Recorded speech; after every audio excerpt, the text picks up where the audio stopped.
I'm just picturing that. Kids just like eat naked mostly for like the first several years of their life. I have all these pictures of my two girls when they were young. It looks like they were just like bleeding from everywhere. It was just tomato sauce over their entire upper half. It looks like a horror show. They are Maggie and Perloff on CBS Sports Radio. Well, if you went to sleep and didn't hear the big news, we've got it for you. Hey, welcome to the show, Maggie Gray, Andrew Perloff. No, not South Carolina winning another national title. Not the men's title tonight, Perloff. More news from college hoops. John Calipari is set to leave Kentucky after 15 seasons to be the new head coach at Arkansas. Wait, what? You know, it's one of those headlines that kind of makes sense when you spend about 5 minutes thinking about it, but makes no sense when you initially hear it. You're like, John Calipari's doing what now? Yeah, but what for where? Because of what food processing billionaire oh my God, lured him in? There's so many billionaires in Arkansas. Ironically, you got the Waltons, you got Purdue, and you got Jerry Jones too. Who knows if he has a hand in this? It's Tyson chicken. Be careful on that one. You're going to get cut out of your NIL deal. But yes, so that's all part of the stew of how John Calipari ends up leaving Kentucky. And again, it's not finalized yet, but it's expected to be finalized in the next 24 hours or so. My initial reaction to this is Kentucky's going to regret this. I said it when they lost to Oakland, and it was devastating, and I get it, and you start talking about Oakland and St. Peter's, and you start looking at Calipari's only won one tournament game since 2019, and you start looking about how he doesn't use the transfer portal, and he's still using freshmen and all of that. But here's the thing. I just watched Matt Painter, a guy who lost and lost and lost and lost to double-digit seeds and was, should have been on the hot seat, probably for how he coached in the tournament. And I'm going to watch him tonight in the national championship game. Now, I don't know if they're going to win and they're going to beat UConn, but I know that if Purdue had given up on Matt Painter, I don't know if they're in this title game right now. So again, I would not have fired John Calipari, but according to some reports here, they didn't fire him. He's moving on.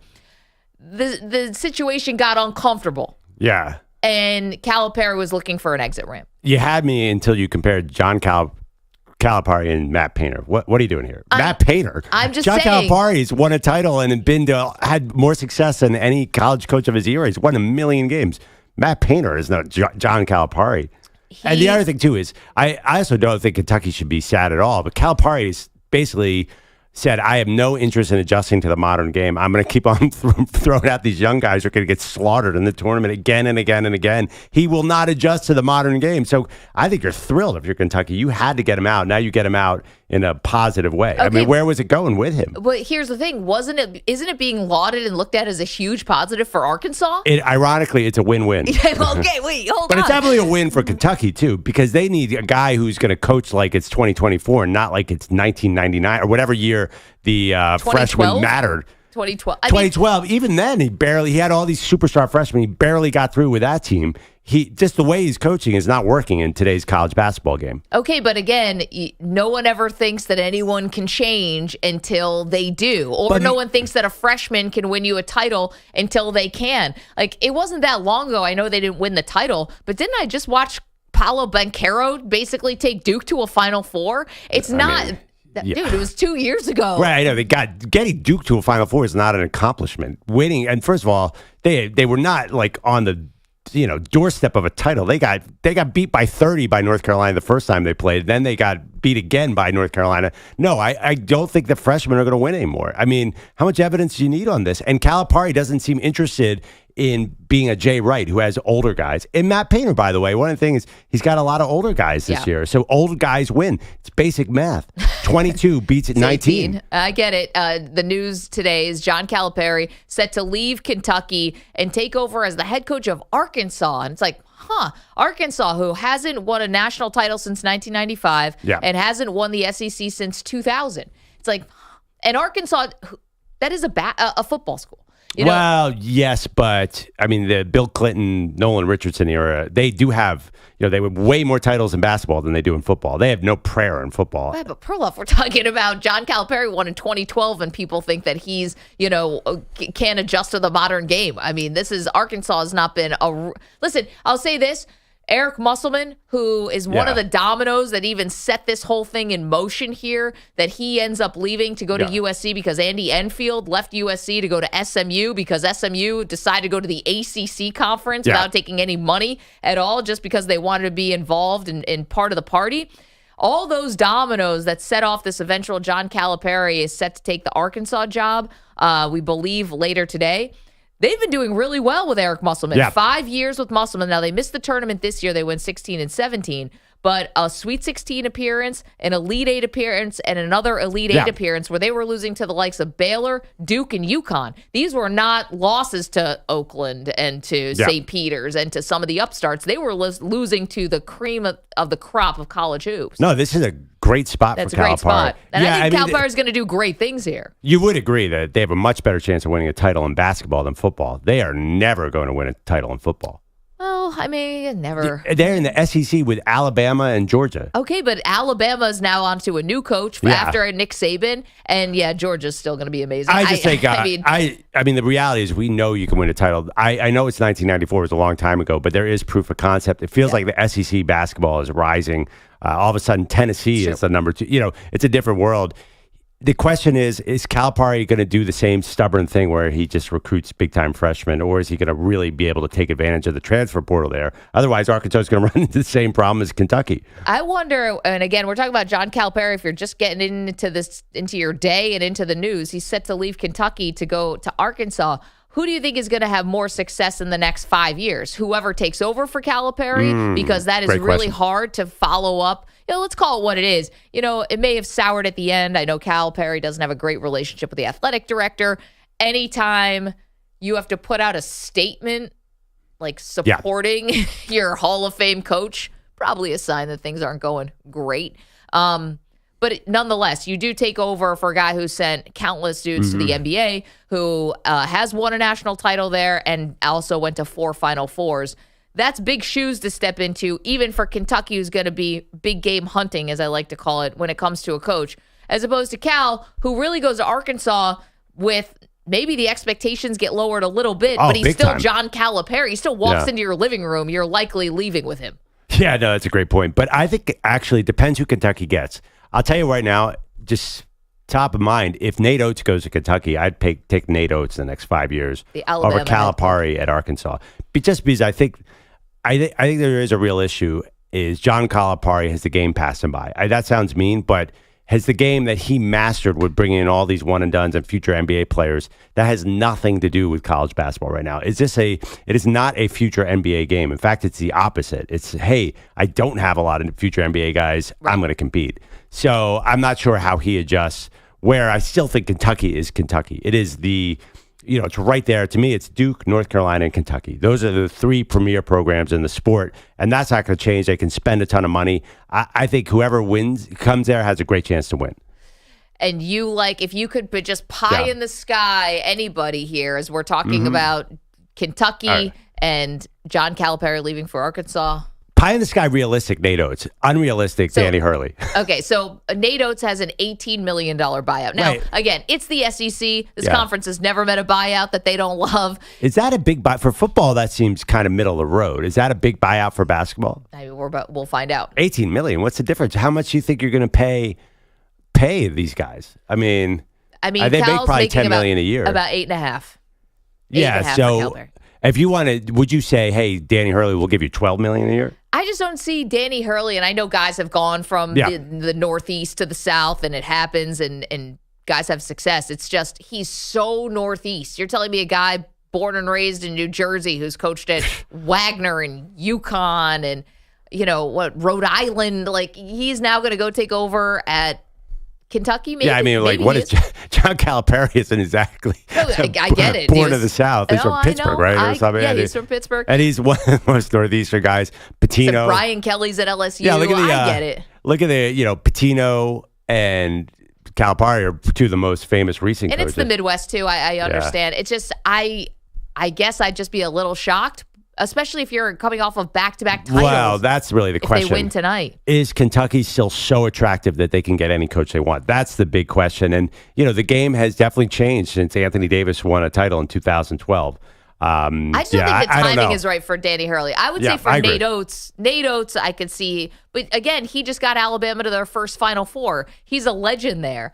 And like he simply solidified himself as a legend with this move. And, listen, they put up a really good fight against UConn. I know this is not, a participation trophy kind of sport, but they definitely put a scare into UConn more than anyone else in this tournament has so far. I thought Alabama did a really good job on Saturday night trying to stay with UConn, went on a couple runs of their own, would not let UConn really pull away until the very, very end. Yeah, if I get a call from Kentucky and I'm Nate Oates, I am out that door immediately. You're always going to be pinned in by the football program. I don't care what they say. Yeah. And I love this argument that now Kentucky is a football school too, because it's like the Kentucky don't football tell is Mark like Stoops that it's not a football school. Well, it's Alabama basketball is like Kentucky football. At the end of the day, does anyone really care? And in my opinion, and I'm not down there, so I don't know. Yes, they care, but they don't care like football. So yes, I think Nate Oates has a great reason to leave. And come on, and when you're an aspiring college basketball coach, isn't the goal to get to Kentucky? Well, I think it is still the premier program. I do. Besides, Duke and North Carolina and Kentucky, I would agree with you on that. Kansas, I guess, is in that conversation, but they're not changing anytime soon. So I think that Kentucky should be able to get who they want, except for the two, I think, white whales are Danny Hurley and Jay Wright, who's retired, who everybody's been trying to hire, and it doesn't seem like he's interested in coming back. So, but that is interesting that you think Danny Hurley would say no, because I agree with you. But I bet you he'd be interested. I bet you he'd want to hear what they had to offer. And, maybe it's not because of the location. People move, they change. And that's not it necessarily. It's just how do you think you're going to greener pastures? Even if the legacy of Kentucky is something that, UConn's recent legacy is pretty amazing. But but Kentucky is college hoops. But how do you leave a school after back-to-back titles? It's a great question. Some people would say that's the best time to leave. You're at the height of your powers. Like what more can you do? Well, you might be realistic and say, okay, I won back-to-back titles here. Is there enough talent left? Do I have a better chance of winning the next? That's happened in the past, Mag. It's time to look forward. Would you have a better chance of winning at UConn or Kentucky? Now, I think the answer is UConn, and I think Danny Hurley knows that. Kentucky, there's so much pressure with this job, too. I mean, you're filling in for Calipari. That's big expectations already. They expect you to win immediately, Kentucky. Absolutely. Yeah, but so that's why Nate Oates is different. Nate Oates, I know you said he made the Final Four and he's had a lot of success, but I think Nate Oates has a different calculus than, obviously, Danny Hurley.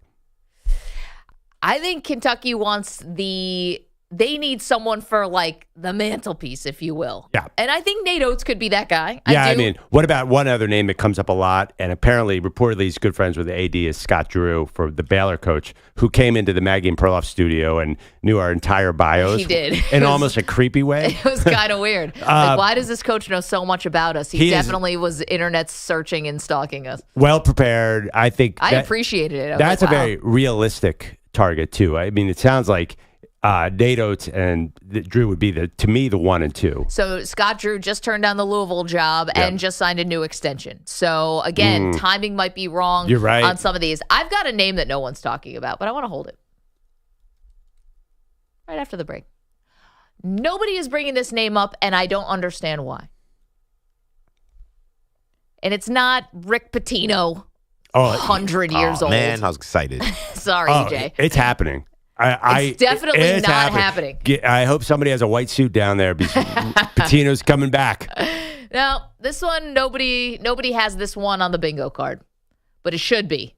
855-212-4CBS. Again, if you're just waking up, you're just getting going, or maybe you're just going to sleep. John Calipari reportedly leaving Kentucky to take over the Arkansas Razorbacks. Wow. So that means one of the premier jobs in all of sports?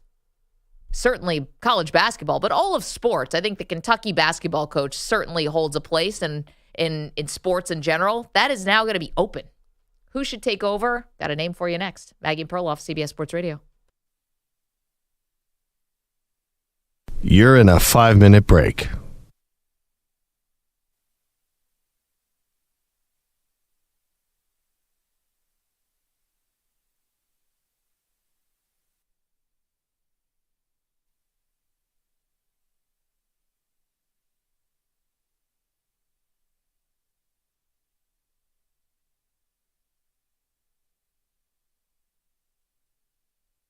4 minutes, 30 seconds remaining.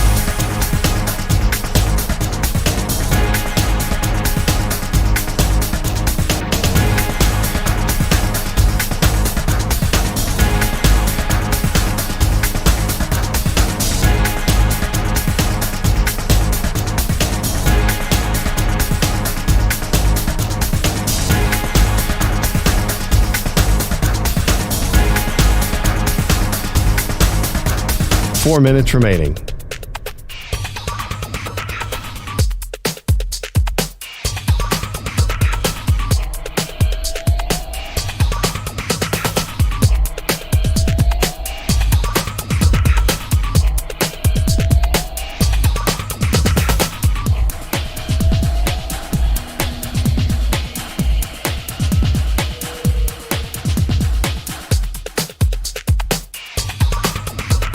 Three minutes, 30 seconds remaining.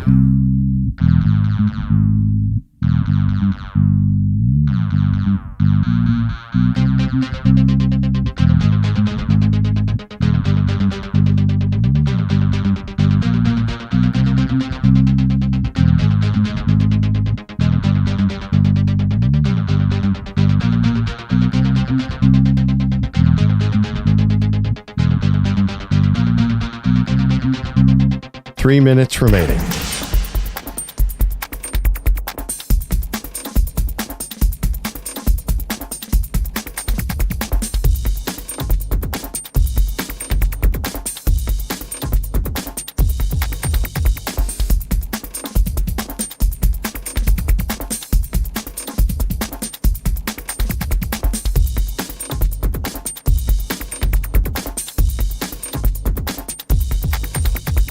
Two minutes, 30 seconds remaining.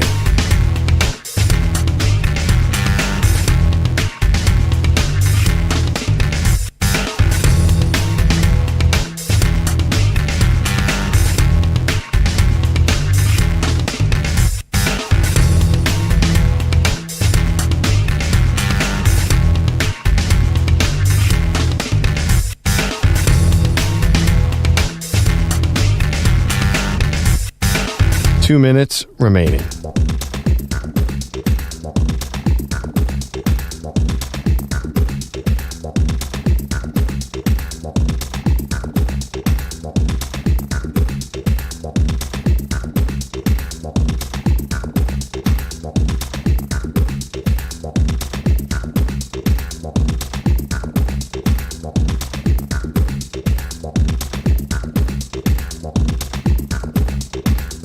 1 minute, 30 seconds remaining.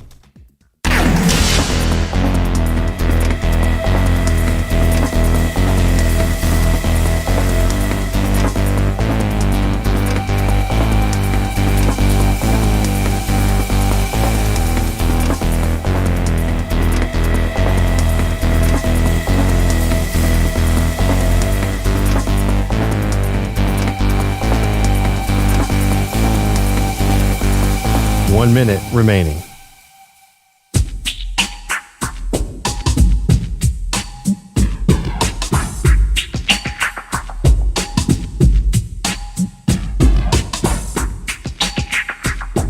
.45 seconds remaining.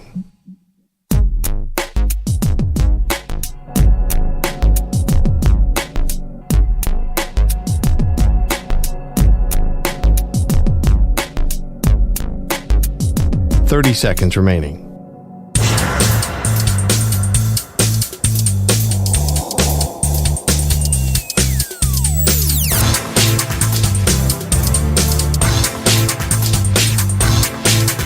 .15 seconds.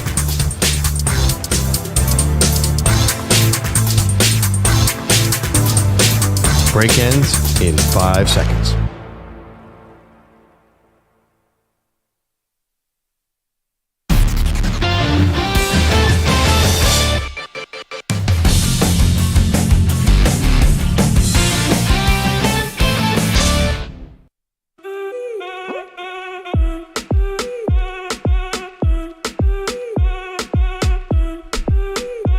Welcome back to Maggie and Perloff. If you missed the news, John Calipari leaving Kentucky to take over at Arkansas. I would say shocking is a good way to describe this, even though it makes sense when you look at it globally. I mean, it's not something we expected to wake up today with everything going on in college basketball. Now, Maggie, you teased that you have a name for the next Kentucky head coach that people are not talking about. Hibby. All right. This is someone who Kentucky should certainly put a call into, and I wonder if they've already made the call. And I'm not talking about Rick Pitino, and I'm not talking about Jay Wright. I'm not talking about Billy Donovan. I'm not talking about Sean Miller. No. Kentucky would be crazy if they don't call Dawn Staley. Dawn Staley, fresh off of this yesterday. 7 seconds to go. A falter with it out between the circles. Down to 3 seconds. Down to 2. Down to 1. It is perfection for South Carolina. 38 games, 38 wins, and their third national championship. She is one of the best coaches in college, period, full stop. So if you have an opening at one of the premier programs, and I don't care if it's men's or women's, it's 2024. This is different. It's not 1974. We're not doing that. And I don't even think it would have to be like this is, we're making a statement here because she's a woman and we're in the modern age. No, I'm not talking about that. I'm just talking about basketball, Perloff. I'm talking about Dawn Staley, who can command a room and can command attention, I think, unlike anyone. She has got unique gifts when it comes to leadership. And that's not putting down the Gino Ariemas, who, by the way, people used to talk about this all the time with Gino. So this is not like a new thing I'm bringing up. But she has unique gifts when it comes to leadership. And I think that translates gender. And so for me, if I was Mitch Barnhart from Kentucky and I'm the athletic director, I'm calling Dawn Staley, hoping that, I don't know if the party and the celebration is probably still going on for South Carolina if they beat Iowa yesterday. That is a phone call I'm making. Don't you think it's not exactly the perfect fit in the sense if Dawn Staley, who I agree with you, be a very good college men's coach too. Why Kentucky though? Because Kentucky is a loaded job in the sense that I don't know. To ignore the fact that it'd be an incredible statement too. I think you can avoid that. Let's be honest. Okay. For Dawn Staley to take over a men's program would be a huge deal. It'd be a massive deal. Yes. Why are you bringing that to Kentucky, which is already just like a ridiculous set of expectations already? Because I think she can meet them. I wouldn't say it if I didn't think that she could, first of all, handle it, but also thrive. Like, you're telling me that Dawn Staley can't recruit. I'm just going to call BS on that. I don't think that right now, I don't think that her being a woman is a turnoff. I think her being a great basketball mind would be the selling point. And she's a champion. The 3 national titles at South Carolina, I'm not saying she has to leave. She could stay at South Carolina. Hell, Gino stayed at UConn. Pat Summitt stayed at Tennessee. You can stay. It's just if she did want to take on another challenge, if you felt like you've done all you can do or listen, college coaches, we're used to them ping-ponging across the country to begin with. If she wanted to take on another challenge, I think she would excel right here. And I'm not saying she has to take a job coaching men for it to be considered a step up. That's not at all. I'm saying from Kentucky's side, they should call her. I would want to pick her brain because I think as we learn more and more about coaching, Perloff, yes, it's about X's and O's. And obviously, South Carolina, flawless yesterday after Caitlin Clark has a huge first quarter where she scores 18. The adjustments that they made to basically keep her in check for the rest of the game. Obviously, Dawn Staley can flat out coach. This was a year that she wasn't even expected to be a champion because of all the freshmen that she had to play, and she ends up going undefeated and winning her 3rd title. I mean, now you've done more with less. I just think that she's got all the qualities, and I can't hear that just because she's a woman that she wouldn't be qualified for the job. That just doesn't sound right in this day and age. It's not a matter of is she qualified for the job. Is it a good fit? Because everything that comes with Kentucky. But do you think there's differences between the men and women's games that would take adjustment time? I'm actually not sure because there's no way to tell. There hasn't been a women's Division I coach, has there? No, but obviously, why am I blanking on her name? Nancy Lieberman. Nancy Lieberman has coached men before. There have been women. D1. Which school? It wasn't D1. I think it was like G League. She was the Kings, I think. G League. But Mavericks. Coach? Yeah, Mavericks, and obviously Becky Hammond has coached in the NBA at a high level. But I just think that first of all, there's a novelty here, and it's a new thing, and there's a lot of expectations that would go with that. I mean, take over South Carolina men's program. Kentucky is just going to be Kentucky just has a lot of extra things going on with it, and I don't think we'd get a fair really view of how Dawn Staley would do in the men's game if she took over Kentucky, because honestly, like Kentucky, I think you have to hit in this job in 1, 2, or 3 years. You're not going to have a lot of patience to build the way Dawn Staley probably wants to build a team. I get that, but that's going to be for a man too. But for Nate Oates, what's the difference? For Dawn Staley, it's a much bigger thing. Dawn Staley is taking on so much if she takes that job. To say it's the same would be naive, in my opinion. But you're right. But I do think it's like, now we're just talking about what, the fear of failure. Now we're just talking about Kentucky and the fact that Kentucky is expecting you to be in the Final Four within a year or two. And Dawn Staley, what if she got there and wasn't in the Final Four in a couple of years? They're going to fire her in 3 years? And so what happens? What's the worst that happens? So she would, in this theory, John Calipari, who is moving on from Kentucky to take the Arkansas job, reportedly, I think that Kentucky should call Dawn Staley. And I'm not even saying to get a headline. Kentucky doesn't need to get headlines in this way. This isn't like for some kind of novelty.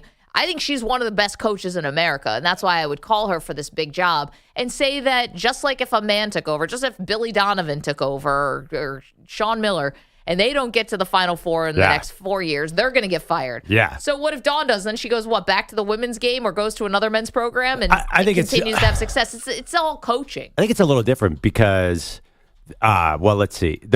Because Sean Miller hasn't won a title. He's not a defending champion like Dawn Staley is. There's just much more expectations on her. The other thing, too, is I think she'd be crazy to leave the women's game right now. The women's game is like taking off, and the men's game seems to be plateauing at best. Honestly, there's no reason she should leave here at all, in my opinion. Great point. Women's college hoops is like on this rocket ship, and the men's game is where it is.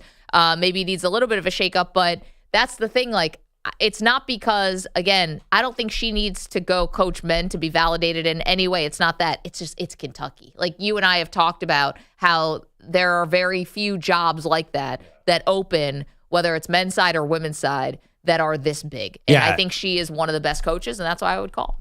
I hear you. Well, you say would call, so you'd make her an offer. Because I feel like I heard a little bit of a least pick her brain. Like you would make her an offer over Jay Wright, for example. Jay Wright's not coming back. This is not happening. Okay.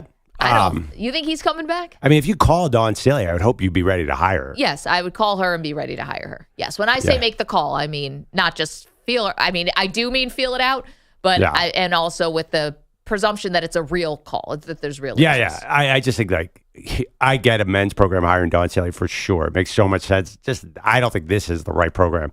Just there's a lot of craziness. It's Kentucky. Yeah. I mean, they're about to probably offer $18 million buyout for NATO. The expectations are sky high. If I'm Danny Hurley too, I run into the same problem. Like, really, do I want to come off 2 championships to go down to that situation? It's honestly similar calculus. I'm not sure what's in it for a Danny Hurley or a Dawn Staley. Well, the other thing about Dawn, and I think that Kentucky should call her, there's something that's a little bit different. I'm not exactly sure how much Danny Hurley is making, but Dawn's making about $3 million. Where you could all be now making about 8. I mean, I'm not saying she's doing it for the money. I'm not saying she doesn't have her own money. I'm not saying any of that, but that's significant. Ooh, $5 million for Danny Hurley. That's something Kentucky could. Wow, they could dive into that number if they wanted to. I mean, Calipari was making 8.5. Ooh. So I would not want to take something off the table for Dawn Staley when people are like, "Oh, the money." It's like, well, that's a big increase, and we've seen coaches leave for like less of a delta than that. Yeah, if I could advise Dawn Staley, I would say do not go to Kentucky. I would love to see her coach in the men's to see how she did. Probably amazing, but Kentucky just seems like the wrong place. Also, South Carolina, I mean, did you see the freshmen on Sunday? No, they're good. I'm not leaving that team. They stepped in and they were awesome. Here's the thing about Kentucky, too. The bottom line is they're not built like a team that wins in today's college basketball game. That's another issue that Dawn Staley or Danny Hurley or anybody would face. Can you transition away from all these 5-star superstars and become like Villanova or become like UConn where you're a mix of old and new?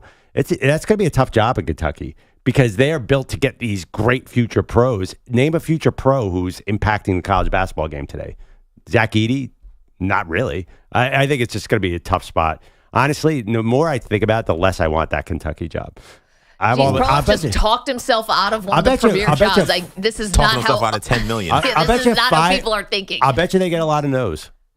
I really think that they're going to go down to 5 or 6 on the list. Oh gosh, no. They'll definitely they'll get a Hurley no. They'll get a Jay Wright no. I'm not 100% sure they get Nate Oates. Well, that's also just because a little bit of the timing with the buyout. Yes. If $18 million, it's not nothing. You mentioned Scott Drew said no to Louisville. He just got a new contract. I don't even know if the ink's dry on that it. could be a no. I mean, guys, Dawn Staley's a very interesting choice, but even possibly more interesting. Bring back Rick Pitino. Just do it for our entertainment standpoint. Oh my gosh. Do not. Why do you guys not want to see Pitino back there? He's not that old. Well, he's not that. He might not be that good. Like if Kentucky goes to Rick Pitino, well, if it's anything like the St. John's experience, they can have him because that experience was not good. It was throwing players under the bus. It was inconsistent play.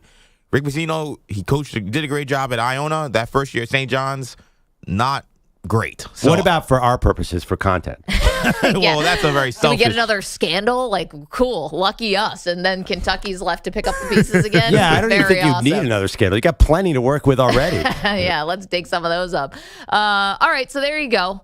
Put on the poll question. Dawn Staley. Should Kentucky call Dawn Staley? My own question for you, Maggie, Yes. is while Dawn Staley, is obviously very qualified and has done an amazing job at South Carolina, there is no question that there is going to be a learning curve and an adjustment period to what it is like to run a men's program. Sure.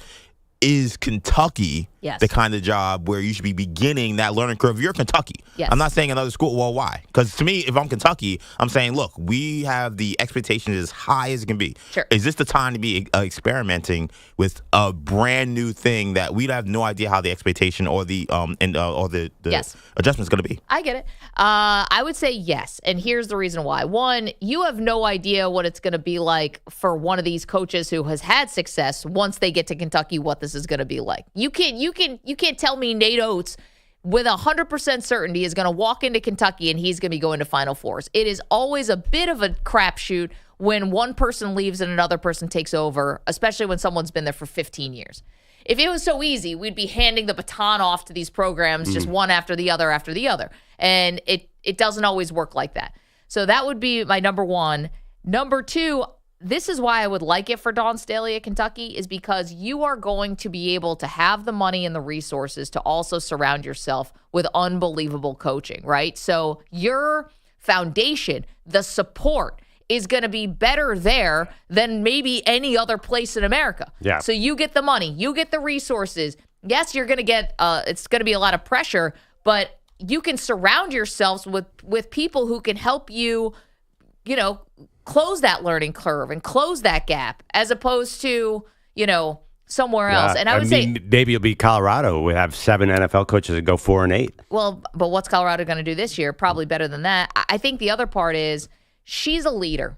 And I do think there is part of that where we talk about coaches and you want to hire a CEO and, the qualities that you want. The X's and O's will be there, or they'll come. I'm not worried about that. Can you recruit and can you lead? And I think Dawn can do both. So that would be my response to that. Bogish is here. He's got headlines. Good Hello. morning, everybody. Those headlines are sponsored by Progressive Insurance. Looking for a career path with flexibility and great pay and benefits? Go to progressive.com/careers and apply online today. Doesn't this feel like when the NFL shoehorns its way into headlines when another sport is getting attention? Tens of millions of people watching the women's Final Four. South Carolina's undefeated. Caitlin Clark finishing her career. So Calipari decides to go to Arkansas from Kentucky. I'm talking about men's basketball this morning. The disagreement that you've been discussing reportedly being finalized. Billionaire John H. Tyson of Tyson Foods apparently using his money and influence to make this happen. Calipari will likely make less annually in Arkansas, but can surpass his $8.5 million base salary in Kentucky through incentives. The Wildcats, meanwhile, could go after Danny Hurley, Nate Oates, Scott Drew, Rick Pitino, all the names you guys have been mentioning. Bogus, it's funny you say they're taking away the excitement of the women's game. You don't even mention the fact that there's a men's title game tonight. Didn't even cross your mind. We're going to get there. Because I'm just saying, they're not taking away from that excitement because, let's be honest, not a lot of excitement. Although UConn and Purdue is about the best thing you could ask for. It's good, but they got it kind of rolled over by WrestleMania and Caitlin Clark. So, Not WrestleMania. Facts, you know it. Go ahead. The women's title game, it belonged to South Carolina for the second time in 3 years, for the third time in 7 tournaments, an 87-75 final over Clark and Iowa in Cleveland. This is Dawn Staley's Dynasty. It means that we have quietly have done things, in my opinion, the right way. We find the right pieces to help us. We really do things the right way. And 15 points, 17 rebounds, 3 blocks from Camila Cardozo didn't hurt either. She was named Tournament Most Outstanding Player. Clark finished her legendary career with 30 points, but only 12 over the final 3 quarters. And yes, the men decide their title tonight, UConn, Purdue in Arizona. Now, yesterday began with the Rockets losing in Dallas, guaranteeing the Warriors a spot in the West play-in at worst. And then Golden State took the court itself and kept winning. Paul to Thompson, curling off the screen, but good recovery. He'll shoot it anyway. Over Baisley, it's up and good at the 3. He's unconscious right now. 20 points, 7 of 10 shooting, 4 of 6 beyond the arc. Tim Roy on Warriors Radio. Clay scoring 32, 6 threes, and a 118-110 decision over the Jazz. Steve Kerr, thankful for all of that. He was amazing. I thought early on, Clay's shot making really helped us get that lead. On a night where Steph Curry was resting, the Lakers lost last night 127-117 to the T-Wolves with LeBron out with flu-like symptoms. So the Dubs now a game and a half behind LA for 9th in the West. Holy cannoli. We are inching towards an NFL season without Aaron Donald. The retired Ram legend asked recently on Chris Long's podcast which team he will not miss playing. I hated playing against Philly. Kelsey, his little fast always ran full. He would snap the ball and run over right now. I'm like, bro, you got some good guards. Let them work. You don't got to help them every time. I'm not letting you. We're not going to let you ruin the game. And I'm like, God, every time I played the Eagles, bro, I really never really got no one-on-ones. I probably had like 1 or 2 during the game, and that would be it. If you don't win any one-on-one that time, then you're done. You're going to get doubled and triple team for the rest of the game. I feel like this would be where Pete would slam the desk and give us a come on because this was an Aaron Donald clip that ended on Jason Kelce. Yes. And can I just take you a little behind the scenes from our trip to Philadelphia this weekend for night 1 of WrestleMania? Should I tell them? Yeah. So we have a couple tidbits that we can share for you from throughout the night, but this one I feel like was, we messed up. What do you mean? I think we can admit I this was to our about to say, audience. everybody knows that Jason Kelce was at WrestleMania. That's not a secret by any means. That's not the mess up. They're fine. We're in Philly for WrestleMania night 1. We look ridiculous. We had a lot of fun. So we're finally done with shooting all of our videos and doing what we need to do. And finally we settle into our seats to just watch WrestleMania. And I think it was the second match was the Rey Mysterio match that we saw? It was the third match of the night. By the time we got to our seats, though, probably second match. Yeah, second match after the ladder match. Right. Perloff was very anxious about because of all the ladders. Yeah, first of all, you got to make sure that thing that between the 2 ladders is not up, and there was so much poor ladder safety etiquette, and nobody was spotting anybody. You're an OSHA employee, you know? Yeah. Oh, believe me, if I was, there would be many violations handed out during that match. He pulled out a clipboard. We're like, where'd you get that? So we're watching this Rey Mysterio match, and I see 2 guys walking by with the Eagles luchador masks on. But it went on for a while, and it keeps going on. And our friend texted us, was like, hey, we're in the suite. Yeah. Come hang with us in the suite. We got free booze. We got free food. We got all this fun stuff. We're like, all right, well, I guess let's go check out the suite. We went to go to the suite. We missed Jason Kelce and Lane Johnson going into the ring, the moment for, the Philadelphia fans. And you missed it, Perloff.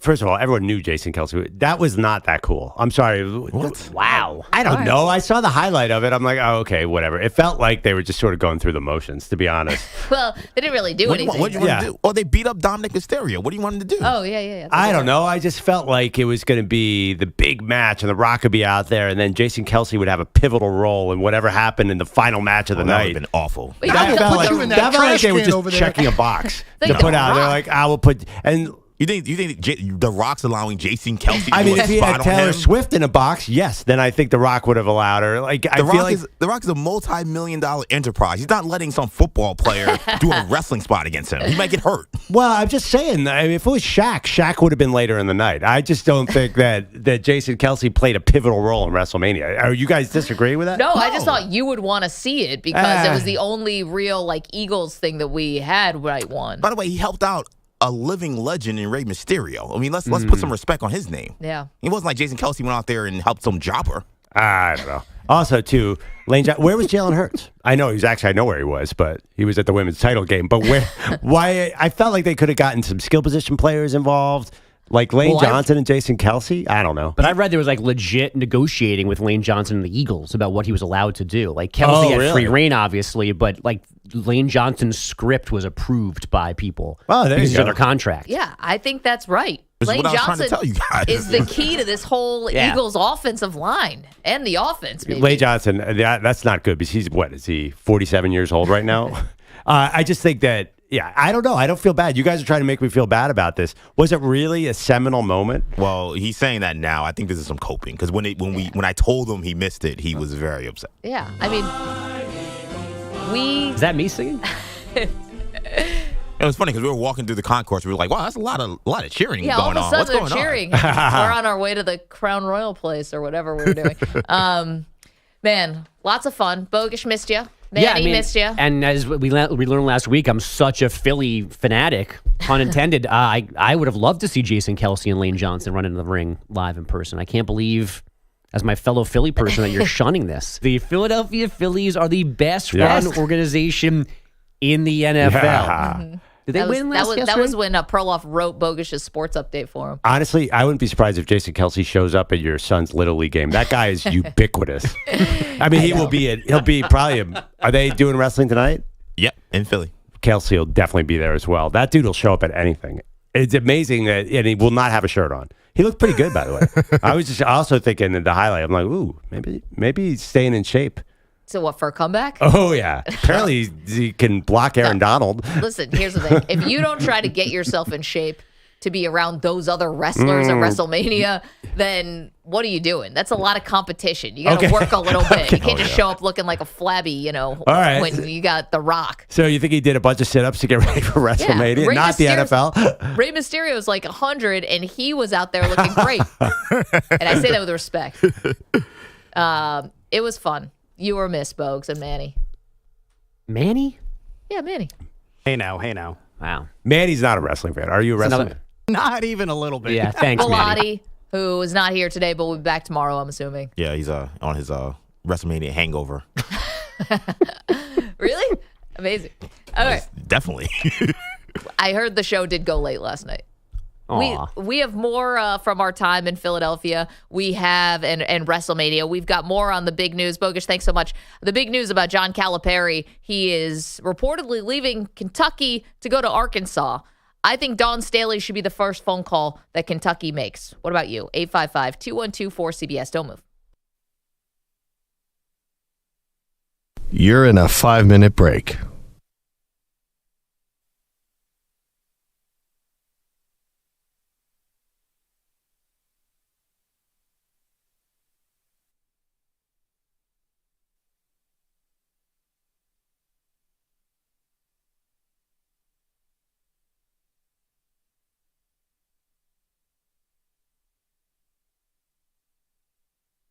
Four minutes, 30 seconds remaining.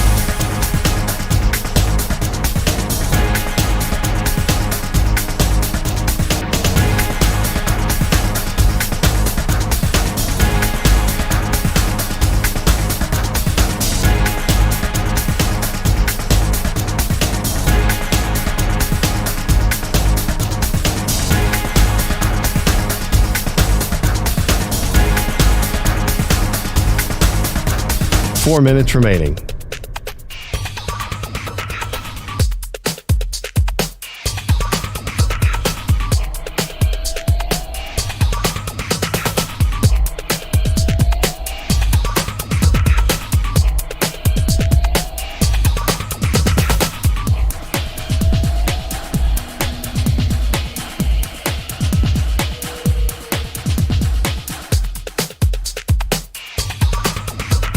Three minutes, 30 seconds remaining.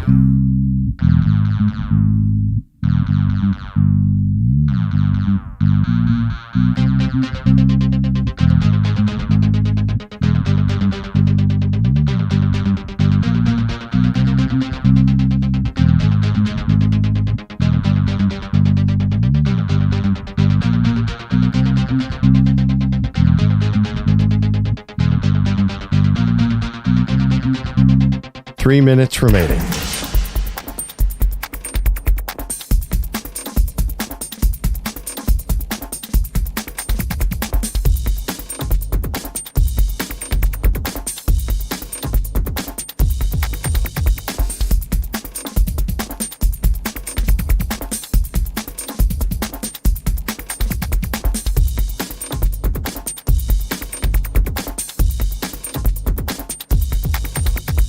Two minutes, 30 seconds remaining.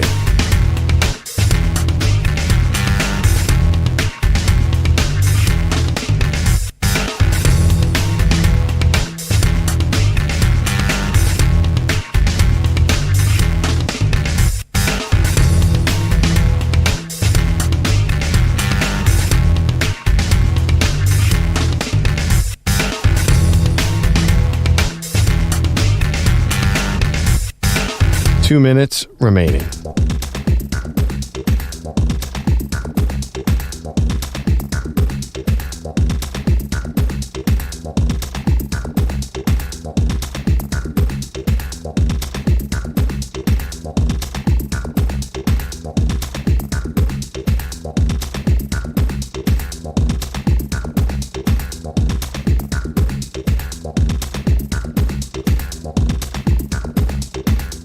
One minute, 30 seconds remaining.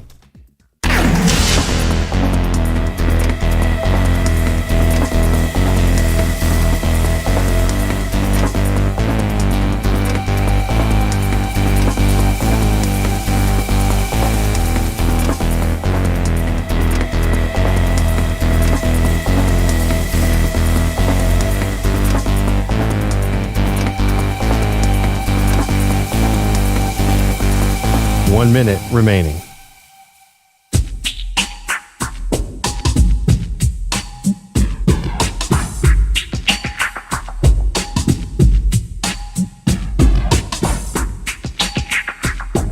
$45 seconds remaining.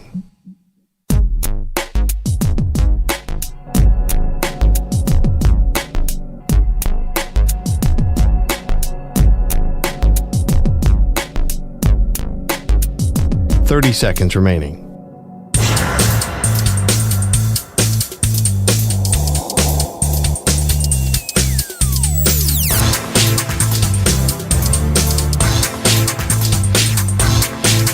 $15 seconds.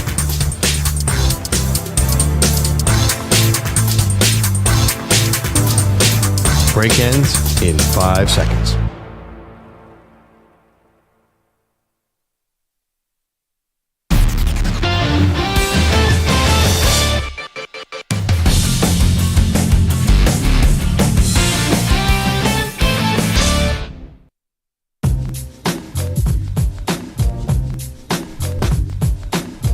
Welcome back. Maggie Gray, Andrew Perloff, college basketball center stage, not just South Carolina winning their third national title yesterday. They take out Caitlin Clark in Iowa. Her college career is now over. We got the men's final tonight. And then, oh, by the way, just right on the doorstep, overnight, we get the news that John Calipari is reportedly leaving Kentucky to take over Arkansas. Was this an A-Rod move where people think A-Rod signed a deal during the World Series that he was trying to get attention? And it seems like A-Rod loves attention. Yeah. Was Calipari trying to do this at this time to get attention? See, I don't think so. That seems like too naked to me that John Calipari would be like, you know what? I need the headlines. Caitlin Clark just played her final game. South Carolina finished an undefeated season. UConn and Purdue are about to play Monday night. He could not have been that calculated. Why would he want to steal attention from all those things? Well, because I could see it. I mean, we're talking about college basketball. You know, he's the biggest name here. So you're thinking, okay, because it's in the news, but he could have had the whole news cycle to himself on Wednesday. It just seems weird. I don't think he had a choice when this happened. No, I think that he likes it because, you know, you do this to yourself on Wednesday. All right, you get a couple headlines and then everyone's going to move on again pretty fast. Now this is like part of the college basketball convo. Got it. Everyone's together. Everyone's together. At both Final Fours, and now they're talking about Cal. Okay. I think so. I think this was more calculated probably by Arkansas.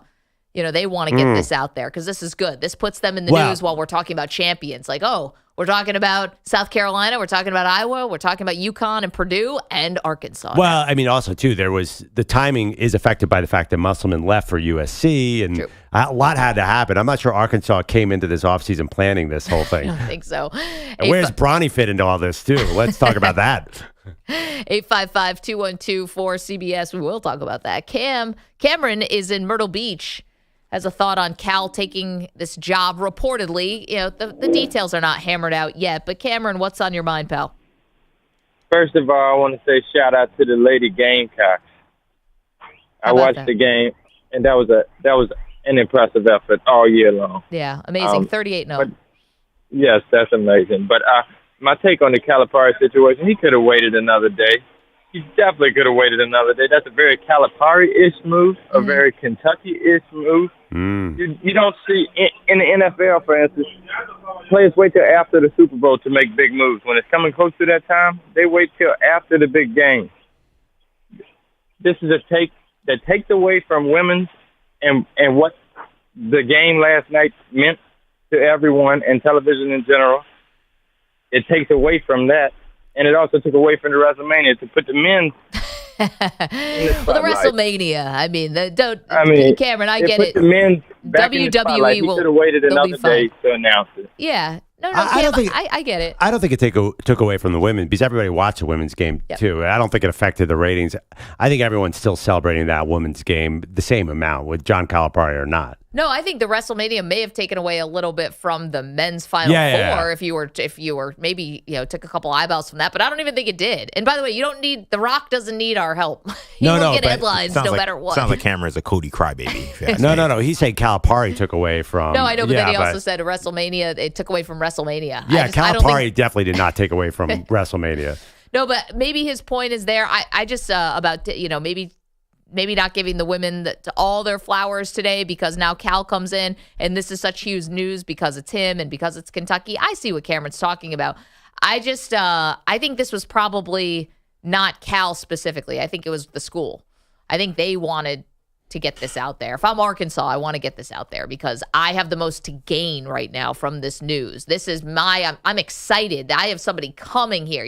This is like business 101. You don't send out press releases when someone's going away. You send out press releases when someone's getting hired, right? Like you want the positivity. And I think Arkansas, if I were to guess, probably gave this one to the reporters. Well, look, I mean, I don't know any billionaires. I don't know if you guys know any billionaires, but I think we all move when the billionaires tell us to move. So if the Tyson Foods guys tell them, hey, I want to hire you today, and we got to put this out now, Calipari is going to do it then and now because he wants the money. He wants that job. I don't know if he had any say in how this came about. In fact, some of the reporting last night, the UK athletic director kept saying, we have not heard anything from John Calipari, and supposedly it's in his contract that he has to tell them that he's interested in another job or that he's interviewing for another job. So I don't think that he had any say in this. I think this was all Tyson's Food guy saying, we're putting this out right now. Here's a question.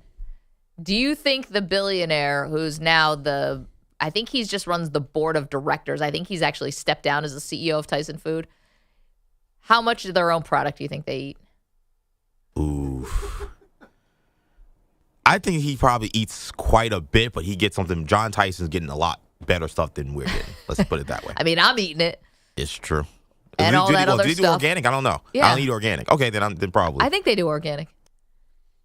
Actually, I have never watched any of those documentaries on chicken processing. I understand I will not. Quite a thing. I want to continue to eat chicken, so I will not watch one of those documentaries. By a Raising Cane's lunch order. Yeah. So wait, so I was just looking. Musselman got hired on Thursday. So actually, like Arkansas, I give them credit. They filled that void pretty quickly. Maybe. I think Arkansas, actually, now that I think about it, they kind of won this. Now you guys are telling, I don't know, get the news out so fast. Like, leave us and we'll get a better guy within 2 days. That's pretty good. But is he better? That's a good question. More on John Calipari set to take over Arkansas. We also, an interesting quote from someone who's playing in tonight's championship game.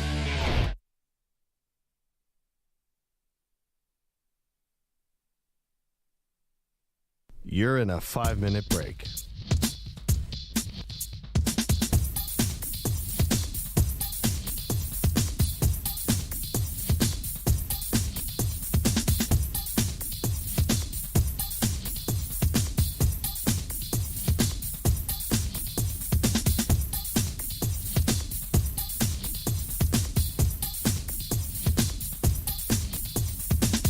4 minutes, 30 seconds remaining.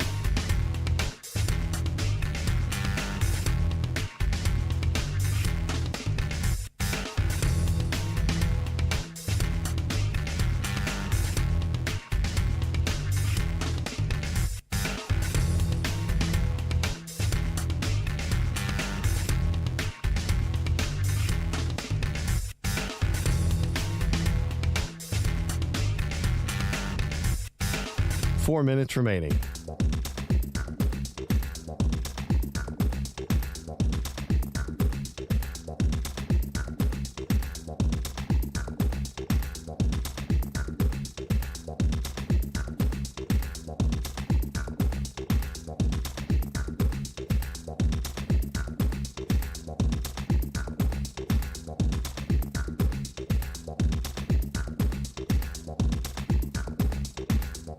Three minutes, 30 seconds remaining.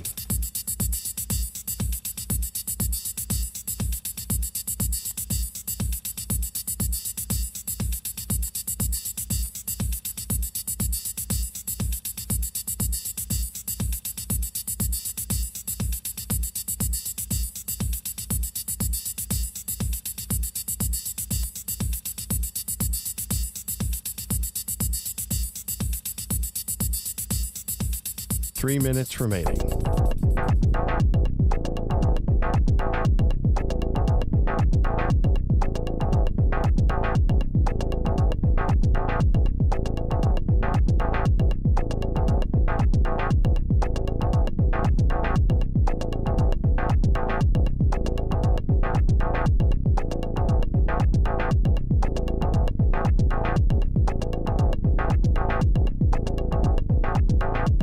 Two minutes, 30 seconds remaining.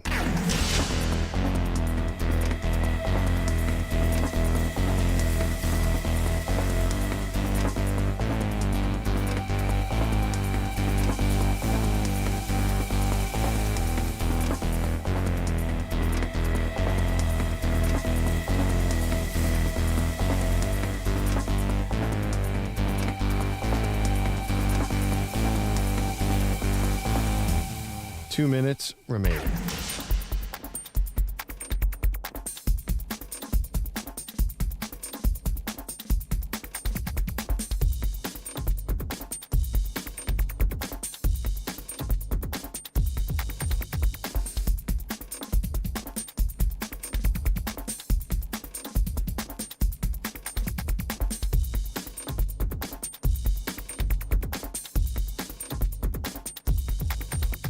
One minute, 30 seconds remaining.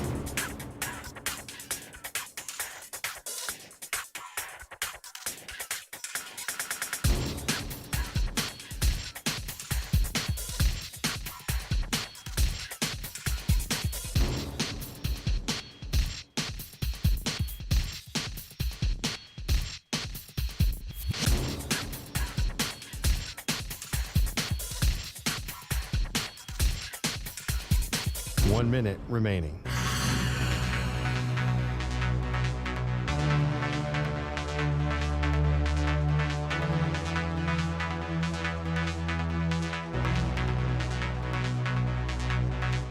Forty-five seconds remaining.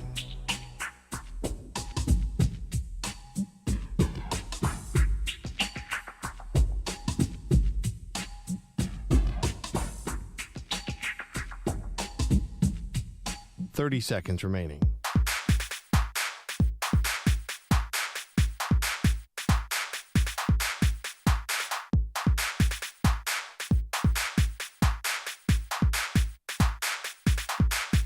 Fifteen seconds.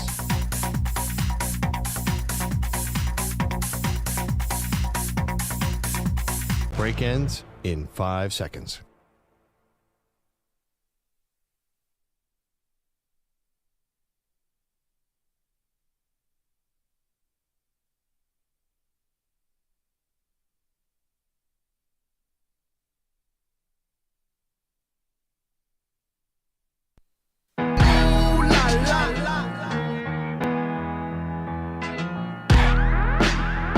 He's destined to get knocked out by Jake Paul. she's destined to film it. They are Maggie and Perloff on CBS Sports Radio. Thought this one was a bit of a joke. Woke up this morning, saw John Calipari reportedly set to leave Kentucky to go to Arkansas. Hey, welcome to the show, Maggie Gray, Andrew Perloff. And Perloff, you said this was one where you're stunned in the moment, and then you start thinking about it a little bit more. It's like, I'm still a little surprised by Arkansas. However, John Calipari and Kentucky parting ways, maybe not that surprising. Oh, no. We knew that he was in big trouble. Yeah. We talked about him being on the hot seat before the tournament coming in. And I think a lot of people said, if he has another early exit, then he's in real trouble. Right. Of course, he did. Lost to Oakland. And they did bring him back. But I understand Calipari's motivation to get out of there. They brought him back. It didn't seem like they were excited to have him back, if you know what I mean.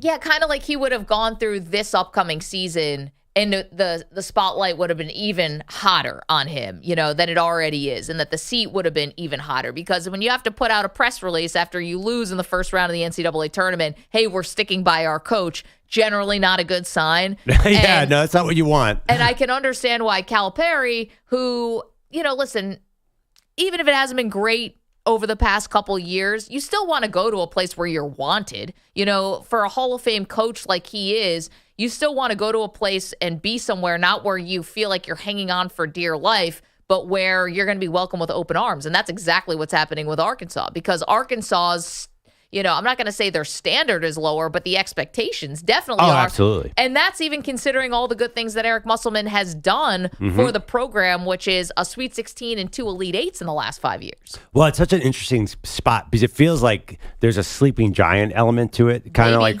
when Tom Brady went to the Bucs and realized, there's a lot here with this program.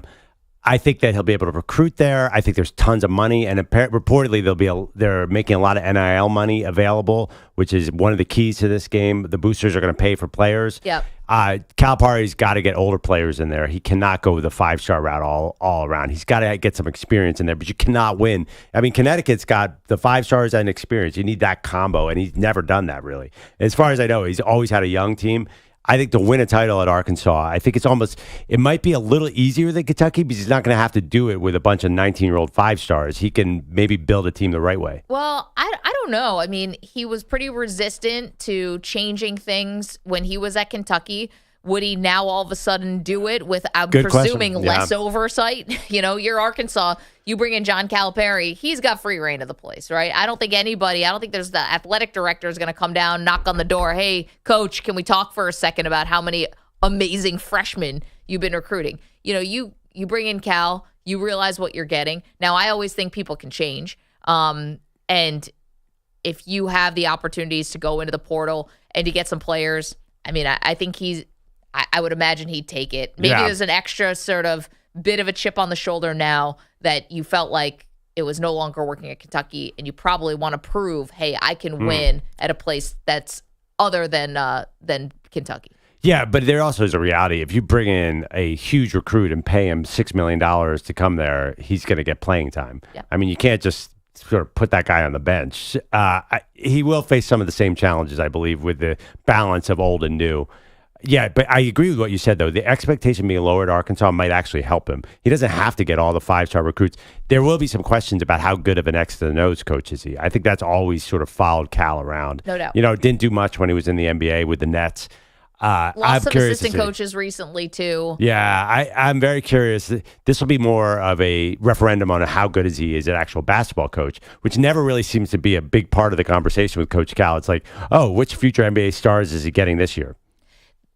You go to a Final Four with Arkansas, who hasn't won a title since Nolan Richardson was there and hasn't won the SEC since 2000. I mean, you go to the Final Four, I think they're not building a statue for you, but there's no way you're on the hot seat. And to be fair, if Cal was still going to Final Fours with Kentucky, would he be on the hot seat if he just didn't win a title? No, he would have been fine if he wanted to stay there. Right. I think it's a great chance to not only go to the Final Four, I think they could win a title at Arkansas. I think that the way college basketball is now, there's a sort of sense of parity where you don't have to be Duke. You don't have to be, basically how many different title holders have we had? UConn might repeat, but we've had Baylor. We've had Kansas. You could be in the mix. Wait, but here's the thing. If you don't think he could do it at Kentucky, why could he do it? Why do you think he could do it at Arkansas? See, I think he still could have done it at Kentucky. I think Kentucky will regret this move. I don't know what would be the big difference. I just think the expectation is lower a bit at Arkansas, where if you're, bounced on the first week of the tournament, I don't think they're coming with pitchforks for your head. I think he can have some older players here more comfortably. I think he can let a team sort of stick around. I don't think now, of course, this might be naive. I don't think everybody leaves after 1 year at Arkansas. And also, too, it sounds like they're going to have a lot of money to entice people to stay. Yeah, I think that's been the problem. It's obviously they're too young. You watch them play. First of all, they're skinny, and they look underdeveloped physically. I mean, these gigantic recruits. I think that Arkansas is going to be a little different. He can build a team, and you don't have to be in the Final Four every year. You could be a little more cyclical. Like Jay Wright and Villanova, they'd win a title, maybe rebuild a little bit, come back and be competitive. I think he can sort of chill a little bit here and maybe build a program the right way. I could be totally naive, and now that I say it, it sounds stupid because Calipari will probably try and get every recruit. Yeah. But I think it can be a little more. I think with a little less pressure, you can do things the right way. 855-212-4CBS, 855-212-4227. So the question is, I think Kentucky's going to regret this. I think I'm in the minority here. And who should Kentucky hire now as their next head coach? I've already said I think they should make a phone call to Dawn Staley from South Carolina, who just won a national championship yesterday, who is an amazing leader, who has all the great qualities of an incredible coach, regardless, man or woman. And I think they should make a call. Your leader in the clubhouse would be? I think Danny Hurley. You call Danny Hurley and Jay Wright, and they say no, right? Isn't that what I think? That's the large consensus out there, is that's what you do. It doesn't seem like Jay Wright has any interest. And why would you go down to that place in Kentucky where everyone's going to be like, if you don't win in 2 years, you're going to get fired? So, and Danny Hurley, I think that's a really interesting name. I don't think he leaves. I don't even think it's on the table. And then your third call to me would be Nate Oates, Alabama head coach. I'm trying to think of, is there a name that we're not thinking of? Is there anyone from the NBA who's still in their season? Billy Donovan. I'm not that excited about Billy Donovan. Is Billy Donovan really, does that move the needle? It feels like kind of you're in the same Pitino Calipari mix you've always been in. Well, here's the thing. I mean, it's been a mediocre in Chicago, but he did win back-to-back titles at Florida. I mean, his place in the college game. Yeah. I know that he also was at Oklahoma City and coached the Thunder, but his place in the college game, I think, is much greater than it is in the NBA. Well, if you're going to bring in Billy Donovan, bring in the original. Bring in his coach, Pitino. I mean, how much baggage can one person possibly have? How much entertainment can we have and content? If we, as someone in the media, we have to root for Pitino to go back to Kentucky. He's kind of exciting at St. John's, which is a nothing program. Can you imagine him in Kentucky? I can't. I cannot. And even, just how much crap can you bring with you? I mean, I think Pitino, it's almost like a minor miracle that he even landed at St. John's, let alone this crap is crap. Kentucky. It really is a minor miracle. I think when what was the school? He was at Iona, and we're like, and he said, this is my last stop at Iona. Yeah. And I think that it's going to happen. Let's do it. Let's do it. A program that had Bobby Petrino and the situation with him back of the motorcycle with the woman. We all know the image of him in the neck brace and all of that. And you're going to bring in another guy who had a high-profile cheating scandal and had all these other things. God, are you kidding me? They brought back Petrino. I know. Yeah. So what on earth do they care? That. Can I give you one NBA name that you're not thinking about because he's not actually in the NBA? What about Mike Budenholzer? NBA champion. Did he ever coach college? No, he's never coached college, but NBA champion. He's got a deep connections to the Spurs. You're going from Calipari and his suits and his slick back hair to Mike Budenholzer and his 3/4 zip and looks like crumbs all over him. No way. Dude, he's a 10 times better coach than Calipari. Give me a break. Yeah, he's a better coach, but he is not. He's not a college basketball coach. He is an X's and O's NBA coach who does not look like. Unless he completely changes his image, you can't go from Calipari to Budenholzer. They're exact opposites. No, that's exactly why they go to him, because Calipari hasn't worked out. The X and O's are the reason why they keep losing to 15 and 14 seeds. Yeah, but can you see Coach Bud recruiting? Knows how to coach the game, and maybe he can coach up some of these young guys. you see him recruiting? It doesn't make any sense to me. Get a top-notch assistant who can help you with recruiting. He can do that. It's funny to me. I can't imagine if I was like entrenched as an NBA coach because why I would ever go to college. Simply because these NBA jobs open so much. Like he could leave as soon as a good NBA job leaves. But I mean, Whatever. from Kentucky's standpoint, if I get an an NBA champion as a head coach, that's a pretty good sell. I'll give you a name. If we're going to go to the Milwaukee, why not when Doc Rivers flails out in the first round? Might as well make him the coach. Come on, Coach Bud does not make sense of the college game. He's a NBA strategist. Amazing. And college is way different. I think it's a very different sport. And by the way, I do disagree. I don't want to get in trouble here. I think the men's game and the women's game are very different too. Like that's an adjustment for, you said Dawn Staley. I think the NBA to college is an adjustment. I think if they go outside the box, are they going to be patient in Kentucky? That's the question I really have. Like, because you got to build a program. Look what Danny Hurley did at UConn. Are they going to build a program to get back to the national title picture? Okay, but are they going to build a program if they hire, Nate Oates or Sean Miller? Any of these guys are going to be on the hot seat. Yeah. I think you watch this tournament, and I know a lot more people are watching the women's tournament this year and watching women's basketball, partly because of, a lot of it because of the Caitlin Clark effect. But you telling me you watched that final yesterday and the breakneck pace of that final, and outside of the men's game, they just launch way more threes. Like Nate Oates, they don't take any twos at Alabama. Yeah. You're telling me outside of that, I think the women's game is looking a lot like the men's game or vice versa. I think it's looked more, except for, again, for the threes. The women actually still have more of a post game. Although now we're going to watch Donovan Kling against Zach Edey this morning, but tonight. But I digress. It's an era of big players right now. It's I crazy. know, which is ironic. But the 3-point shot, I think the game does translate. And I think the women's game has always been a lot, and I remember Draymond Green actually saying this, it's like a lot more about fundamentals and like pure basketball.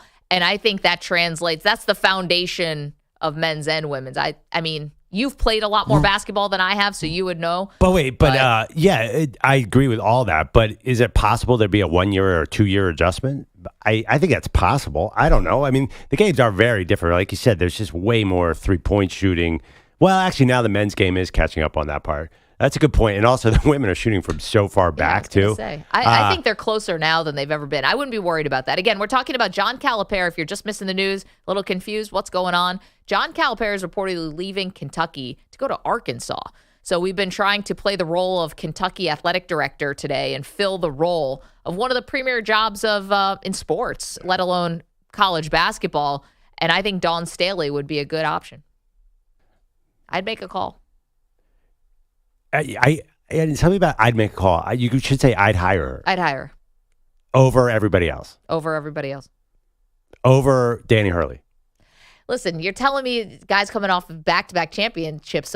Dawn's coming off of a title. She's coming off of, 2 and 4 years?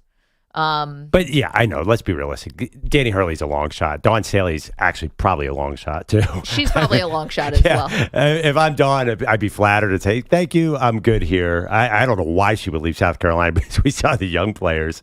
I would go for just really make history there. And also, there. Caitlin's leaving. Caitlin's leaving. Angel Reese is leaving. Yeah. I know you got Juju Watkins, and I know you've got, UConn will always be UConn, but. Yeah, no, that's another thing too. Right. I honestly, she's in such a position of power at South Carolina right now, and all the ratings are going to the women's game. I'm not sure why she would want to go to Kentucky. I get it. Rich is in Chicago right here on the Maggie and Perloff show. Hey, Rich, how are you? Hey, guys and gals. Hey, look, I got two things. The first thing, I think you're kind of both right. I think Staley's great, but I'm with Perloff on that. Wrong school, wrong culture. The people that ran, and most people don't know this, I'm an SEC guy, and I've seen a lot of it. And the boosters and alumni ran off Calipari. They hate his guts. They tolerated him simply because he won. And if you take a look at his background, he put Massachusetts and Memphis on probation. He may be one step of probation on Kentucky. Who knows? That might be, given the kind of player. But I'm going to give you a real long shot who I think is fabulous. He's smart. He understands the college game, and he has no coaching experience. That would be Jay Billis. And he's a blue blood from Duke.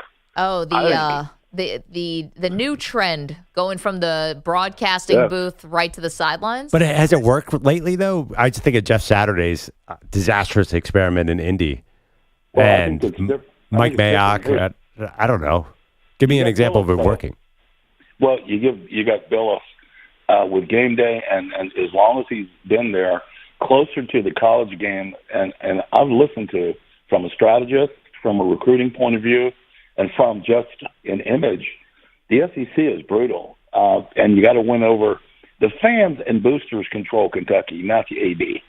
So, if the AD wants to get fired, they'll pick Don Staley, just because it's out there. Yeah. I think, that guy is not a real risk taker, and most SEC coaches are, and the fans are crazy there. So I think she could coach men. I'm not denying that. I think, like Perloff said, wrong school, and I don't know if Billups would leave or not. He's the smartest guy. If you ever listen to him talk about the college game, he knows. He knows Rich, more about coaching strategy. No. Billups, and thank you for the phone call. Obviously, Billups is, one of the voices and faces of the sport. But again, has he ever shown an interest in coaching? Would he want to coach? Has he? Am I missing something? Yeah, so he was an assistant at Duke under Coach K in the early 90s. So this is a long time ago. He's not been an assistant coach since 1992. I didn't even know that. Yeah, That's wild. So the college game, now he covers it very closely. He goes to practice all the time. So he's very in tune with the college game. But in terms of being on the bench and coaching, he has not done that in 30 years. Before I was born, around when I was born. So that would be a crazy jump to me to go from coaching to ESPN to then coaching Kentucky basketball. Yeah. Was Hubert Davis, he was in the media? Hubert Davis was in the media, but he did about 3-4 years as Roy Williams' basically second hand, or right hand rather. So he got developed to go into this role as being a head coach. It was a very kind of risky move he made to kind of leave with he was seemed a like rising a steady job. star, right? Absolutely. Yeah, He was second behind Billups on the pecking order at game day, and he left that job to be an assistant. And that's how he got to this job. If Billups was going to make that jump, I'd want him to be assistant somewhere, I think. I can't see Billups doing it. He's not doing Kentucky. If he didn't do Duke, I mean, he's so Duke. It just feels it'd be weird for him to go to Kentucky, right? Maybe it would be. Yeah. Yeah. I mean, that's like almost like a borderline rivalry, right? Yeah, absolutely. Our own Andrew Kaplan's in the chat says, "Ooh, I like this. Bring in JJ Redick and Bronny James. Let's just get all of the celebrity people we possibly can." 855-212-4CBS, 855-212-4227. Again, you're wondering, why are we talking about the Kentucky men's basketball coaching gig? Well, that's because reportedly it's going to open up. John Calipari is set to take the job at Arkansas, leaving Kentucky and leaving open this premier spot. So we're trying to fill the role. Coming up, got a thought for you on tonight's championship game and a surprising comment from one of the stars. We'll get to that next. Don't move. It's Maggie and Perloff. You're in a 5-minute break.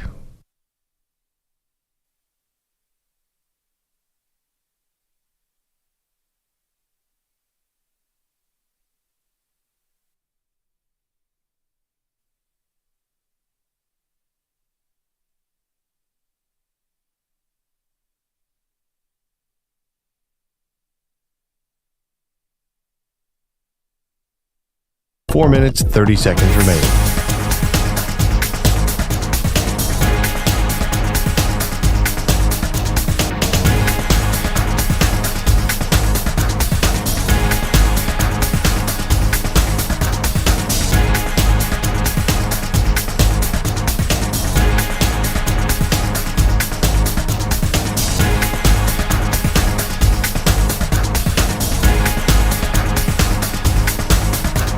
Four minutes remaining.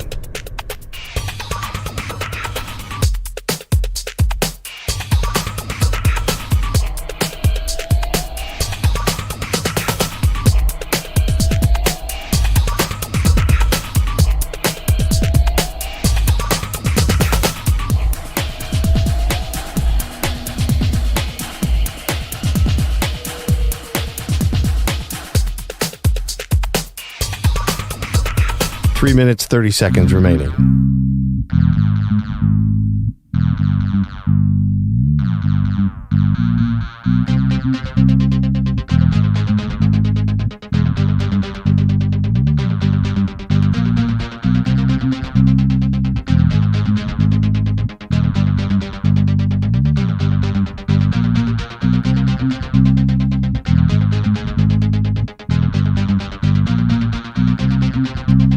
3 minutes remaining.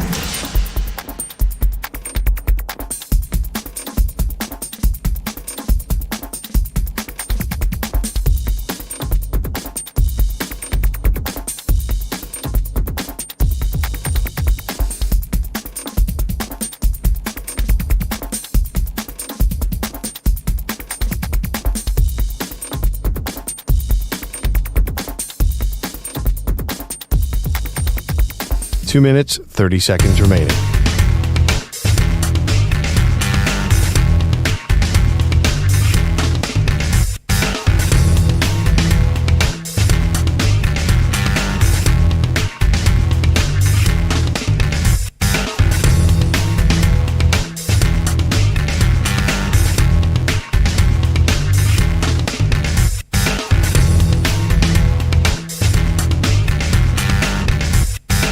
Two minutes remaining.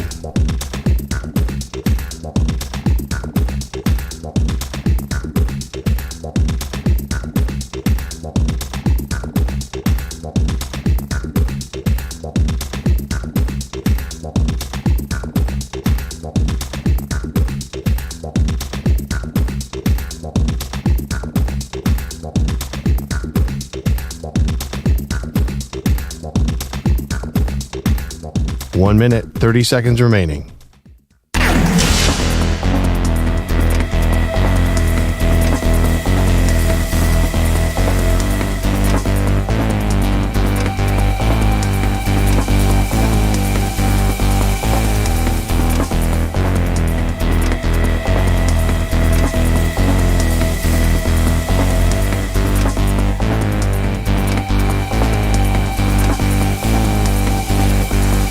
One minute remaining.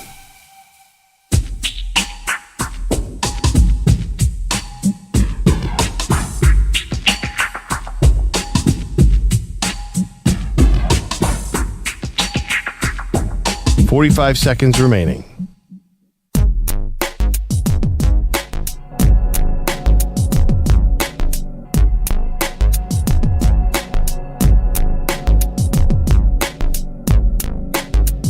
$30 seconds remaining.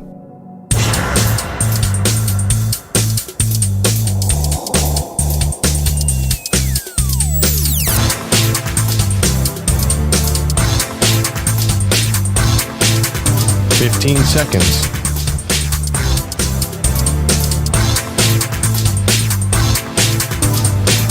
Break ends in 5 seconds.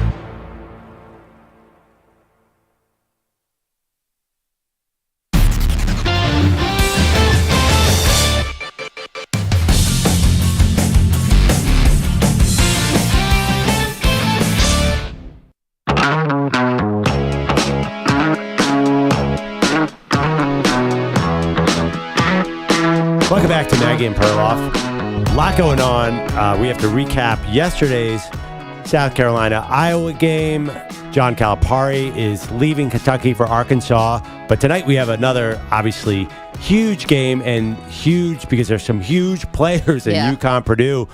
Everyone who said the big men don't affect the game anymore, watch tonight. We got Zach Edey going against Donovan Clingan. It's going to be a classic battle in a sense. Not quite, I wouldn't say it's quite Ewing versus Hakeem in 1984 or whatever year that was. But hey, this is modern college basketball's version of that. What's so funny to me is I think that the guard play is probably going to end up deciding this game a little bit, as it always does in college basketball. But yes, it's going to be really interesting. And Zach Edey, I thought, listen, this might just be a matter of like semantics or whatever, but I don't love it when a guy of Zach Edey's caliber, somebody who's a two-time National Player of the Year, who has now, basically defeated the Demons from a year ago of losing to a 16 seed. Now you're back, not just in the Final Four, in the championship game. And Zach Edey says that, and said this yesterday, that Purdue has nothing to lose against UConn. They feel like they're going in as the underdog, which is true, and technically they are an underdog. But to say you have nothing to lose going into the title game, I feel like is a level of delusion that I just can't get behind.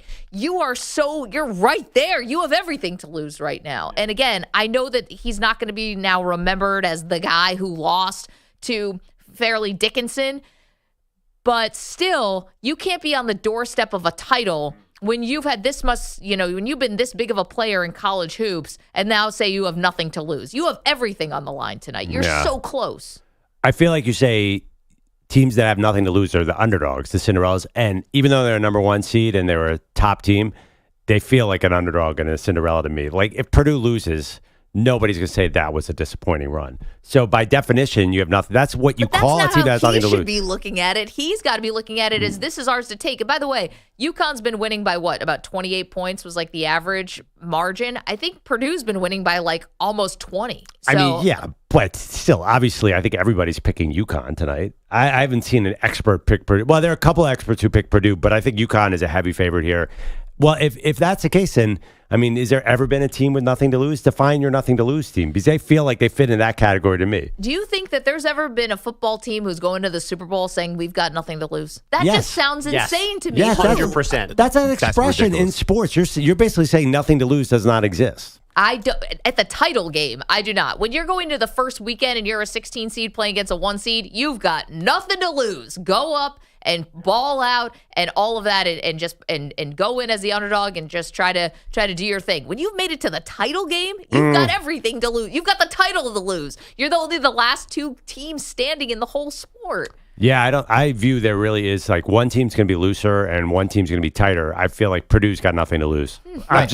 And Edey has nothing to lose. He's still a borderline NBA player. No one's critiquing his resume one way or the other.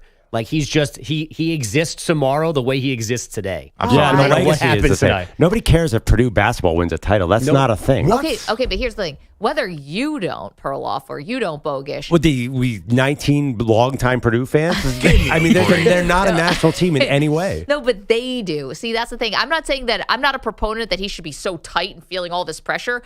But if you're also a number 1 seed, you're the 2-time National Player of the Year, and I'm all for being loose going into the title game, but to say you have nothing to lose means you've already basically admitted defeat. No, but there's like a top 3 cliche. I'm like Perloff said, I'm surprised that this is the day you're picking to explore this sentence. It's we've lost 2 in a row. This is a must win when it's not game 7. Like people say it because that's part of the weird way they trick themselves into playing games. Watch a coach speak in the locker room when they're mic'd up. They're always like, nobody bet on us, so we have nothing to lose. Let's just go out there and ball out. Like that's a thing coaches say. It's a thing, Maggie. It's stupid, though. It's a stupid thing. No, it's not. It works. No, it is. You want your team to be loose. No, it's stupid because I'm sorry. This guy is 7'4". He's saying he's David and he's going up against Goliath. Give me a break. Dude, you're a 2-time National Player of the Year. He was you're a hockey player 6 years ago. You were a number 1 seed last year. He doesn't even know. He barely knew what he's. Watch freshman tape of that dude and tell me that he is. Okay, but he's come a long way. Freshman tape. Look at what he's doing right now. He's been a dominant player. He's going to a championship game saying he has nothing to lose. Nobody is going to be disappointed.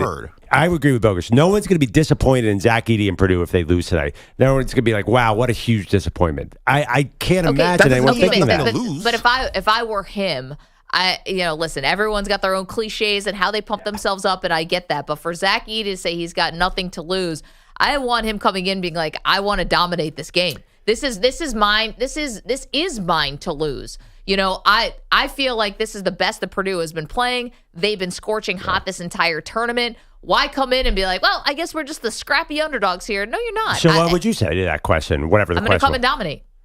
I plan to dominate tomorrow. But he probably does have that plan, guys. I don't mean to I think you are reading into a sentence too much psychology. He never applied to this. Like he's just saying that because either somebody told him that, like that's what they've been saying amongst themselves. Yeah. It's not like I'm gonna just chill out and not try my best tonight. No, I get that, but you can't pull the nobody believes in us card when you're at the title game. But literally no one believes they're gonna win this game. No, okay. I'm also rejecting that, guys. They're a 1 seed. They've been number 1 or number 2. It doesn't matter. No, it does matter. What's the line on this game?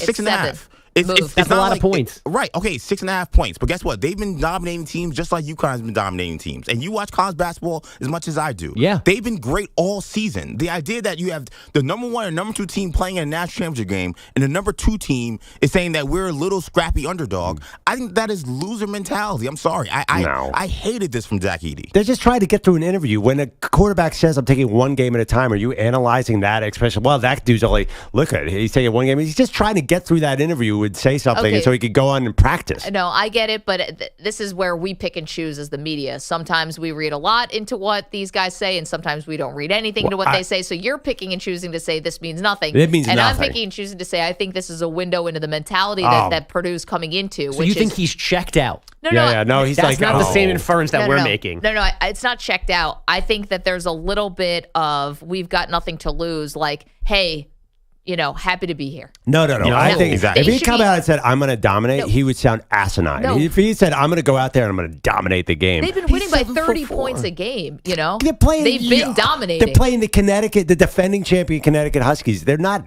idiots. They know what's going on here. I know, but they're also a 1 seed. See, that's where it's like that. It's like it feels like you're seeding the floor a little bit to like UConn. Well, we know that they're the champs, so we're just going to come in here and try to play our game type of thing. It's like, no. You're not your average, team that's going up against UConn. You have the size down low. You do have the guard play, and you were one of the best teams all year with one of the best players all year. Right, but it's this thing that teams say nobody believed in us. It's all part of that whole genre of even great teams are like nobody believed in us, and everyone's like, wait, who didn't believe in you? But that's what teams do. They're setting themselves up as the little engine that could. It's kind of a mentality that underdogs take, and it's often very effective. Yeah, this one it just doesn't fit to me. But we should put that on the poll. Does Purdue have nothing to lose? I don't know how that's going to go. Of course, they technically have a game to lose, but I don't I'm just still stunned that you guys have it's like you've never heard this sentence before. You're like, I can't believe he said this. We're just going out there and playing like we always play with nothing to lose here. Let's go. I mean, that's how you want to play basketball, with nothing to lose. Right. I mean, Donovan Clingan said yesterday, I'm going to go home and eat a steak. That doesn't sound like he's preparing to kick somebody's ass tonight in Purdue. This was what guys say. What did he say? I'm going to go home and eat a steak. Somebody asked him how you're going to prepare for the game. He's like, I'm going to go home and I'm going to go back to the room and eat a steak. Yeah. Also, too, if you're that kind of player, you don't say it out loud. Right. You prove it on the court. Your actions speak way louder than words. I mean, I think Tom Brady before his Super Bowl is like, he says behind the scenes, I'm going to go kick their butt. And Mike, he never says that. Do you think that Tom Brady, though, went into the Super Bowl against the Giants and said, we've got nothing to lose? I guarantee you would not believe it. But he went into the Rams Super Bowl. He 1,000%. Everybody was saying the Patriots have nothing to lose against the Rams in that first Super Bowl. And you know why they had nothing to lose? Because they were definitely happy to be there. And the Giants against the unbeaten Patriots were absolutely saying right, that. But Purdue is not the Giants, and Purdue is not the Patriots. They have against a 7-point against UConn, they are. They have the player of the year. What are we talking about? Huge underdog. I mean, 7 points. That's a pretty big underdog. No, but they have they have the best player in college basketball. They are number 1 seed. They are not the 9-7 Giants but no or the Patriots who nobody no one's believes in. To win this game. If you go to ESPN.com, The Athletic, they all have these stupid who's going to win, and they've got a panel of picks. I guarantee you 80% of the picks at least are for UConn. They are whatever happened up until now is great and impressive, but in this game, they are the heavy underdogs. But he shouldn't be feeling that way. And He's not. But he said he doesn't. Then why are you saying this? Here's a question, It's a stupid throwaway sentence that you shouldn't read so much into. Do you think that Purdue will be disappointed if they lose? They will be disappointed, but none of us will be. Okay, but they could say, well, we were a 7-point underdog. What'd you guys expect? Like, they're not going into that saying, hey, nobody's picking us in Vegas, da-da-da. If so, then they would have no right to be disappointed because they're basically walking into a game that's unwinnable according to everybody. I don't think they'll be heartbroken unless they lose the last second. If they lose by 15, I don't think they're going to walk away saying, oh, man, that was a huge letdown or a huge disappointment for us. Because I think they're Purdue. Maybe they should. I'm not trying to tell young men how they should feel. But I do agree with Bogus said what Zach Edey is saying has no impact on the actual game. If you're going to bet based on that line, I think that would be a mistake because I think a lot of these players are doing perfunctory interviews where they're just thinking of the right thing to say. And trying to get through it. Yeah, I mean, you think Zach, and also just based on Zach Edey, he's not exactly a chatterbox. I mean, he was big in the last he dropped all those curse words, but still. That was after the Tennessee game part. I don't know. I just think that also this is kind of the right mentality. Play with nothing to lose. I think that makes sense. Play loose. That's what he's trying to say. It's like, we're not going to let the pressure get to us. We're just going to play this like any game. That's kind of what you want, no? This is not the only story going on today. Bogish has more headlines for us. Good morning. Andy Enfield leaving USC for SMU men's basketball still sounds odd. And now it's led to John Calipari reportedly leaving Kentucky for Arkansas, which sounds even odder because with Enfield leaving USC, Eric Musselman left Arkansas for the Trojans job. Hence, they needed to go find somebody. Calipari's at least their third choice, by the way. They wanted Jerome Tang and Chris Beard, and both of those guys said no. By the way, Chris Beard is already back in this mix. That was really interesting to me. Yeah. The Razorbacks, one of their key boosters is the Tyson Foods family. So there's money and chicken and Jimmy Dean sausages aplenty for Cal in Fayetteville. This marriage should be finalized in the next 24 hours or so. And Kentucky, by the way, gets no money for Calipari leaving for another job. Dan Hurley and Matt Painter try to do tonight what Dawn Staley did yesterday. Her South Carolina team, an undefeated national champ after solving Caitlin Clark in Iowa, 87-75 in the national title game in Cleveland. The Hawkeyes had Caitlin Clark, but the Gamecocks had depth, getting 37 bench points. Iowa head coach Lisa Bluter got 0. Yeah, and that was, a huge advantage because I think they played 9 people in double figures, if I'm not correct. 9 people in double figures. We had 6. And yeah, just to have those extra fouls and those extra legs. Freshman Tessa Johnson led South Carolina with 19 points off the bench. Camila Cardoso named Tournament Most Outstanding Player after 15 points, 17 boards, and 3 blocks. For Clark, she loses the national title game for the second April in a row.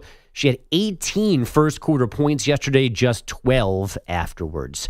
So the Milwaukee Bucks still stink. Their losing streak is 4 after getting outscored by 24 in the second half, losing to the Knicks last night at home, 122-109. What is going on, Doc Rivers? Yeah, I just thought we came out flat. I used 2 timeouts within 5 minutes or 6 minutes. I wish I knew why, but we did. Yeah, I wish you knew why as well. Coach, so. Right. He's in charge of these things, and this is what he keeps saying. We came out flat, and I don't know why. They are only 1 game clear of the Magic now for the second seed in the East. Orlando beating Chicago yesterday, 113-98.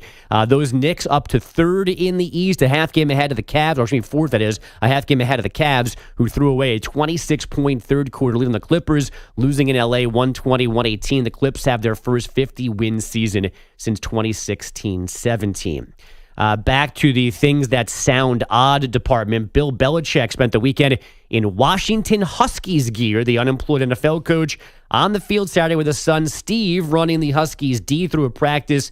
Then Bill helped out at a high school coaches clinic run by Washington head coach Jed Fish. Is there any connection between Belichick and Jed Fish? Yes, Jed Fish has a Patriot connection. Oh, yes. He is a Patriot connection? Okay. Yeah, Jed Fish is connected to everybody, but he's definitely a Belichick.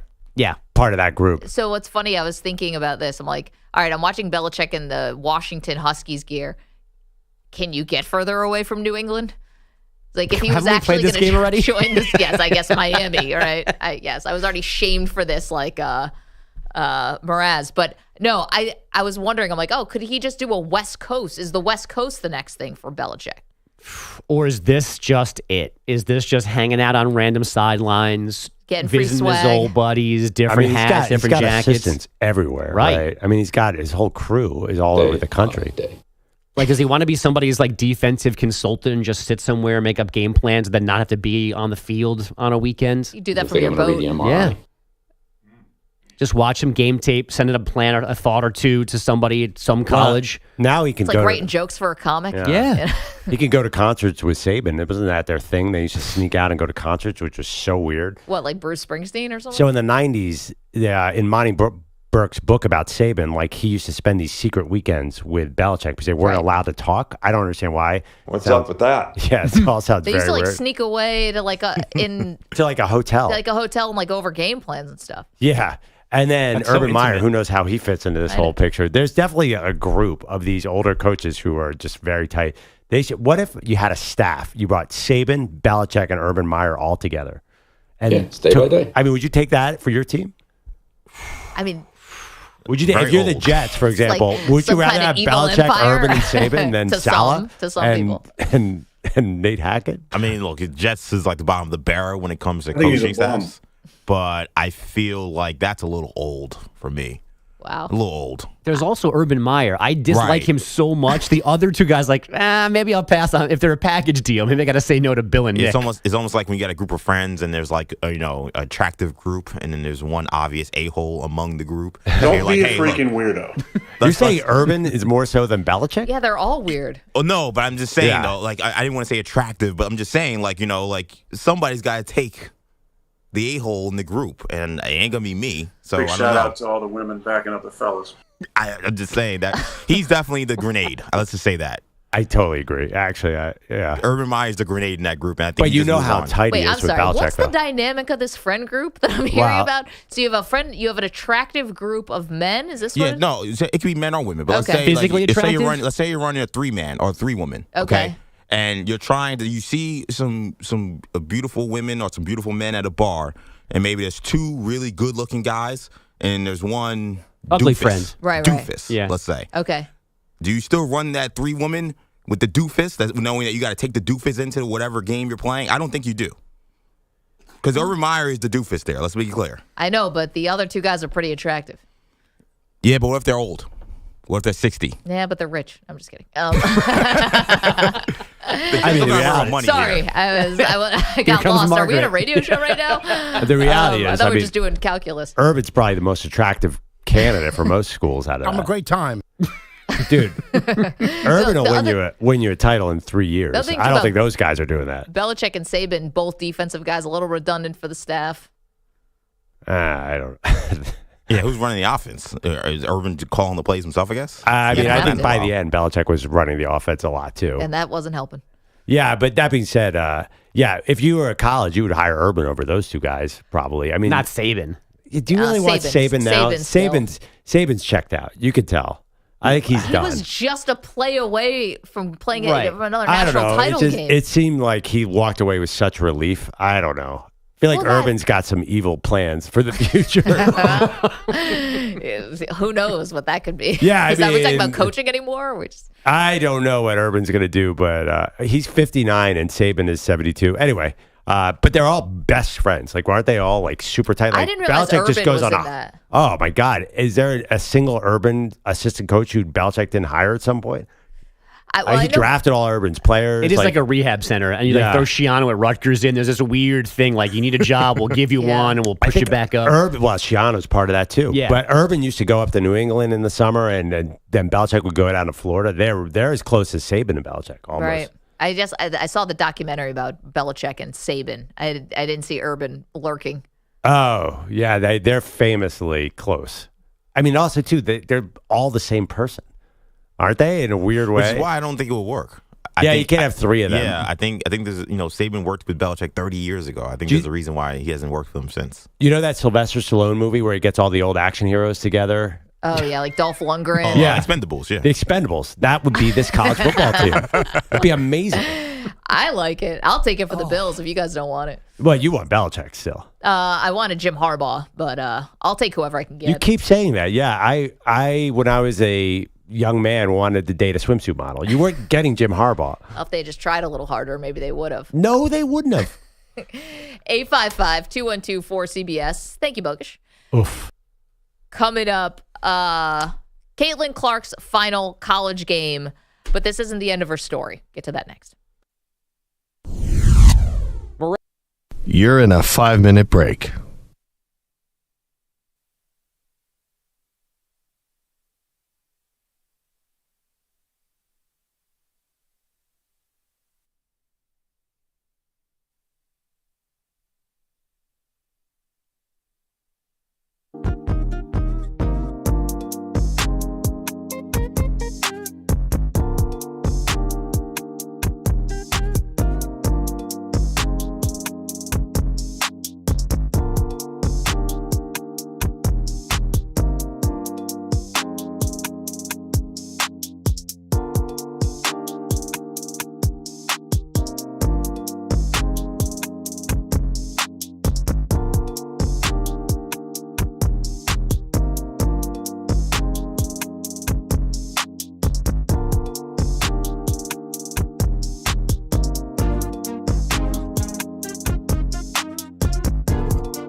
major stuff going on. College basketball.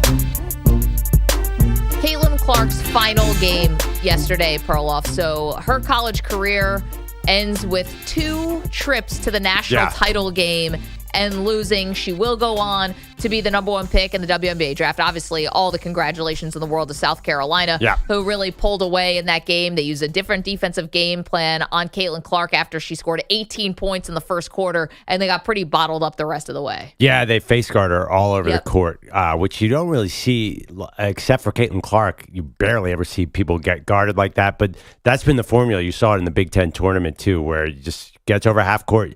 You just don't let her get the ball. Interesting thing about it, we haven't gotten back to the debate about where Caitlin Clark's legacy is without having won a title. To me, it made me think a little bit about Chris Webber made it to 2 title games and became one of the all-time great college players. I am not bothered by the fact that she didn't win a title. I don't think it takes as much away as you might think from her legacy. No, I think it'd be hard to take anything away from her legacy, right? Like, of what she did for the sport. I mean, even Dawn Staley. And, Manny, can we hear Dawn Staley in cut 3, please? Because this was one of the classiest things I think I've ever heard from a coach or player in postgame after a win. I want to personally thank Caitlin Clark for lifting up our sport. She carried a heavy load for our sport, and it just is not going to stop here on the collegiate tour. But when she is the number 1 pick in the WNBA draft, she's gonna lift that league up as well. So Caitlin Clark, if you're out there, you are one of the GOATs of our games, and we appreciate you. Man, I have never, that will be a moment I think we'll remember for a long time. I mean, coaches generally thank the opponent, but it's usually pretty perfunctory. That was a real acknowledgement of Caitlin Clark and what she did for the game. Dawn Staley, I thought, was perfect in that. I mean, celebrating her own team first and foremost with the confetti raining down, but to take that moment when I can't imagine all the thoughts that are swimming through your head and how emotional Dawn Staley was for this game, and then to take a moment to acknowledge your opponent like that and someone who beat you last year and ended what you thought was going to be a title team and didn't. And now, to say that, I think it actually went a long way for people like me who said she's got to win a title to be considered one of the greatest. With Dawn Staley saying that, I think turned a few people like me who had that opinion. I know Breanna Stewart also had the same opinion. You've got to win a title to be considered the GOAT. Yeah, just don't bring her with you to the White House, because apparently that's a problematic thing to say. What's that? Caitlin Clark. Oh, okay. Yeah, no, don't bring her to the White House. Yeah, Joe Biden's got to sit this one out. Yes. No, that was last year's game. Yeah. But so it's funny, because I was going to say, when you just said earlier in the segment that she didn't need the title for her legacy, I felt like a few weeks ago you did. So what changed? I think it was Dawn's acknowledgement. It was her acknowledging that Caitlin is one of the GOATs, because I think that there have been some women. I know Rebecca Lobo was one of them. I know Breanna Stewart was another one who said that she had to win a title to be the GOAT. And I really thought that as well. And this is a rare time where I feel like I'm going to have to say, listen, what more do you want from her? I mean, she went to back-to-back championship games. They were in the game in the fourth quarter. No, here's the thing. I will not actually, I don't think she needs to win a title for her legacy. That's not to make her the GOAT, though. The GOAT is a different conversation, right? I mean, even the point is, like, she's amongst the greats. She's maybe Mount Rushmore. I'm not ready to say she's the greatest college basketball player of all time. I'm not saying that either. Because people aren't saying Pete Maravich, the person whose record she beat, is definitely the GOAT. Right. But she's definitely amongst the GOATs, even though she didn't win a title. That's sort of where I've been all along. There's a lot of incredibly impactful college basketball players who have not won a title. She had a much worse team than South Carolina, too.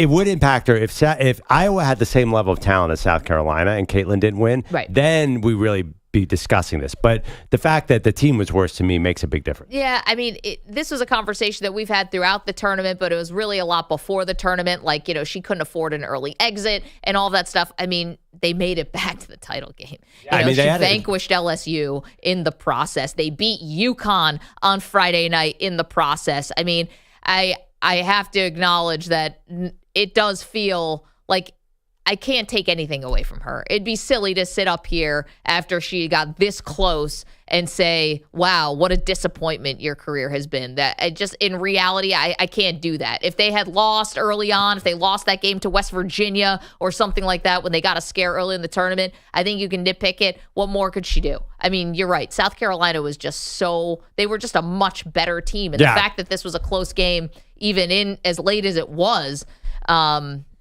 I'm not trying to give out participation trophies. I'm not trying to move the goalposts, but I can't sit up here and say, wow, what a disappointment. That just doesn't fit. Yeah, I mean, let's be honest. If you had to pick I don't know if Sports Illustrated still does Athlete of the Year, but I think it's Caitlin's got to be a front runner, right? Because of the impact she had on the sport. Listen, you heard Dawn Staley say it. Yeah. Amongst the confetti coming down and her team winning and her team going undefeated, she's thanking the opponent for raising up the sport. Staley's amazing. That's why Kentucky should call her. And why would Kentucky be calling her? We'll get into that news next. Maggie Perloff, CBS Sports Radio.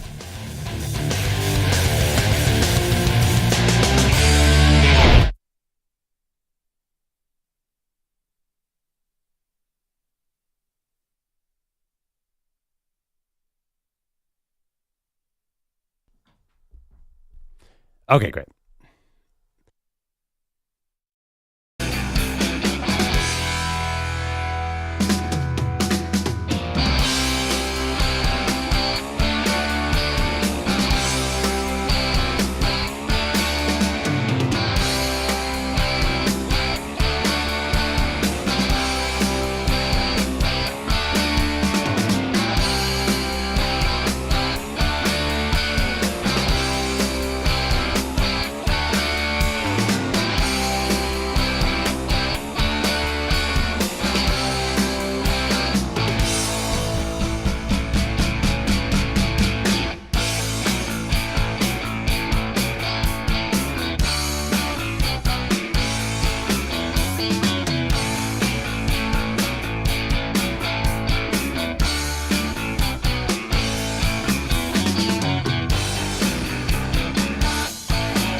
Two minutes, 30 seconds remaining.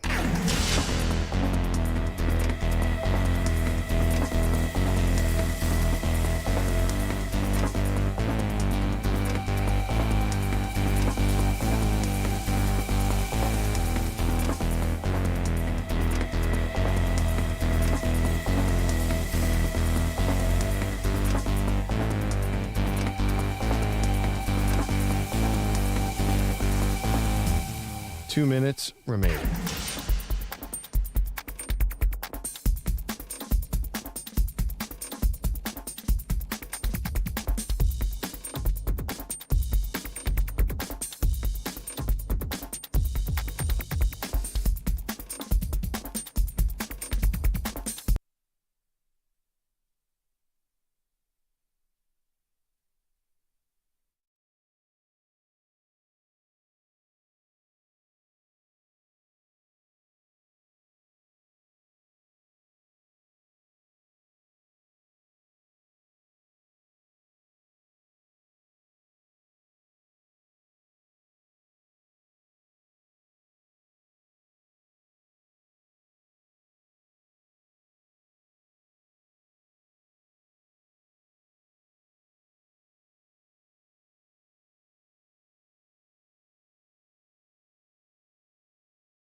30 seconds remaining.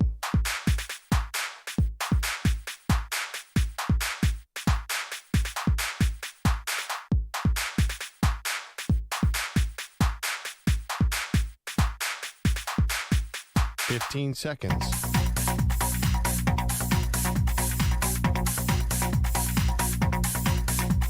Break ends in 5 seconds.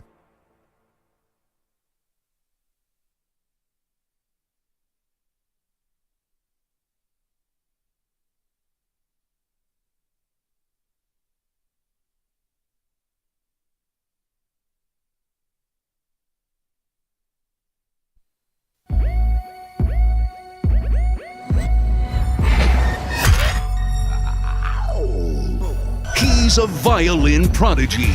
Her full name is Maggie the Stallion.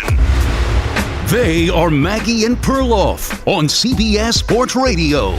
Did not expect to see this headline. John Calipari reportedly set to leave Kentucky to go to Arkansas.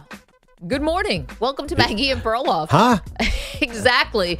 We knew things, Perloff, were not maybe perfect with Kentucky. The fan base, obviously, a little upset when you go out as a 3 seed and you lose to Oakland. And this is, after just losing to Fairleigh Dickinson. And I get that the Wildcats haven't won a title since 2012 with Coach Cal. I still did not think that he would be moving on this quickly. And I never thought it'd be to go to Arkansas.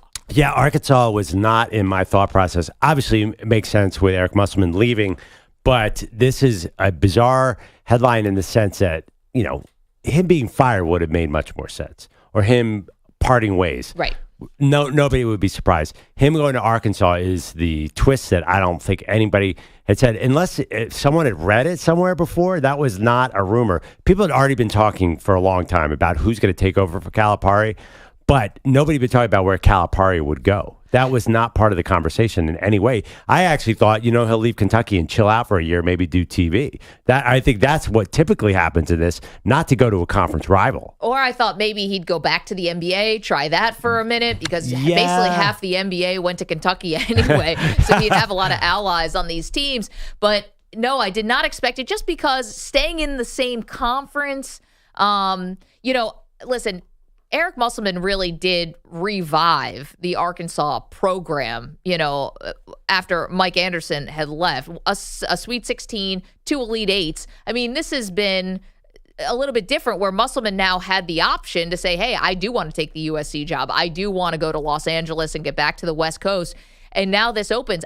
If I'm Kentucky, I think I'm going to regret this. And I think one way you're going to regret it is look at the Arkansas reaction.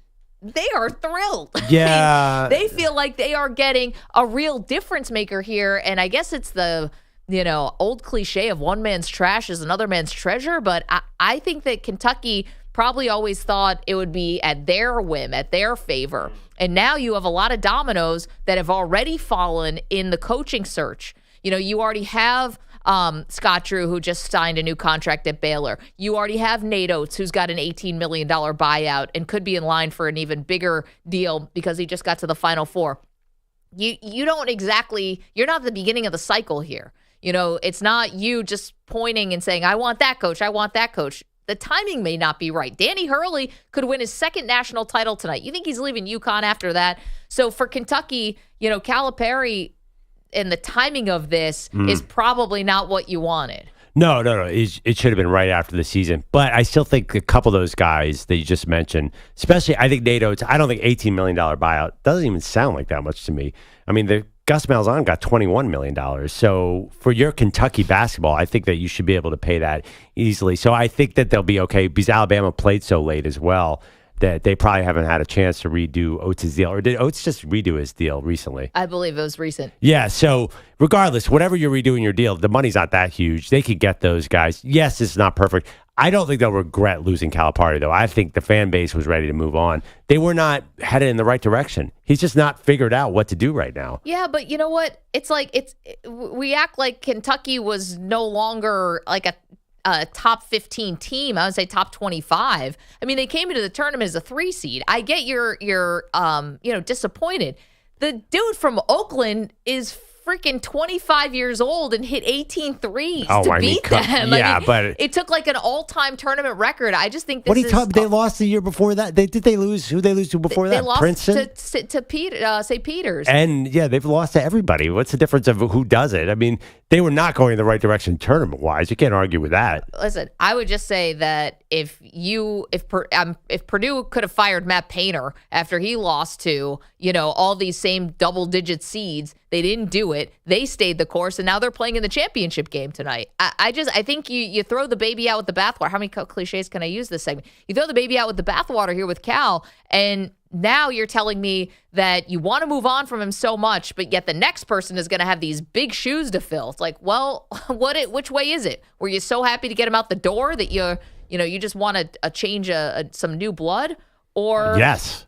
Okay, but you still are throwing away somebody, or you're not throwing away. He's deciding to move on, but it felt like forced. Somebody who's has been to 4 Final Fours, 6 SEC titles, and won you a national championship, and you're saying goodbye. Yeah, absolutely. I mean, I'm looking at some of the stats. The last time that they were consistently a number one team and the top 5 team was really 2017. They reached number one once in 1920, which was a weird year anyway. But 2020. You said 1920. This 1920 season. 2019-2020. Yeah. 2019-20. I'm sorry, I'm looking at the seasons are marked by 2 years. So their high ranking was 6 this year, 4 the year before, 4 the year before, 10 the year before. This is going the wrong way with Calipari. His success is consistently going down. And the sport is ridiculous now. You have to be old. Do you have any chance with freshmen anymore? That Anthony Davis team that won the title, that's a relic. That is never happening again because at NIL, a lot of guys are going to stick around. All the good players that go into the NBA are from Europe or wherever. So I just don't think that formula, the one that John Calipari won the title with, it's never coming back. 855-212-4CBS. There are some happy people in Arkansas today. Let's hear from one. Preston is on the line. Good morning, Preston. The 479 has been revived. We are so back. Last time I saw Coach Cal, he was being ejected from Bud Walton Arena, and now he holds the keys to the city. Hog fans everywhere, on behalf of them, we could not be happier. We are back. So, Preston, you're not at all concerned, like what Perloff is saying, which is Calipari's recent tournament woes. You're not concerned about that? I am not, Maggie. I side with you. I think we struck while the iron is hot and got a bargain. Thanks to Oakland. Thank you to everyone in Oakland for taking them out. And, I'm happy we got them while we did. Preston, congrats. And we're going to wait for the news to become official. Right now, it's just reportedly, but it's from some big heavy hitters that John Calipari is set to join the Arkansas Razorbacks. By the way, both things can be true, that it was time to leave Kentucky and he's a great hire for Arkansas. And that's just reality. I know that might sound like hypocritical, but it definitely was time to leave Kentucky, and this is definitely a good hire for Arkansas because I think some of the pressures to get all the superstars that he had to do at Kentucky will not be quite as extreme in Arkansas, so he can actually build a team and have somebody stick around for a little bit and win a tournament game. Yeah, but I think if I'm reading this correctly, wasn't the Kentucky fan base kind of begging him to do things a bit of a different way? I think if you're Arkansas and guys like Preston who just called in and said, this is awesome, and they're excited because they're Arkansas fans, they're willing to take Cal however he wants to do this. So, but they still think it can be successful. I just think that it's going to be a little easier for Cal to be a normal coach at Arkansas. I just don't think he's going to have 4 future pros come in there and go the same year. I think guys will stick around. By the way, the guy who beat him in Oakland, wasn't he like 32 years old and an orthodontist or something? Like, the point is old guys win in this tournament. I think he's going to have more old guys at Arkansas than Kentucky. I mean, Kentucky, first of all, even physically, you look at Kentucky, every year they come in with these skinny future NBA kids who have no chance in the tournament. Arkansas is not going to be like that. It's not going to be 5 stars. Okay, but but you want to take Cal out of Kentucky. You're not going to take, you're not going to totally change the guy. I think you are going to change. I think you're going to see a different Cal. You're going to see something closer to parts of Memphis and UMass Cal, because there were times when he could coach. Okay, well, here's the thing. If you are going to get that from Calipari, then I would expect him to be closer to a national title than Kentucky in the next 5 years. Because the next person who comes in with Kentucky, you're talking about someone who comes in with all the expectations in the world. You basically come in on the hot seat a little bit. Yeah, definitely. And sometimes the fan base can be their own worst enemy with something like that. Yeah, so, but what if I told you Nate Oates is going there? I think he has a learning curve just like everybody. This is why I think if you're just going for the best candidate and you're looking for leadership, you're looking for smarts, and you're looking to hire somebody who's got name recognition and cachet and can walk into any living room in America. But you don't need to walk into living rooms anymore. I think you go to Dawn Staley or every transfer portal in America or whatever. If you don't have to walk into living rooms, I think you still do. I think it's part of it. I think you have to run this NIL program, and Cal has not really done a great job in Kentucky. For some reason, I understand that Arkansas is going to pay it. There's already a lot of reports that they have an NIL fund that's going to rival anybody. But I think if Nate Oates comes into Kentucky, it's a win-win. With his style of play and the offense, I think that'd be really cool. I think he would win there too. So the one thing, and we're talking about John Calipari, who is reportedly set to leave Kentucky and take over Arkansas. Here's the one thing. You know who you're describing a little bit to me? Who? All the money in the world. Of course, this should work. Texas A&M. I know that football is different than basketball, but that's kind of what you're describing. Now, Eric Musselman's had success at Arkansas, so in this era. So clearly the deep pockets work. But that's the same kind of thing we would say with Texas A&M. You got all the money in the world. You got all these billionaires and the boosters, and so far they're still searching. Yeah, I know, but Jimbo's a different thing. I don't know if you're telling me John Calipari is it's Jimbo. Mike Elko now, right? Yeah. I'm just saying. You're saying, well, Jimbo is a failure with all that money. I don't think that he's the same thing. I don't know. I'm not a gigantic Jimbo Fisher fan, so I understand what you're saying, that money can't buy a title, but I'd rather give my money to Cal. We are on in Arkansas, and we just had one call from someone who was very excited about the hire. Now we get the other side. Levi is also in Arkansas. Northwest Arkansas is not as happy about this. Good morning, Levi. Hey, good morning. 479 here again. I'm going to miss Muss. Like, he took us to 3 Sweet 16s in a row. You know, I feel like Hunter, you're a joke. Yurachek, our athletic director, ran him off in a very uncool way. I don't know if you guys heard about that, but if I was Musselman, I would have wanted to leave too. And I'm a little sour about that. Like, we ran this guy off. It's the first time we've been relevant since Nolan, and I don't trust Calipari. Like, I've booed Calipari enough in Bud Walton Arena to not trust this guy. So I don't know. I don't know. Levi, I guess we'll see how it plays out. But. Levi, at least you're relevant, though. You have to admit that. Well, that is very true. That is very true. We went from 3 Sweet 16s in a row to not even making the tournament and having the worst losses in Bud Walton Arena history. So I get it, but I honestly just wish we could have held on to Muss a little longer. But I get the excitement. I get it. You know, Levi, it's always that thing, and thank you for the phone call. Good to hear from you. It's always the thing that happens when you hire somebody within the conference, or like, you know, that's been arm's length away from you this whole time. Someone who's kind of in your face, which is, how do I go from booing this guy to cheering this guy? There's like a little bit of a switch that has to be flipped. This happens, I think, oftentimes when teams trade for somebody that you might not like. Yeah. You know, and then all of a sudden it's like, wait a minute, I was booing this guy and now I got to root for this guy. I got to tell you, my friends who are Eagles fans have no problem cheering for Saquon Barkley. Right. For players, it's kind of easy. Calipari, that is a great point. I think there are a lot of people who had issues with Calipari, but I don't think it's hard. I think everybody flips that switch. If you think your team can win, you're going to do whatever it takes. I mean, who is a hated rival of the Buffalo Bills? But trust me, if anyone from that Chiefs team comes over, you're going to root for them pretty quickly. No, I get it. It's just, but there is like a moment. I get what Levi's talking about. You know, it's like, hey, we just went from booing this guy in our own arena, and now all of a sudden I got to love this guy, and it takes a second to sort of set in. I don't think so. If Ohio State could have gotten Jim Harbaugh as their coach, they would have kicked Ryan Day to the curb in 2 seconds and rooted for Jim Harbaugh. I think you root to win. You might say it's hard, but I'll bet you Arkansas fans are going to love Calipari. Don't you think? I mean, I understand they're rooting against him, but he's quite a charmer, that John Calipari. He's going to get in there, and he's going to have his NBA friends around him, and I think it's going to work.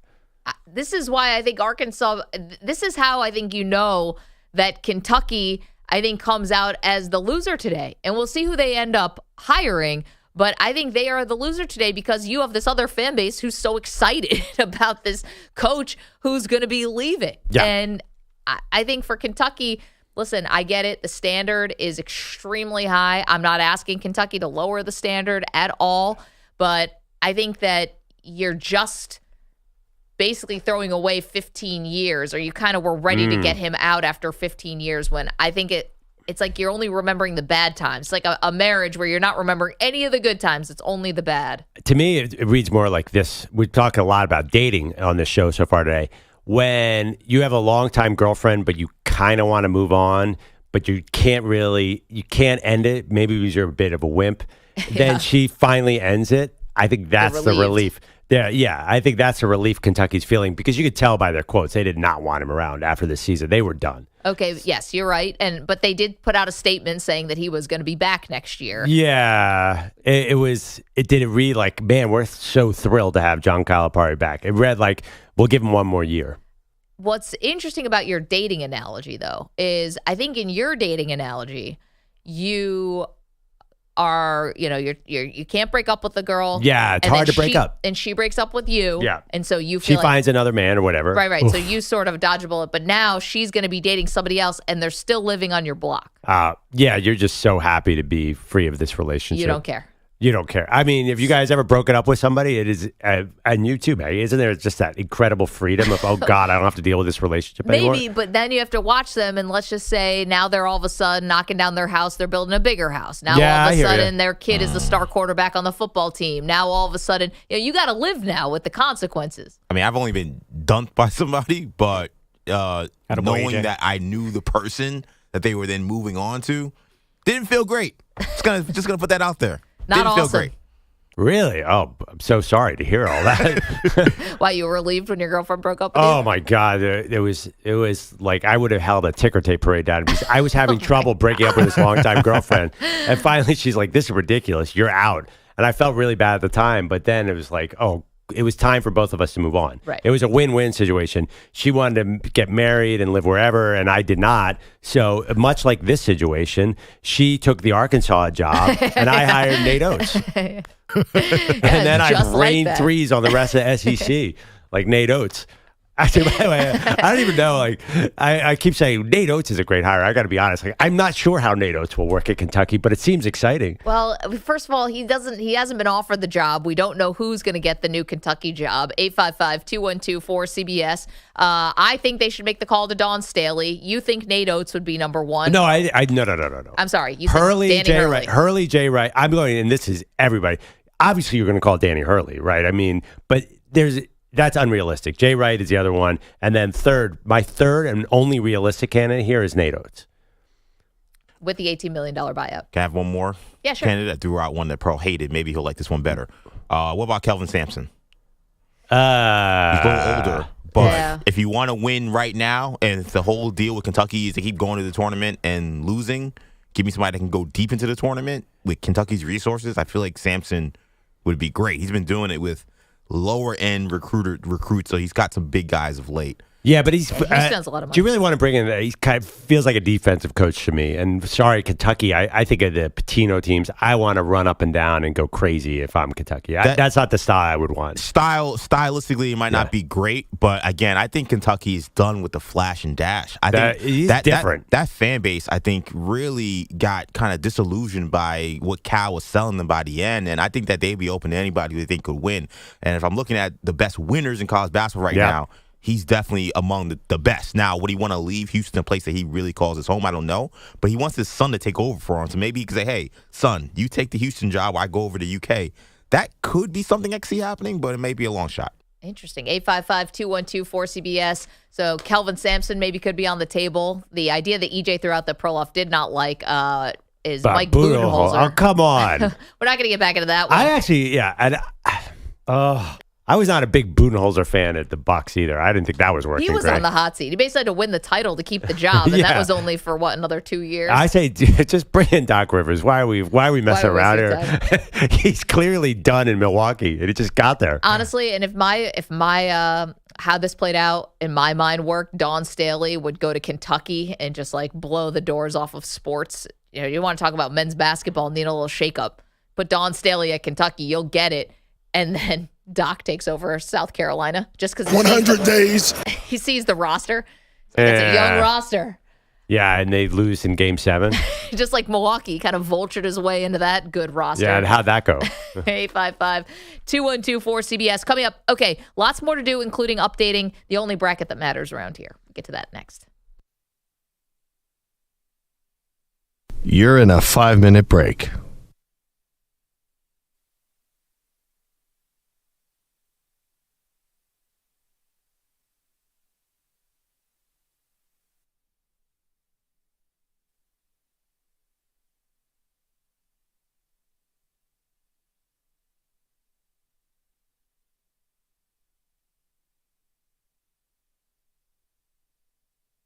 Four minutes, 30 seconds remaining.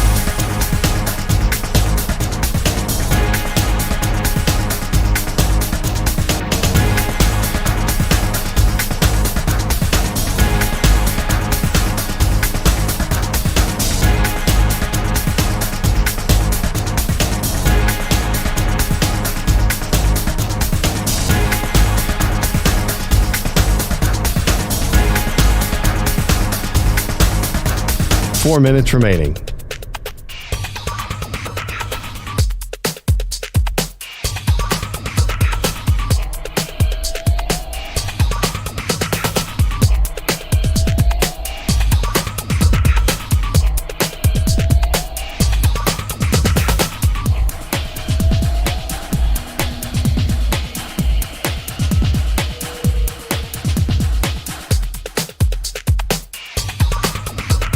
Three minutes, 30 seconds remaining.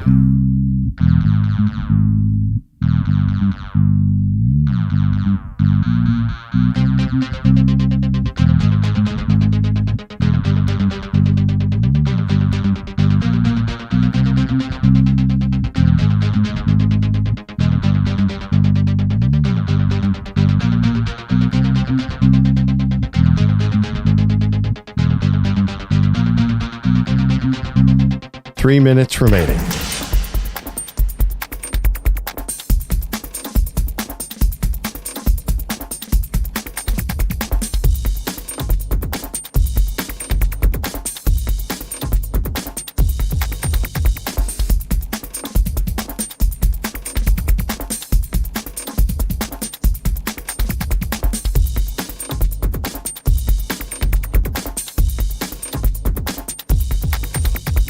Two minutes, 30 seconds remaining.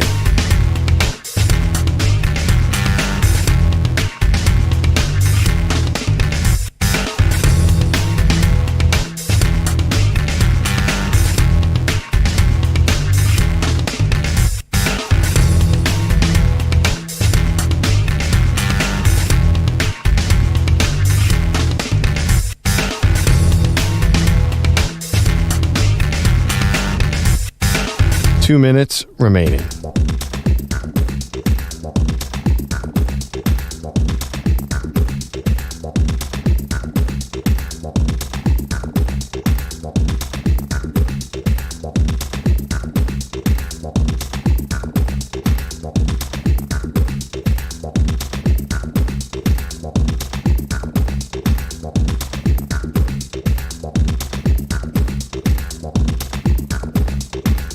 One minute, 30 seconds remaining.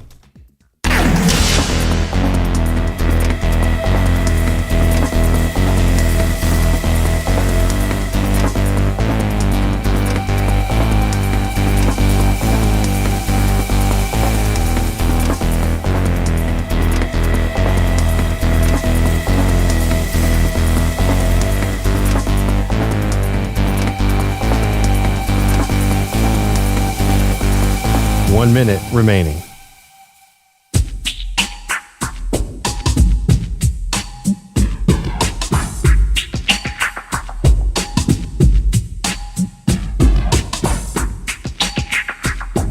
.45 seconds remaining.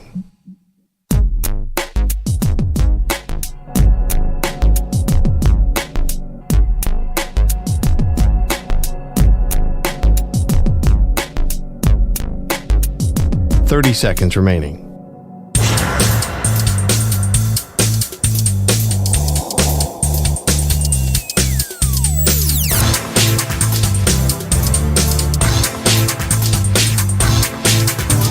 15 seconds.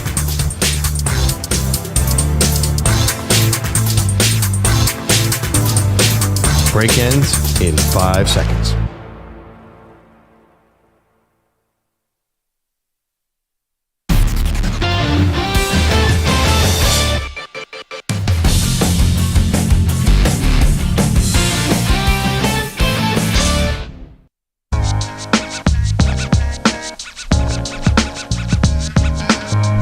Welcome back to Maggie and Perloff. So tonight's game starts ridiculously late.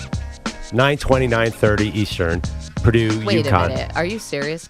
I think so, unless I read that wrong. It's crazy late, right? That's later than I remember. Oh, Can you guys double check? 9:20. Oh, Yeah. you're right. So my This is favorite time part for, of the entire tournament is one shining moment at the end, which is ironically a bit of a one-hit wonder, I believe.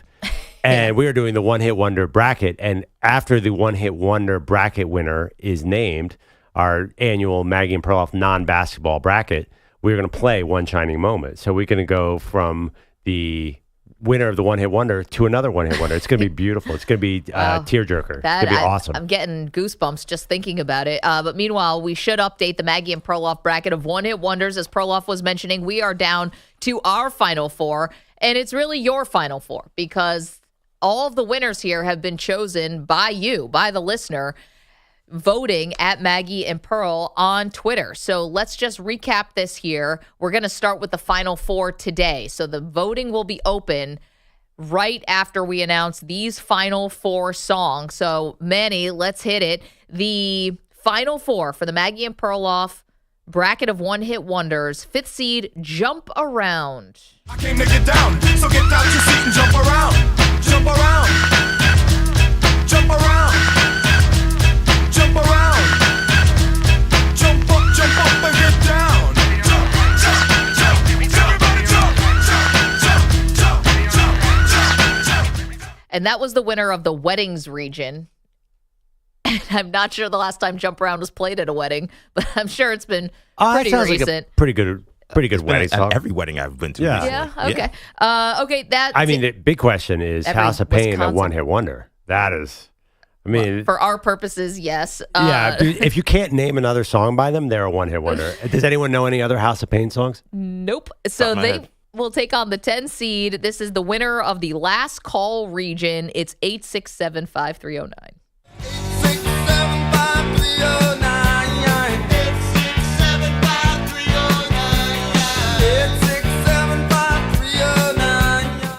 Okay, and we are doing the Final Four, the Maggie and Perloff bracket of one-hit wonders. The winner of the cruising region, this is the number 1 seed, Take On Me.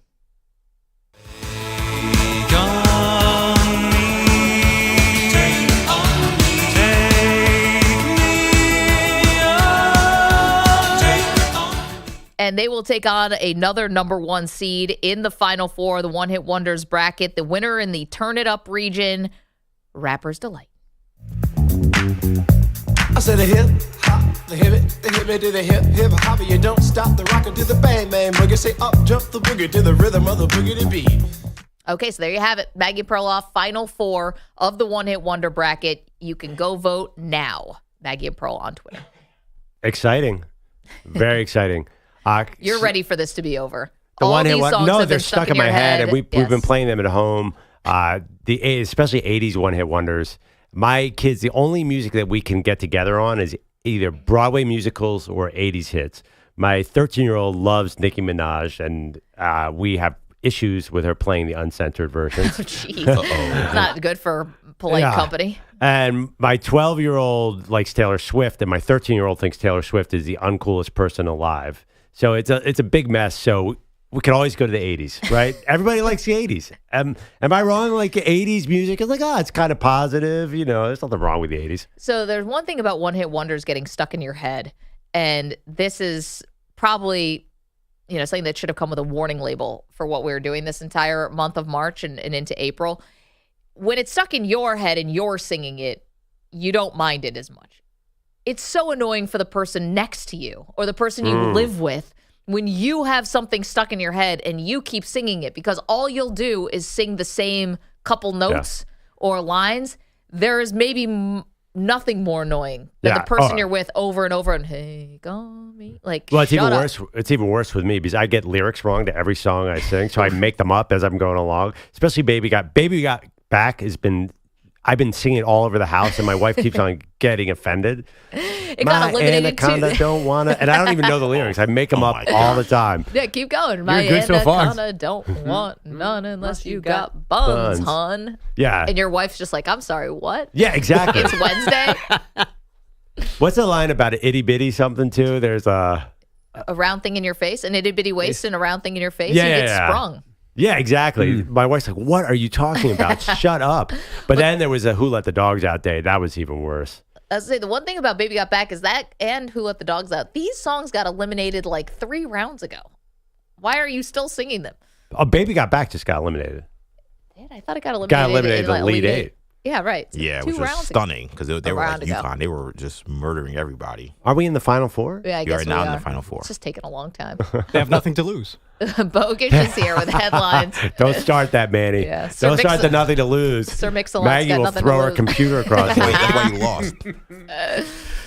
John Calipari to Arkansas, undefeated South Carolina, the end of Caitlin Clark's college career, UConn, Purdue tonight. None of that matters because of this. Grady Dick, who created the NBA's new favorite game when he did a post-game jersey swap with Anthony Black, left yesterday's Raptors-Wizards game because of a bruised groin. Yes, Grady get outta Dick here. suffered a bruised groin yesterday.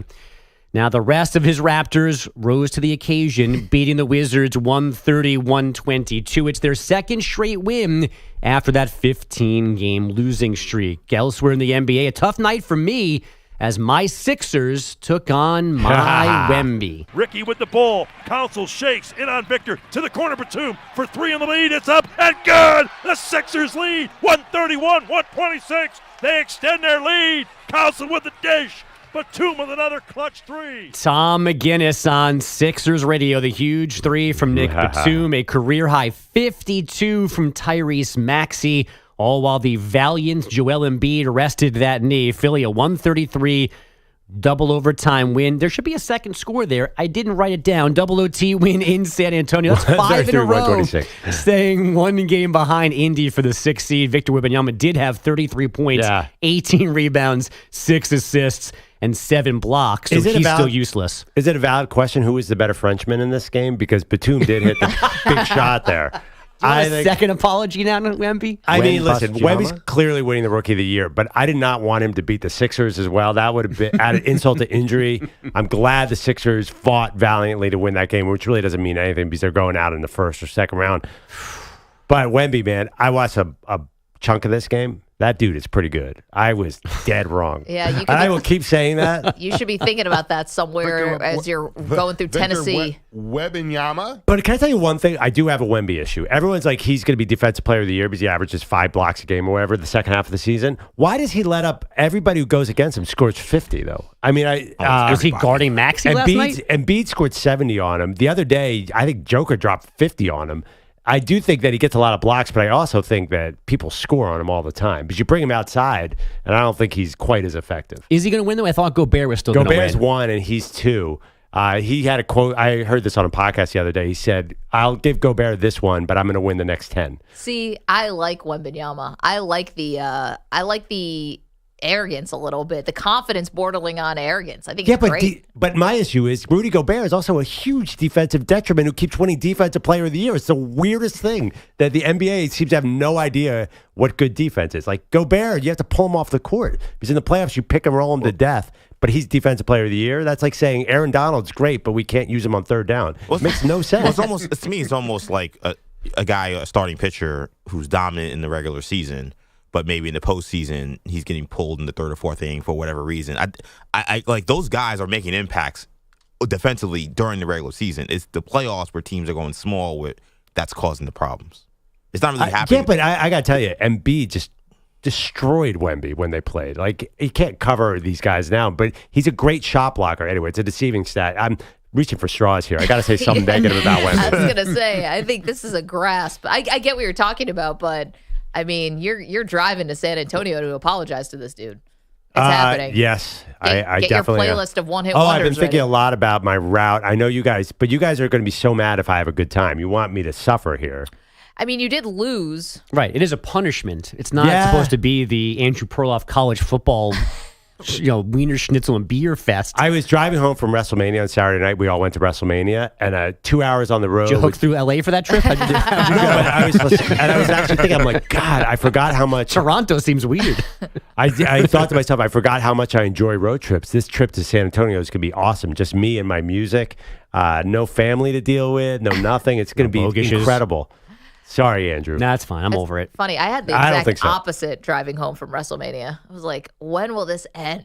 Why am I on You live- backcountry roads? You live 75 minutes from the actual Lincoln Financial Field. What are you talking You about? want to know why? I made a critical error, and tell me if you've ever done this while you're driving somewhere. So I was hungry. Yeah. And I was leaving the arena because it was late, and I didn't eat anything except for a pretzel, like a half a pretzel at the stadium. So I was like, oh, I'll stop at Wawa. You are always telling me how Can't great go wrong with Wawa. is. The best.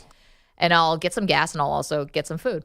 So I made a mistake where I pulled off the highway because it said there was a Wawa there, but it was like 4 miles away. The worst. The worst. Honestly, I think that the federal government needs to get involved and prosecute the people who mislead with those street So signs. prosecuting themselves. Oh, by the way, Maggie, you buried the lead. Like, I'm so sorry. It was dreadful, and it was had a lot of lights. It was just the worst. So I'm driving not driving nonstop. I finally get to Wawa. I order a cheesesteak. I thought, oh, Perloff will be proud of me. I'm going to order a cheesesteak. I got it.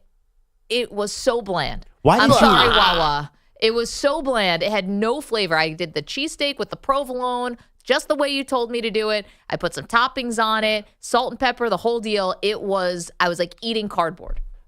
Well, I don't know about that. I don't know about that, but still, I mean, people do not go to Wawa for cheesesteaks. You Yeah. go to- And the other thing too, we were Middle of we nowhere. were at 4 different hospitality suites with free cheesesteaks. Why didn't you eat that at the stadium? Nah, I didn't feel like it.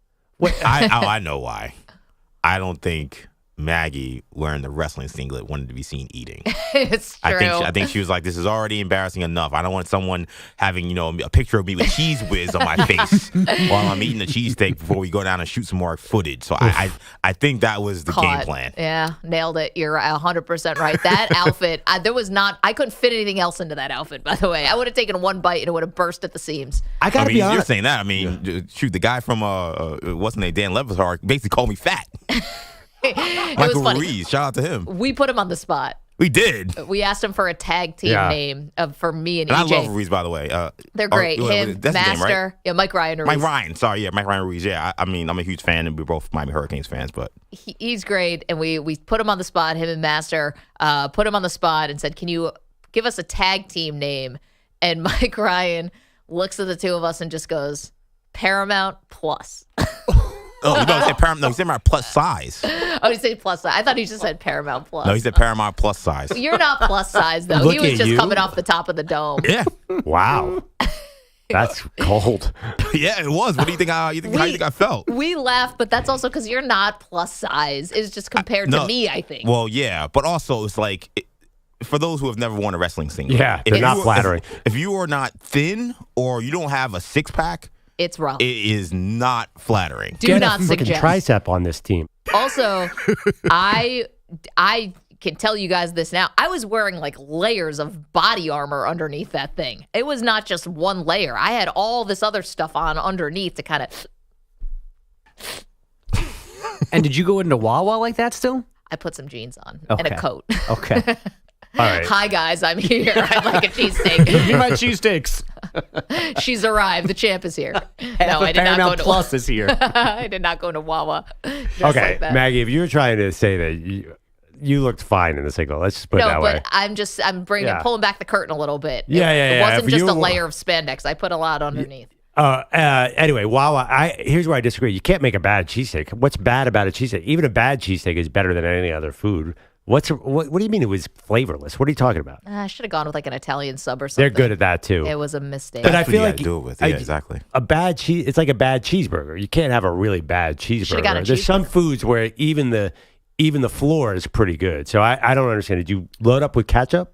No, I didn't put any ketchup on. Why would I put ketchup on? See, I don't do that. Yeah, I was lucky enough, and shout out to Perloff's parents. We had cheesesteaks at the Perloff compound, which is awesome. And Bogish is just dripping with jealousy right now. Why you only mentioned this? You went to the Perloff house before this? Went to the compound. There was a pregame? EJ and his brother. Yeah, and my brother. Wow. We had a great time. It was so fun. But no, I know Carol and Tom. Like, I've chilled with them before. I was bummed to miss them this time. Oh, but can I say the funniest conversation was my parents actually sort of pinned EJ. They're like, explain pro wrestling to us. So is it, and honestly, the words came out of my dad's mouth. Is it real? Yep. And EJ had to it was like pro wrestling 101, a 15-minute lecture. It was very fascinating. What has Even my I son learned a lot. gotten into? He's like, well, here's the thing with Cody, and he got back into he was explaining the bloodline to my dad. I was like, what is going on here? That was the coolest moment since joining the show, probably. Explaining the bloodline to Mr. Perloff. Wait, so he's asking for a 30,000-foot view. Is pro wrestling real? And you got into the storyline of Roman Reigns? It just that only took a couple of minutes to get to that, Okay. yeah.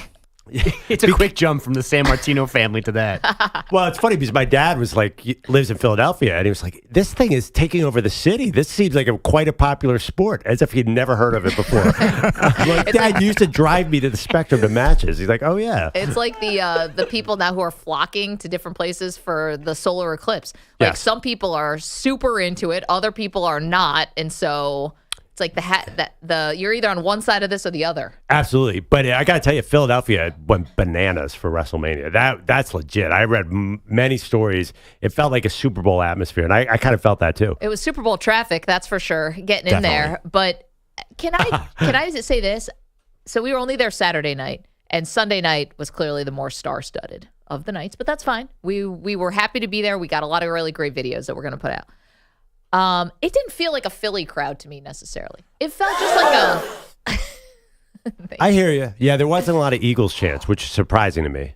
Yeah, it seemed like not generic. Wrestling fans are their own thing, but it felt more like wrestling fans, not, a bunch of people from Philly who came to this event. So you weren't sexually harassed or attacked or that kind of stuff? You know what I'm saying? There were no crimes committed? Unfortunately. I think there was some mild harassment going on.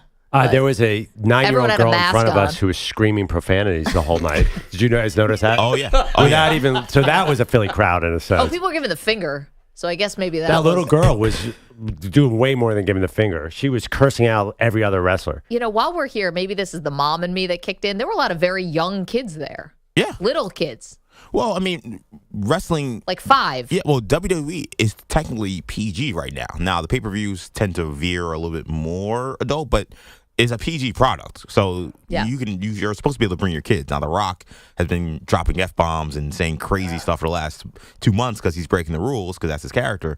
But, I mean, it's become more, more appealing to parents with young kids. That's what they're trying to do. I was just looking at those parents. I'm like, that kid's going to be cranky later. Yeah. Put a jacket on that kid. But that was the thing, too. When you mentioned the crowd, I think some of that was the cold. Because I think the crowd yesterday, now they got a better show yesterday, but the crowd yesterday, just from just from watching on TV, you could tell they were more lively, I think, because it was warmer. It was cold. Like, it was really cold. It was windy hat, too. gloves type of fur, like winter coat cold. Yeah, it was windy. It was like not great. So that probably has something to do with the Philly crowd being a little down. Yeah.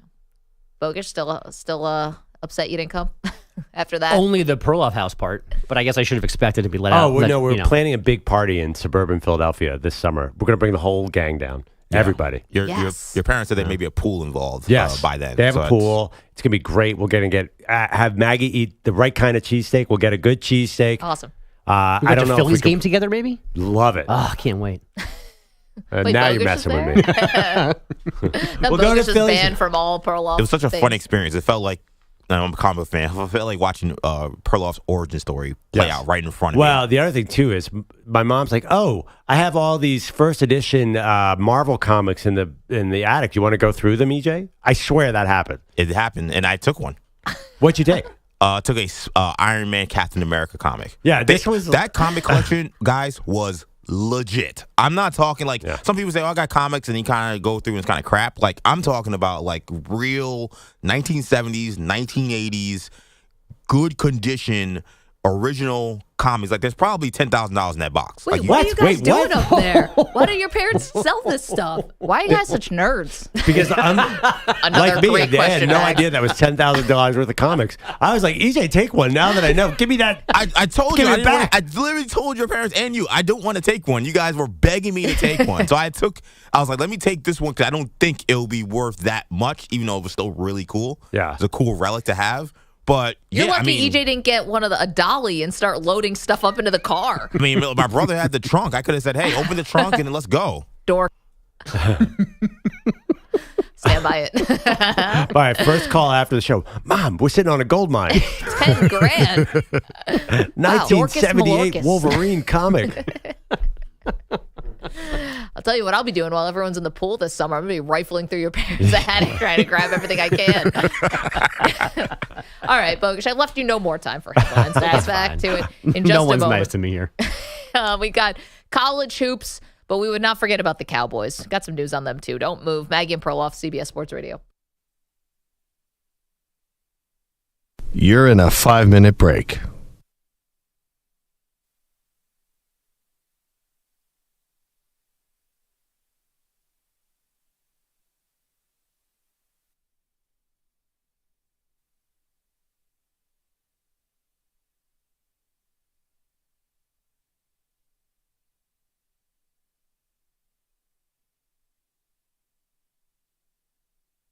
Four minutes, 30 seconds remaining.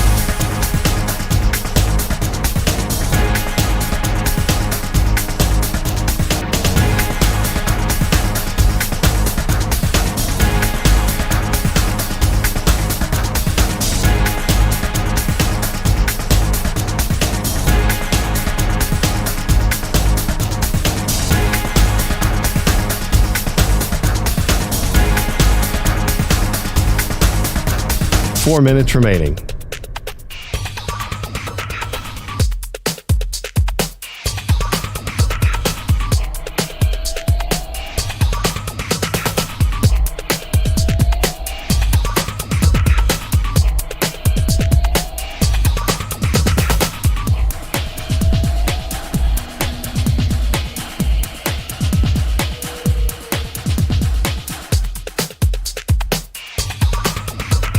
Three minutes, 30 seconds remaining.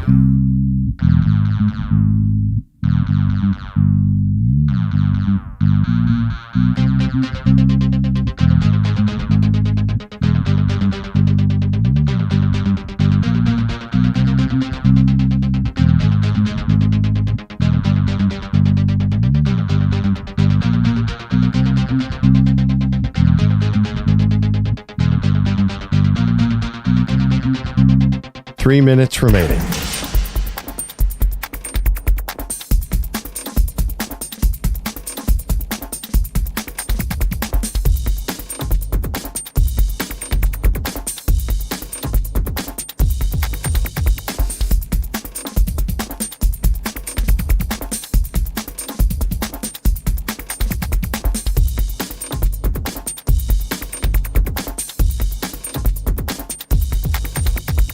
Two minutes, 30 seconds remaining.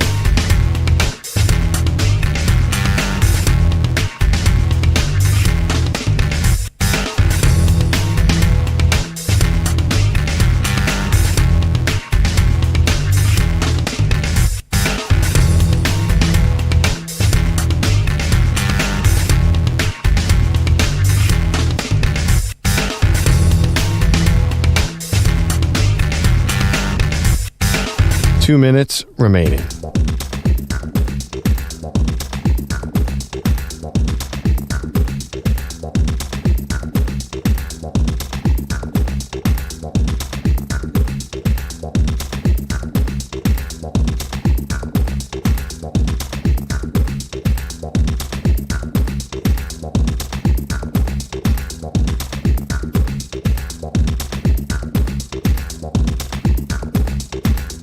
One minute, 30 seconds remaining.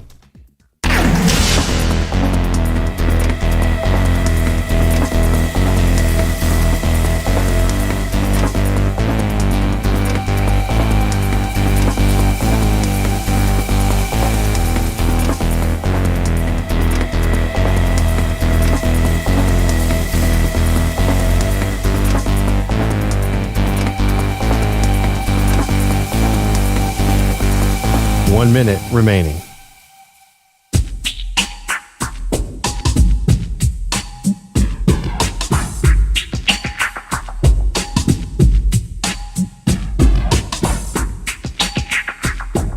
$45 seconds remaining.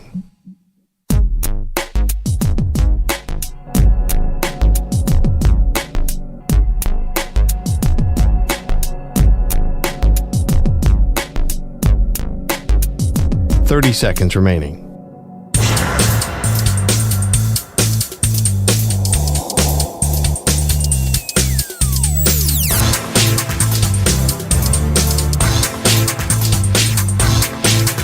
$15 seconds.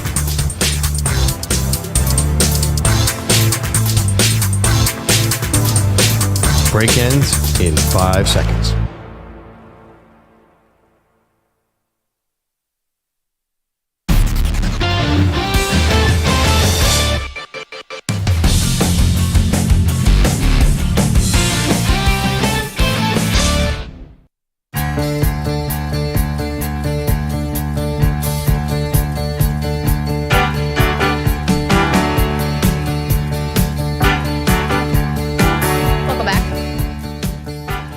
Gray, Andrew Perloff, amidst all of this college basketball news, John Calipari reportedly leaving Kentucky to go to Arkansas. We've got the men's championship tonight. We had the women yesterday. Dawn Staley in South Carolina win another championship. Caitlin Clark's college career ends, but we will always find time for the Dallas Cowboys.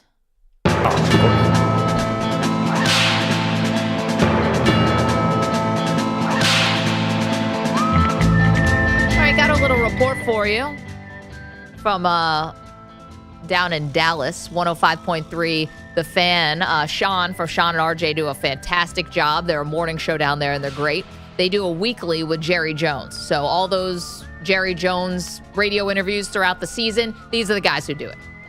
So from Sean, quote, I've heard from way too many people that if Micah Parsons was out of there, meaning away from the Cowboys, there would be a decent amount of people inside the Ford Center at the Star in Frisco smiling or breathing a sigh of relief. This was an idea that some within the organization feel that Micah Parsons' behavior is quote-unquote worn thin, Perloff.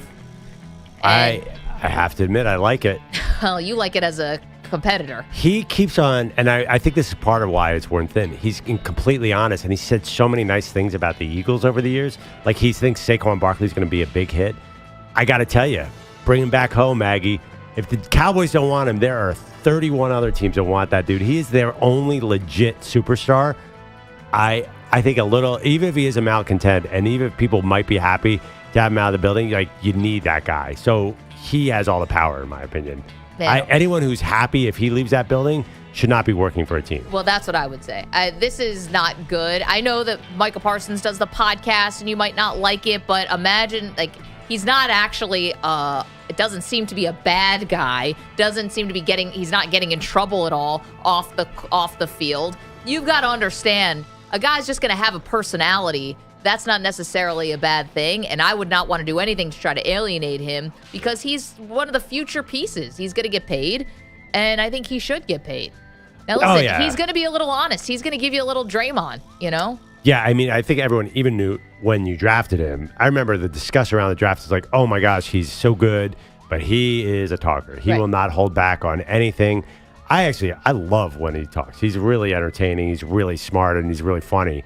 So I think he just looked really great in green. And if he gets worn out there, it's interesting not happening. Like where the Cowboys going as a franchise too. The one thing that every Cowboys fan I think has a right to be excited about is Micah Parsons' future. And now that's a little bit up in the air. Maybe this report it's inaccurate, or maybe it doesn't mean anything. But that's the one sort of ace in the hole they had. We have the best pass rusher in the league, and now who knows if they even have that. Tell me, Micah Parsons is on his way out. Dak, we don't know if he'll be back. It feels a little bleak. Well, I think we're jumping a little bit there. I mean, Dak's going into a contract year, but I think some Cowboy fans are okay with that. Mike McCarthy also in a contract year. CeeDee Lamb is also a superstar. But do you feel like they're going to be able to take advantage of Micah Parsons while he's in Dallas? They already didn't. Oh, in Dallas? Yeah, I thought you were saying as a rookie on a rookie deal. Are they going to really cash in on having this superstar that they got lucky to get in the draft? I'm a little worried that they might not. I'll tell you what. I mean, you don't get any closer by trading him away. That's for sure. That's your Cowboy quickie. Can't argue with that logic. Yeah, I mean, what are you going to do? He's going to get paid. Yeah. And he deserves to get paid. Now, the question is, if you are playing against the Cowboys and if you have a lead on the Cowboys, then Micah Parsons becomes a little neutralized because when you can run the ball, it's just he's not as effective. Absolutely. All right, coming up, the big news from college basketball. We get to that next. It's Maggie and Perloff, CBS Sports Radio.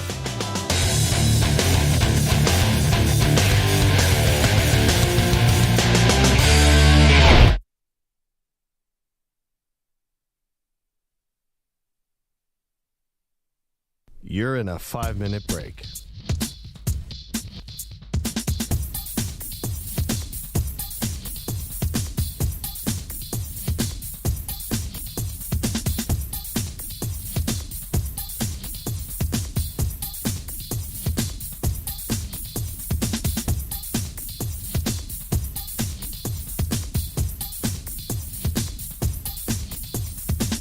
Four minutes, 30 seconds remaining.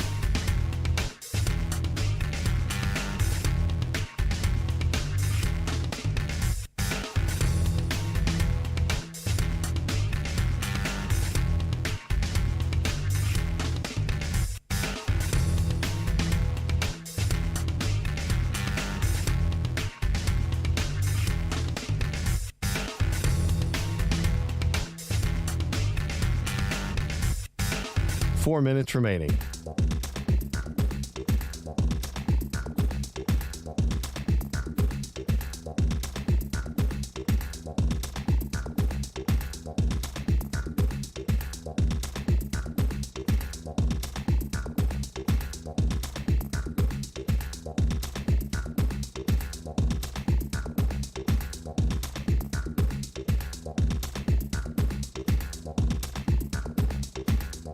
Three minutes, 30 seconds remaining.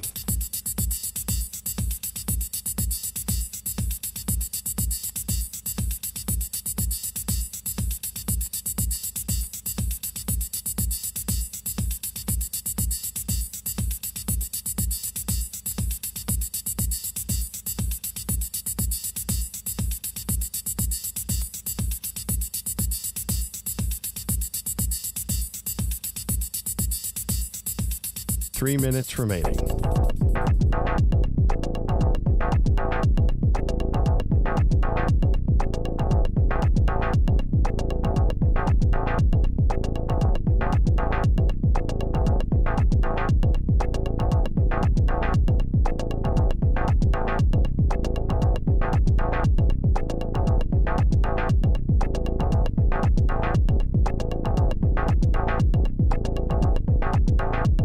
Two minutes, 30 seconds remaining.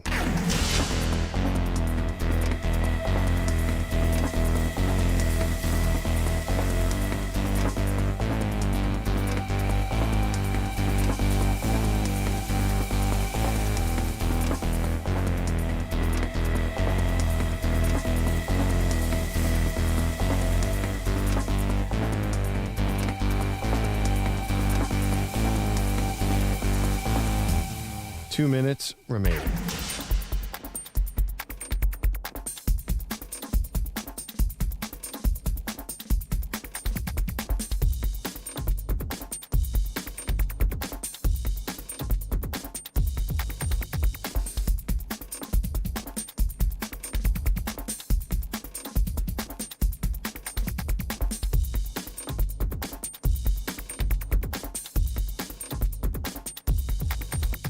One minute, 30 seconds remaining.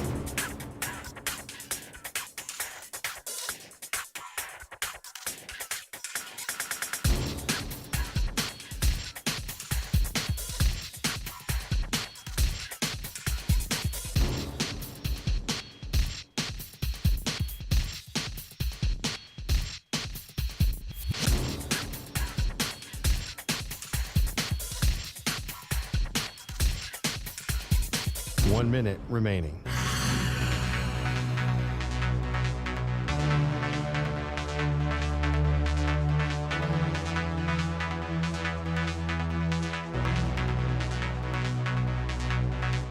45 seconds remaining.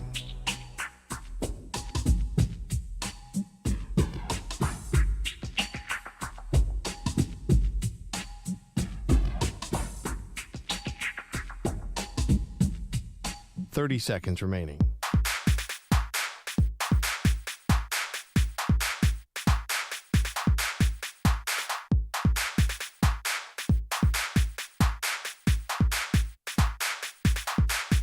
Fifteen seconds.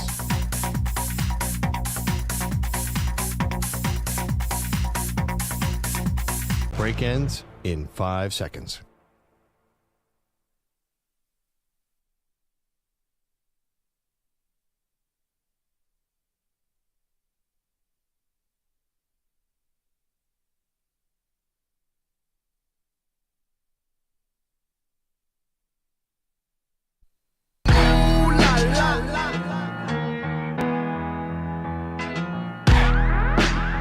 He's the reigning Fortnite champion. She's a Call of Duty legend. They are Maggie and Perloff on CBS Sports Radio. I was shocked. I was stunned to wake up to the news that broke overnight, Perloff, that John Calipari is leaving Kentucky reportedly to go be the new head coach of the Arkansas Razorbacks men's basketball team. Did not have this on my bingo card. Yeah, it's funny. You say shocked and surprised. Not shocked that Calipari is no longer the Kentucky coach, because that was in the air before they announced he was coming back. But going to Arkansas, it's just so weird. I don't even know what to make of it. It is 100% unpredictable for me. Maybe someone behind the scenes knew it, but it just doesn't make any sense. It's still not really totally registering that John Calipari is going to be walking the sideline in Arkansas. Well, because you're staying in the same conference, you are just maybe taking a step, I want to say a tiny step backwards, but I feel like that's not really right to say. You know, historically, Kentucky has the more legacy program, but Arkansas has been to a Sweet 16 and 2 Elite Eights over the last 5 years with Eric Musselman. So they've been a player. This is not a dormant program that John Calipari is coming in to revive. You know, they have already been revived by Eric Musselman. So I guess this works. I know Arkansas fans have got to be thrilled today. I think your first question, and not to dismiss the Arkansas side of this, but it's got to be about Kentucky. I think this is a move they are going to come to regret, even if they are going to have some good options here at coach. You know, the timing of this is tough. You have coaches who have, you know, dicey situations here. There's not an obvious fit. There's no heir apparent. And so I don't know if Kentucky's got to be feeling maybe a little bit on their heels this morning, unless they saw this coming long ago. What? I mean, honestly, how can a coach do worse than Cal's done the last 3 years? Well, but he still had number 1 recruiting classes or top 5 recruiting classes, and he's had a lot of regular season wins. You just want to tell me, okay, losing to Oakland, losing to St. Peter's. I get that, but, you know, so did Matt Painter, and he's got his team in the national title game tonight. Yeah, but Matt Painter never broke it through. Calipari is clearly going wonder. Matt Painter has been winning more and more games as he goes along. Calipari's been winning less and less games as he goes along. I don't think there's a lot of worry in Kentucky. I mean, honestly, if a guy gets to the second round, that's a step up. I think it's a low bar right now in Kentucky. And the other thing is, too, you have pretty much your choice of coaches. I don't agree with you that guys are not going to come because of the timing. I think there are a lot of guys who still want to be at Kentucky because it is the top of the pyramid in college basketball. So I don't think they're going to have nearly as much trouble as you're saying. Well, I get that, but if you want to say, this is what I mean by timing. Say Danny Hurley, who is probably at the top of the pyramid right now in terms of college basketball on the men's side. Well, if he wins his second title tonight, I don't think he's coming to Arkansas. Well, yeah, but you were going to get him at the end of the season. To Kentucky. Yeah, well, there's no timing with Danny Hurley. He's still playing, so it doesn't matter. Actually, the timing's actually fine for Danny Hurley and Matt Painter. They're the two coaches who are still alive. No, they couldn't talk to him until after the season anyway. Okay, but I don't think Kentucky's getting Dan Hurley. They're not getting him anyway, but right. I don't think Kentucky's getting Jay Wright. Okay. I don't think that Kentucky might be hard for them to get Nate Oates. He's got an $18 million buyout, which I know it's the SEC and all the billionaires and stuff, but still, it's not nothing. And Nate Oates is now a legend in Alabama, you know, taking the team to their first ever Final Four. He might not want to leave right now. I'd be surprised. If Nate Oates gets a legit offer from them and turns it down, I will be wrong, but I just think that it's Kentucky. By the way, Brad Stevens is also a hot name out there, too. If they can to move leave him the back, Celtics. Yes. He's been trending all morning that'll be the third call after Jay Wright The says no. Celtics are about to win a title, aren't they? They're at least going to the finals this year again. I mean, But you've does had Brad Stevens ever look happy there? I don't know. That's just how I think executives never look happy. There's nothing to be happy about yet because he hasn't won the title, but they have that's a definitely growing call. team. It's definitely a call you make if you're Kentucky. When's the last time he coached a game? In college, was that 2010? No. He was one of the absolute best, though. 2015, I guess, must have been that Duke. No, Duke I and think Butler? I think it was actually a little older. But anyway, yeah, I mean, who cares? He's definitely going to be a really great coach. And if you can take Butler to 2 title games, come on, get all the resources of Kentucky. That's my point. I do think they're going to be able to big game hunt despite the timing not being ideal. I know Nate Oates re-signed a contract. I mean, come on, put yourself in Nate Oates' shoes. I know he's good friends with your uncle because he's from Uncle Wayne. When was he? What's his timing? He was in Buffalo not too long ago. No, he went from Buffalo, the University of Buffalo, to Alabama, and my uncle and aunt are big Buffalo boosters. So he by the way, Brad Stevens left Butler in 2013 was his last season there. Right. Been with the Celtics as a coach and an executive. He's from Zionsville, Indiana. So I think, it's not Indiana, but he knows the power of Kentucky basketball. Well, I think we all do. Yeah, of course. But the If you're power in of the industry- Celtics is also pretty big. The modern Celtics? No. I think that all that mystique is long gone, in my opinion. I think for a guy like that, probably Kentucky beats a lot. I mean, do you think you grew up in Zionsville, Indiana? Maybe with Larry Bird. But Yeah. I don't know. I think for him, that'd be an interesting spot. I think Kentucky still gets almost whoever they want. But I think Nate Oates would be a great hire, by the way. I think a coach like that who is really good at the X's and O's, seems to have an eye for talent, knows how to get older players, has proven that at Alabama. That's what Kentucky needs. And I'll tell you what, and we're talking about John Calipari reportedly leaving Kentucky to go to Arkansas.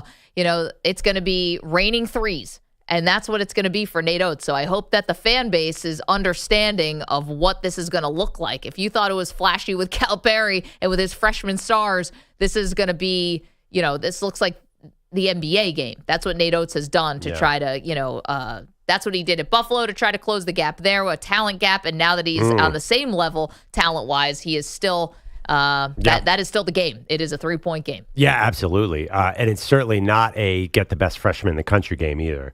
All the future NBA players or current NBA players under Cal, the guys are unbelievable, but most of them never even made a Final Four.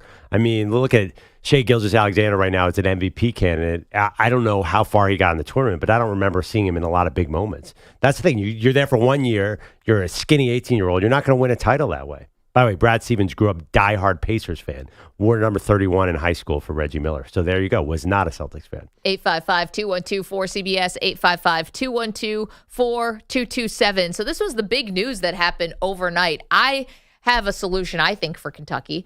And I would make the call to Dawn Staley, and I'd offer her the job. Dawn Staley won a national championship yesterday with South Carolina. It's her third. And I think there are qualities about her and her ability to lead. I think she has broken through. She has the presence to be the face of a big-time program, men's or women's. And I think it's 2024. I think we maybe kind of past the, a woman couldn't coach a man's sport. I think we're kind of getting past that. Becky Hammon was an assistant for the Spurs for a long time until she went to go coach the Aces.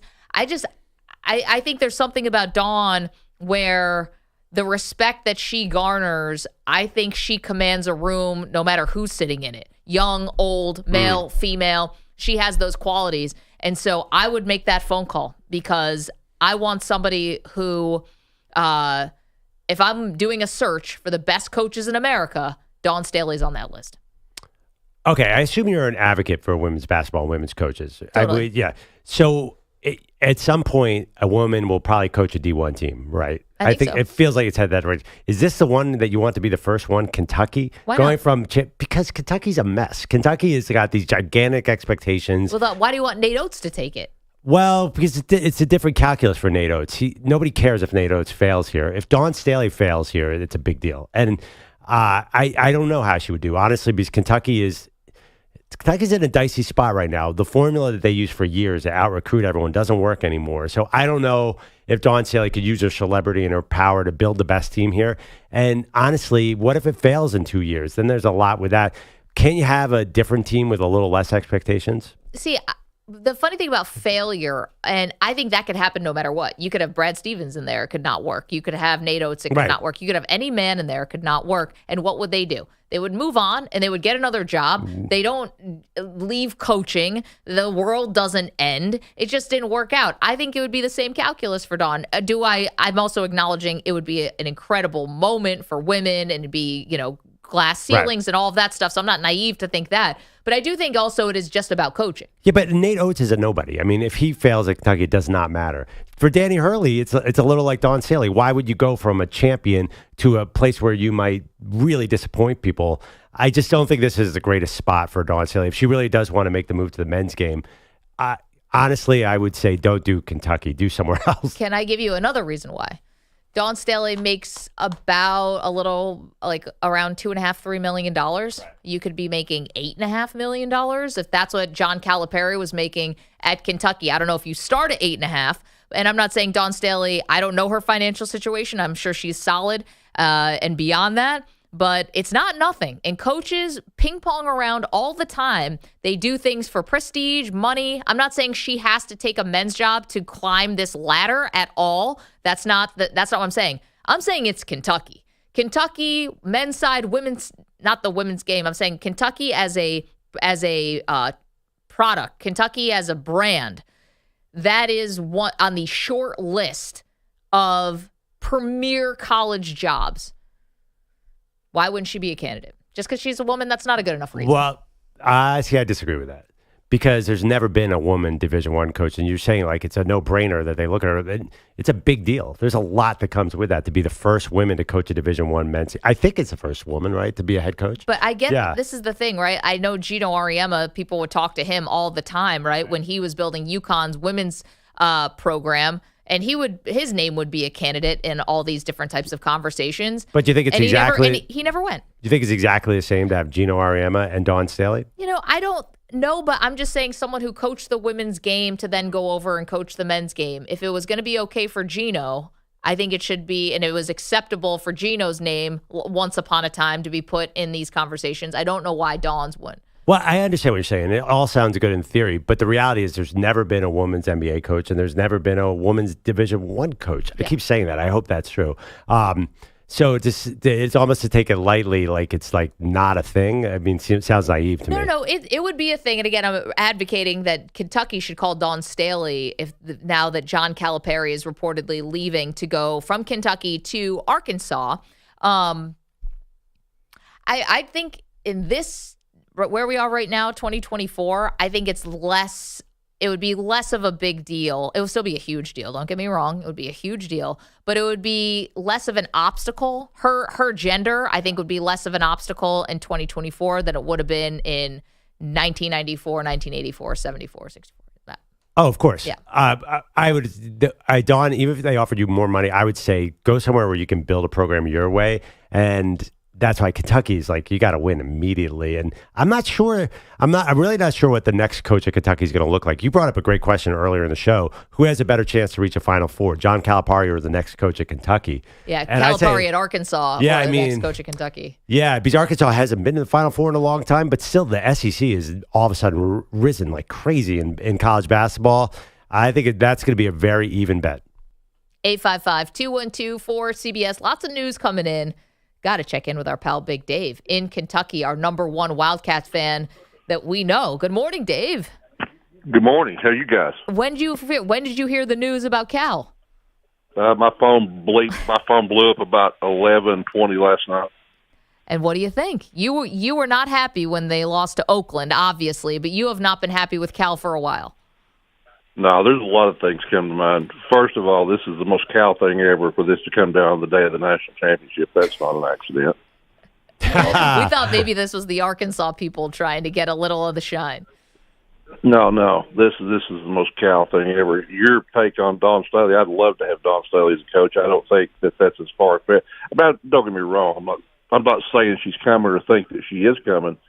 But in theory, I don't think there's nothing far-fetched about that. I think she's a quality coach. You know, and McLovin, your comment about how long it would take, you know, and I'll tell you something else.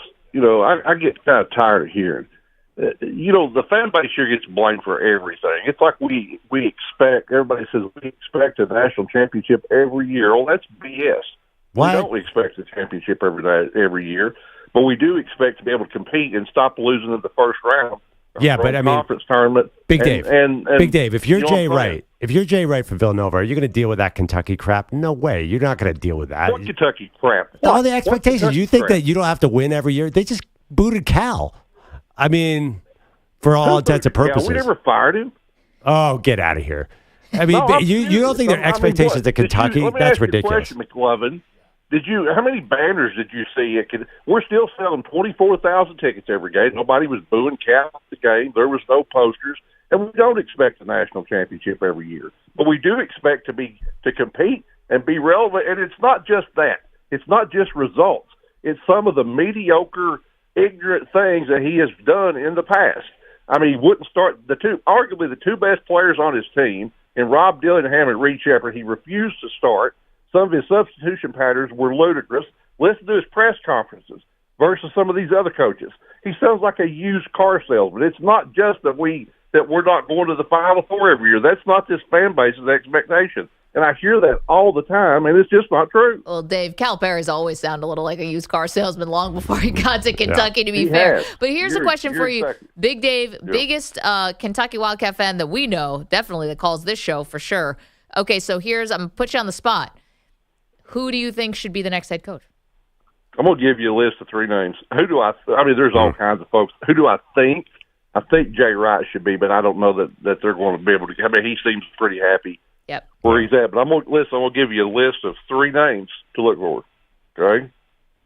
Nate Oates, Scott Drew. Are you sitting down for this one? Guess who was at Keeneland with the Shepherds this past weekend in Lexington? Bruce Pearl. Rick Pitino. Yeah. Well, how would you feel about Pitino coming back? I would have no problem. I understand his age is a bit of an issue. I don't think he's lost anything. I think he would equip himself with a phenomenal staff. Well, hold on, Dave. Do you want the next? Choice, hold on. Do you want the next head coach at Kentucky? How long do you want? You want this person to be there for the next 15 years? Cal was there for 15. You want the next 15, right? Rick Pitino is 71. Why does he have to be there for the next? But why does he have to be there for the next 15 years? To start with, that's part of the problem with Cal. Cal said when he was hired in, this is a 10-year job, and I'm not saying Bill Self, exactly putting out roses right now. There's everything has a shelf life. Yeah, I agree with you on that. Let me tell you, I'm going to close with this. I'm going to take y'all's whole show up. Here's the problem, McLovin. And I honestly believe this. People want to just talk about the forest instead of talking about the trees. The problem is Cal has had success one way from the start. He has recruited and got the most elite freshmen in the country. His recruiting ploy for the next year is to tell them that this class is going to be gone, so you come here. That's how he has had success. Those days are gone. Doesn't work anymore. And I think he understands that. It's a flawed system that he has. Listen, I'm grateful for him. He came here at the perfect time. He did great things for this university and program, but his shelf life has expired, and it's time for him to move on. Well, Dave, you got a big coaching search in front of you. Thank you for the phone call, and we'll be with bated breath. Pitino is going to be lobbying for the job heck. I'll tell you one thing about the same things that I said about Dawn Staley not wanting to shouldn't want to go to Kentucky. Jay Wright times 1,000, because if I just disagree with Big Dave that there's not heavy expectations. Even he said maybe not to win a title, but there is a level of excellence and impatience that I think Kentucky fans are used to. I mean, Dave probably disagrees with me, and I understand what he's saying. But, I mean, Villanova, you could just sit there in the shadow of all the pro teams and be fine and not get any scrutiny. I don't think Jay Wright wants to go to Kentucky. That is a hard job. Coming up, I was about to say McLovin. Perloff gave me a gift. McLovin gave me a gift today. McLovin's uncle gave me a gift today. We'll tell you what it is next. Maggie and Perloff, CBS Sports Radio. You're in a 5-minute break.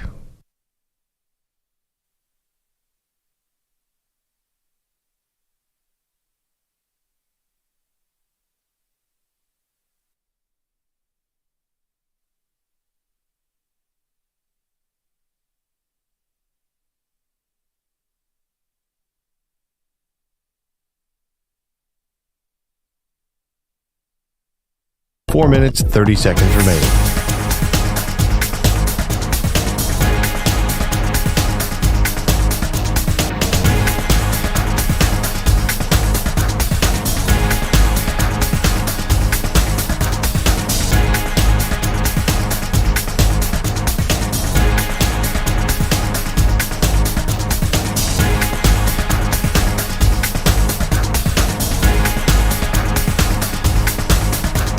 Four minutes remaining.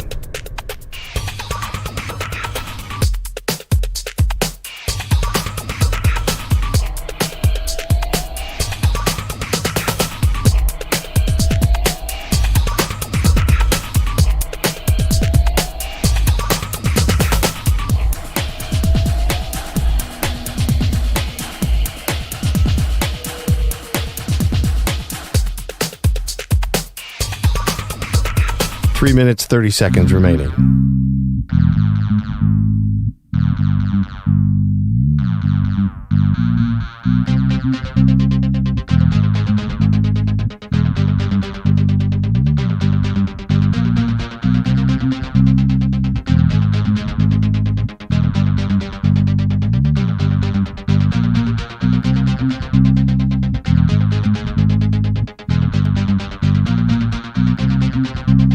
Three minutes remaining.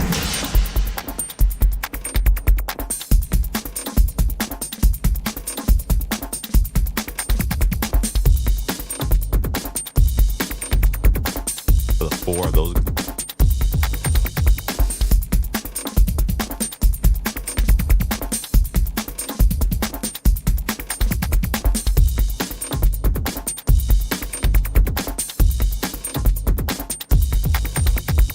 Two minutes, 30 seconds remaining.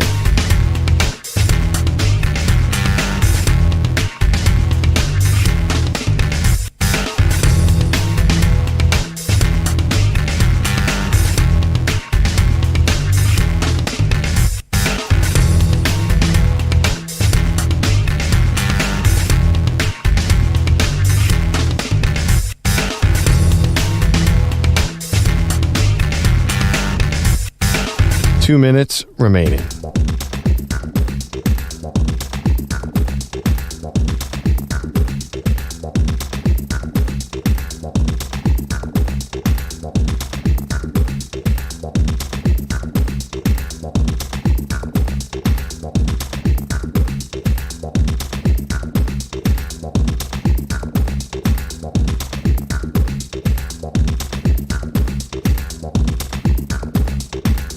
One minute, 30 seconds remaining.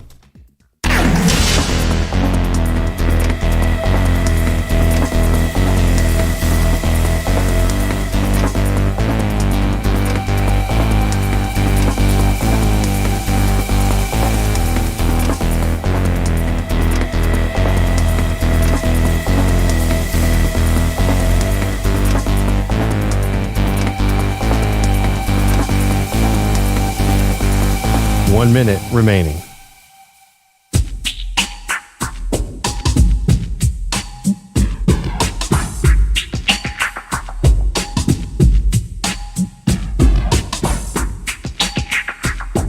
$45 seconds remaining.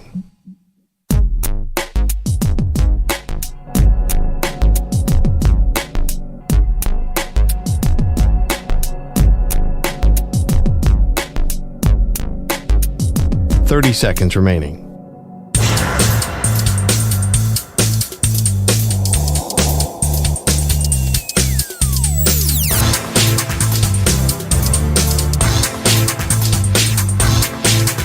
$15 seconds.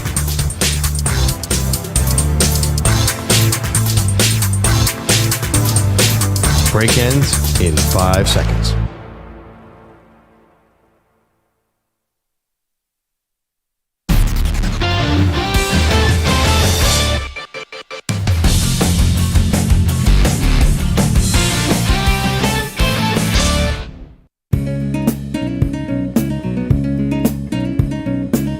Welcome back to Maggie and Perloff. It's 9:24 Eastern, about to be 9:24, which means we are 6 hours away from a historic event. We will be able to see the eclipse from where we are in New York I have a lot of neighbors who are driving upstate to New York, your neck of the woods, Maggie. Here's the question. What's everybody's plans here? I'm right after the show driving to school to pull my kids out so they're not on the school bus so they can see it. I hope. Wait, we get out there at 10 a.m. Yeah, my kids go to school an hour away, basically. Oh, okay. Not right after the show. But yeah, no, I'm pulling them early because I got to pick them up. I heard that the traffic's going to be bad because everyone's going to be driving home early to see the eclipse. I don't know if you guys have heard that. So basically, we want to be in position to get the full effect because we're talking 99 years till we see this again. And Maggie, I brought you an extra pair of glasses we had. I know. Well, thank you. I was freaking out a little because I got a note home from my kid's school. Hey, wear wide rim hats if you have a solar eclipse glasses.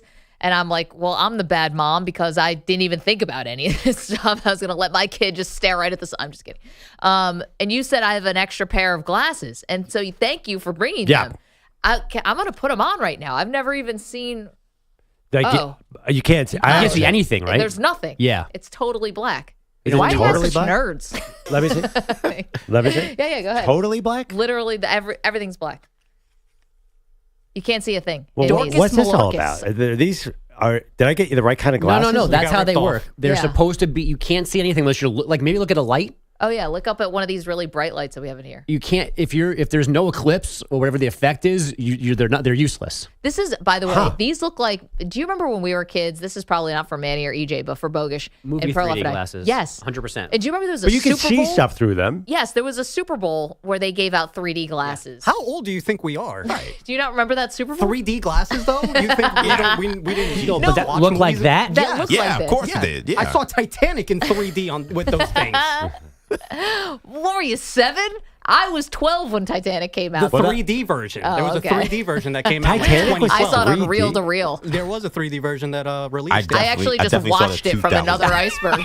It's on it. That's how I feel. I definitely watched the 2000 Godzilla with those glasses I on. floated by Rose and Leonardo DiCaprio. Now they give out those black plastic glasses, right? That are so gross because you're like, somebody just wore this. They're showing Oh, before. God. Yeah, I prefer the disposal kind. Well, thank you for that. This is kind of weird. I wonder if these actually work. So what are you looking for, right? You're looking for the something to come over the sun? Is this how it works? What are we looking for? The moon. Yeah. Something. Oh, is it the moon? I don't even know. Which moon is it? I have not read a single thing about this. So it's the moon's going over the sun, yeah. But what's a lunar eclipse? When the sun goes in front of the moon, the reverse of what's happening today.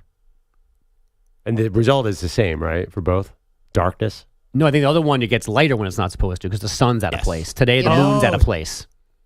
Oh. It's going to go totally dark. Yeah. Well, when there's a lunar eclipse, it doesn't go dark. It gets brighter. I don't think that's right either. Doesn't the moon turn red when that happens? Manny, is it? I'm pretty sure he's right. Yeah. Look at you. I should have been a scientist. Meanwhile, we had an earthquake on Friday, and now we get the solar eclipse today. And I know everyone in California is like, wow, geez, New York, you guys are really freaking out. Yes, we were very much freaking out. And by the way, got an aftershock around 6 o'clock that night, and then got another one. I don't know if you guys felt this Saturday morning around 6:45. Where I was about 20 minutes from the epicenter. I don't know if it was just me being paranoid, but I constantly felt rumbling in my apartment the entire weekend. No. You live by a subway, man? I was What's going going to on? say, What's going on? there's just a train going. Hold on. It's Yes, like every I do- 90 seconds. I do live near a subway. However, I never, ever, ever hear the subway at all from my apartment. I think apartment 5D was having a little too much fun. Oh, dear. Oh, jeez. Probably a lot of fun. rumbling. If they're up in the 5th floor and I can hear them from the 2nd floor, they're having tons of fun. The Eclipse party. Ooh, it's bringing out the everything and everybody. I've been around a lot of naked men in my life. Yeah. But don't you guys, feel bad. We've got nothing in my house. And both my kids are staying Yeah. in school. They're getting glasses at school while they're that's cool. being taught a lesson about the eclipse. But I'm just going to go home and not look at the sky and go, wow, it's dark at 3 o'clock. This is weird. well, I don't want to take this lightly, and I don't want to. Again, I hope I don't offend anyone. But my daughter told me she saw on TikTok when there's an earthquake and an eclipse, that means the apocalypse is coming. Have you guys been Fingers reading crossed. this? There's a lot of Was Kyrie Irving doing that a TikTok? lot of Angel Gabriel stuff going in there today. Like, this could be it. So that's why I also want my kids home. If the world's gonna end at 4 o'clock, we might as well all hang out at home. I'm not gonna make them go to math class at 2 o'clock on the Might as last well day. watch a little UConn Purdue pregame. Yeah. You guys, Pregame. you guys really haven't That's heard why of it? Zach East has got nothing to lose because there's not going to be a game. because the world's going to end. Yeah, who's replacing John Calipari, Kentucky? Nobody, and it doesn't matter. I might not World's know ending. what actually happens during a lunar eclipse, but I know an earthquake and an eclipse happening within a 4-day period means the apocalypse. This is basic science, guys. Yeah, that's basic science. Let's go to the phones. Brett in Arizona is going to help us out here. Hey, Brett. Hey, Maggie. Hey, you guys, the difference between a lunar and a solar eclipse is a lunar eclipse is when, or a solar eclipse, sorry, is when the moon crosses in front of the sun. Right, we know that one. The lunar eclipse is when the Earth passes between the sun and the moon. Got it. So And it gets pretty dark, right, Brett? Yeah, the Earth shadows the moon. It blocks off the moon. Yes, blocks off the moon. And does it turn red like Manny said? It can sometimes. Yeah, I'm seeing a diagram here where it can look a little orangey red. So I think Manny nailed that. I'm just questioning, Brett, was Andrew Bogus right that it actually gets brighter during a lunar eclipse? Because I don't think that's... Sounds like I wasn't. Yeah, I think you had it exactly wrong, but you said it so confidently. I didn't say that part confidently. It depends on the distance between the Earth and the moon, which varies. So when the Earth is far enough away, it can present the bright edges of the moon around the actual shadow. All right, I'll take that. Which makes it appear brighter. Sounds okay. Then I'm right. So shut up, Perloff. Thank you, Brett. There were a lot of overly confident statements about what eclipses are in this room. That's all I am saying. That's why I said very little. I'm sitting this one out. And that was partially right. All I know is that people are just flocking here. And I understand, this is once in a lifetime. Well, 99 years. Depends how long you're going to live. Yeah. So what did we have, though, like 6 years ago? A lunar That's what I was eclipse, asking. That was lunar. Or partial Was it? solar. Because that happened during the day, and it was all, you had to get the glasses, and it was like, the president at the time was like looking into it. We were Yes. concerned Right. about his eyes. I remember that. So he looked into the sun. But you can look into a lunar eclipse. So No, it was a solar eclipse. Because I think the 99 years is the next time it is visible here, maybe. Okay. Because you can't. I don't know what the effect is. I mean, that's like kinda- outside of like our hemisphere. Right. So maybe because there's another one in like 2044, but it's not going to be noticed here, I guess. Because that was why I don't really care about this one. Like, I'm going to be asleep. You ask me what I'm doing, I'm going to be asleep. I was up way too late last night watching WrestleMania. We know where your priorities are. Getting over the WrestleMania hangover that kept Pete out of work today. Nerd. So I will be asleep. But I kept thinking, well, I saw that eclipse a couple years ago, so what's the big deal? I guess this is a better eclipse? Well, I think so, I think you'll have more totality here, and it will be seen across most of the United States with this solar eclipse as the one that happened a couple of years ago, where it was only partial in most of the United States. So Moist is in the chat saying it was partial. He's also saying the next full one in 2044 will be in the Dakotas area. Okay. Sure, why not? Yeah. Good for them. Let's go hang out with YouTube.com/CBS Carson Sports Radio. Wentz. Have you seen this infographic of Airbnb reservations, like based on like how many there are? And there's like heavy red strip across following the entire path of the thing of the eclipse. Yeah. And everything else around it is like blue and spread out, and there's like a solid red band. Like people, I can't imagine renting and traveling to see this. Like going outside is the best I'm going to do today. Not like pick up my family and change states or time zones. If you're really into this thing, though, like this is a must do. And, I actually saw something where, and you guys can tell me if you think this is right. This is actually a little bit of a post-pandemic phenomenon where people are still just really seeking joy and really still trying to make up for those years and times that we lost. And so, just trying to make everything big and make everything a thing. Get that. Connect with friends and family and be there for memorable moments.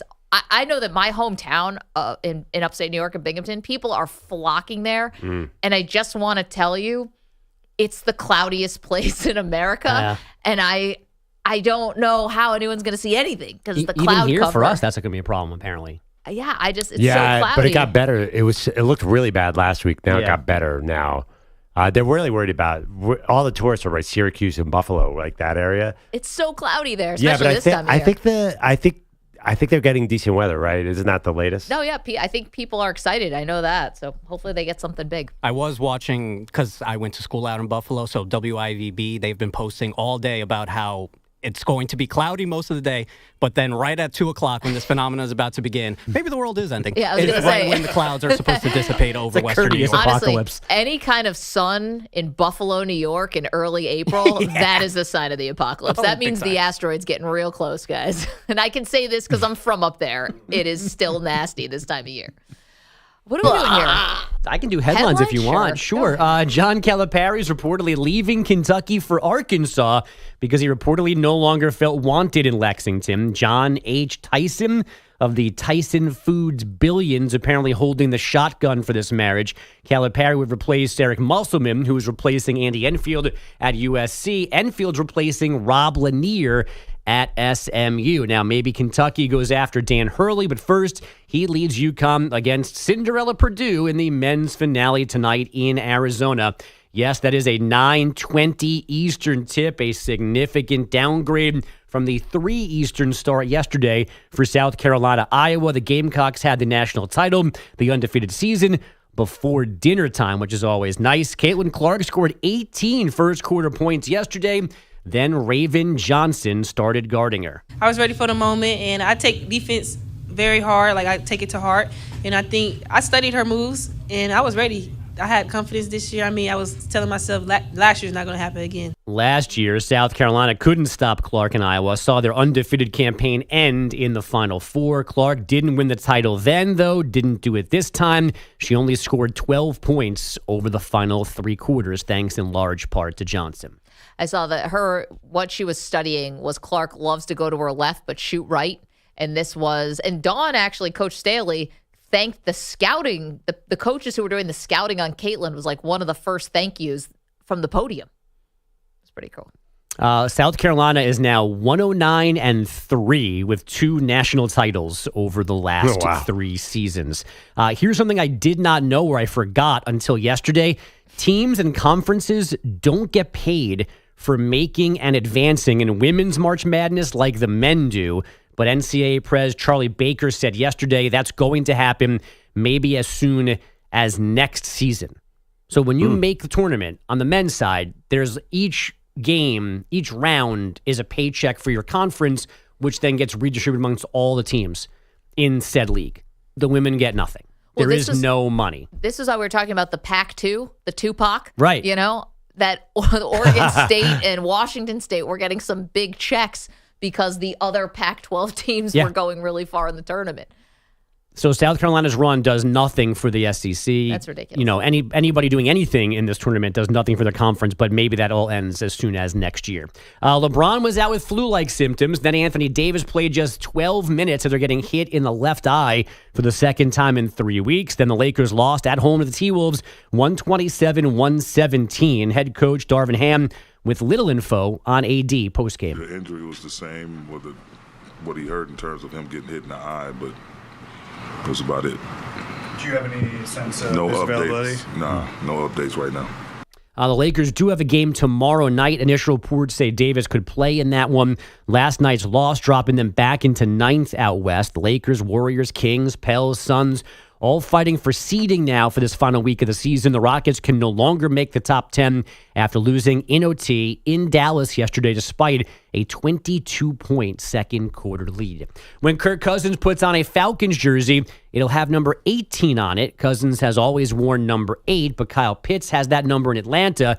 They were in negotiations about a swap, but then the NFL reminded them that someone would have to pay for all the remaining Pitts 8 jerseys left at NFLshop.com, and that apparently would have cost them hundreds of thousands of dollars, according to Cousins. So 18 is good enough for him.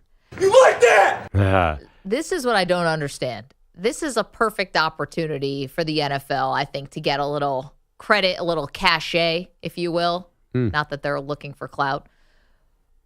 Donate all of these to a charity in Atlanta. Oh, yeah. Come on. It's so easy. It's such a layup. Hey, we're going to give this to underprivileged kids, adults, whatever it is. We're going to give them away instead of holding hostage Kirk Cousins and Kyle Pitts to pay $100,000 to buy all the back jerseys. And let's be real. I mean, how much does it really cost to make just to get a replica jersey?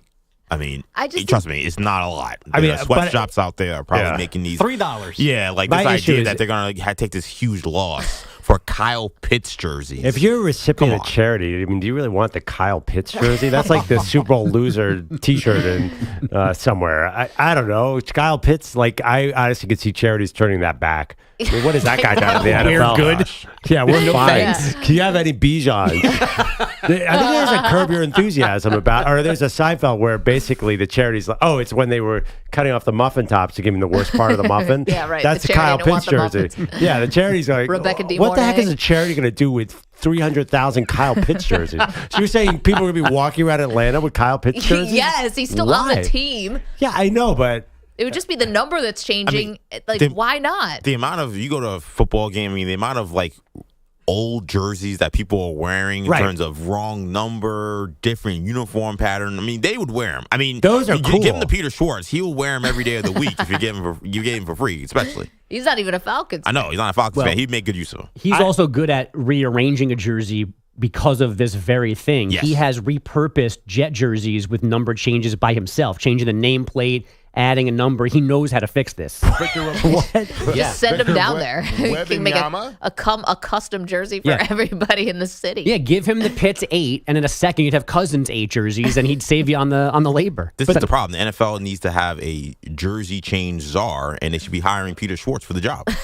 by the way, there's nothing precious about Kirk Cousins number 8. I don't think America cares if he goes from 8 to 18. Like, is that an iconic number? Kirk Listen, Cousins 8. We've had an eclipse and a hurricane and an earthquake together at the same time. We've got way bigger problems. Yeah, I just think that this idea of sending all these Kyle Pitts jerseys, like they're like, oh man, what charity are we going to be able to give these off to? It's going to be like handing. No, now Kirk Cousins would have had to have him in his basement. What does that do for him? Are you fond of that? But isn't there, speaking of multiverses and whatever, like, isn't there a whole sector of the globe that thinks all of these losers have won championships because the non-used T-shirts get sent there? You mean the greatest team of all time, the Buffalo Bills? Yeah. 4 straight Super Bowls. Right. They're very popular overseas because the Buffalo Bills win the Super Bowl T-shirt. And I'd love to get my hands on a couple of those. Those would be cool. Just pretend. So would Josh Allen. Thank you, Manny. Wow. Baseball last night, the Astros got a 3-1 win in Texas. Ronel Blanco's 6 one-hit scoreless innings after last week's no-hitter of the Blue Jays. And Tiger Woods got to Augusta yesterday, got in some practice ahead of the Masters. This would be his 26th Masters. He is trying for a record 24th made cut in a row.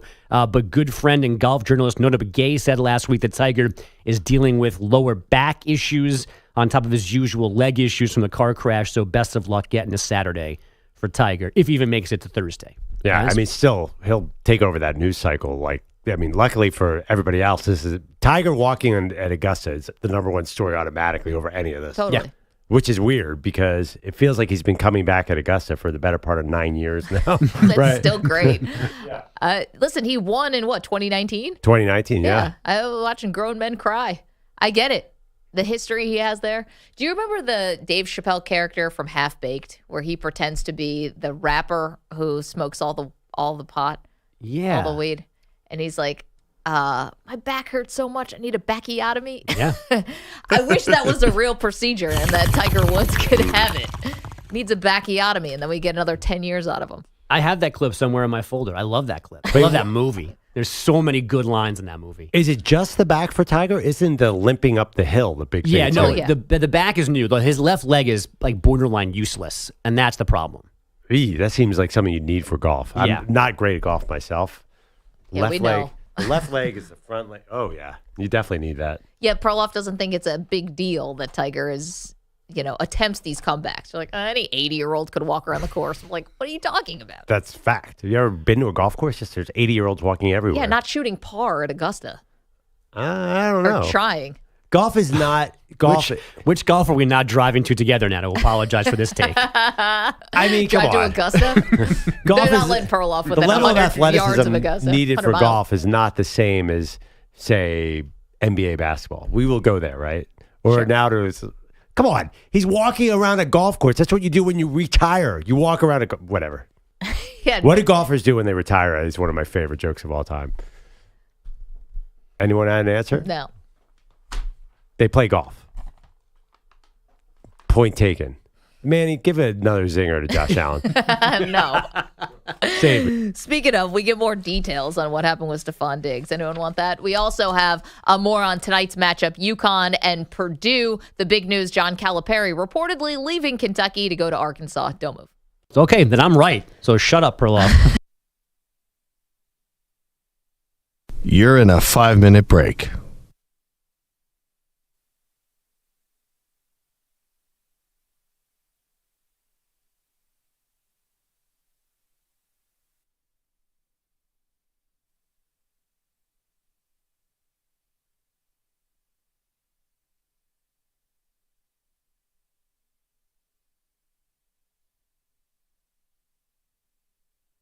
Four minutes, 30 seconds remaining.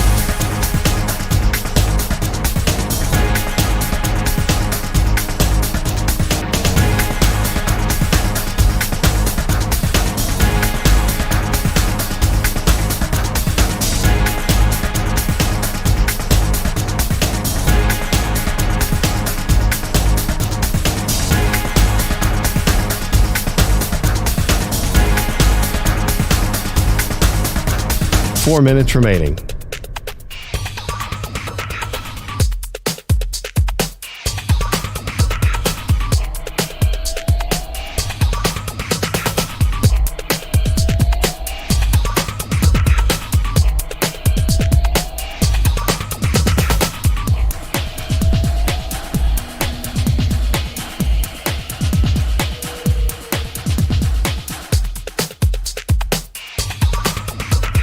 Three minutes, 30 seconds remaining.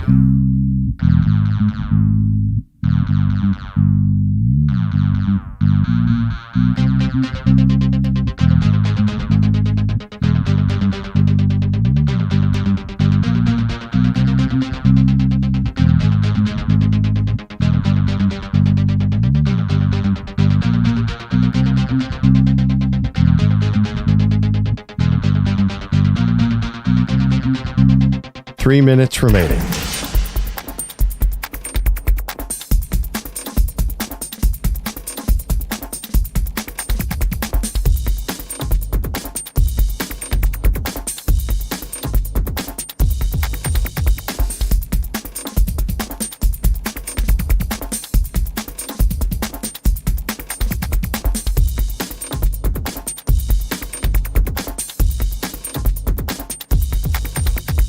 Two minutes, 30 seconds remaining.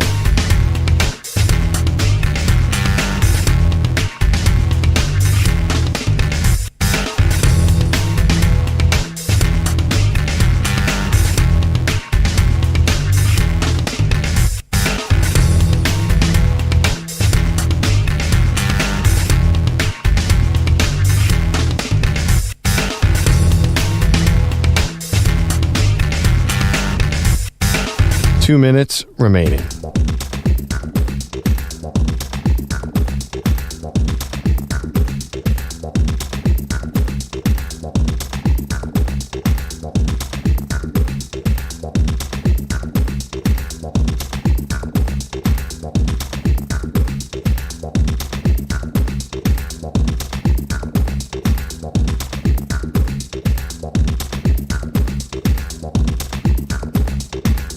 One minute, 30 seconds remaining.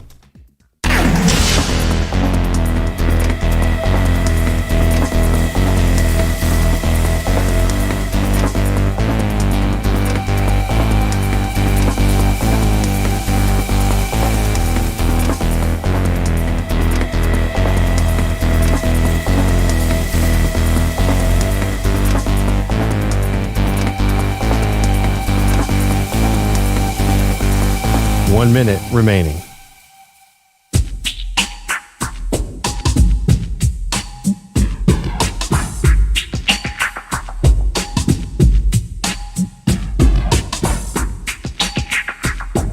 .45 seconds remaining.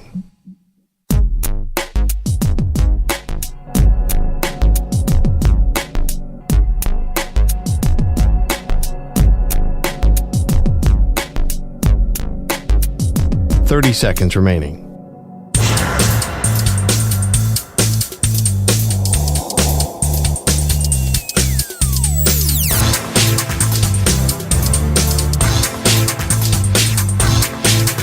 15 seconds.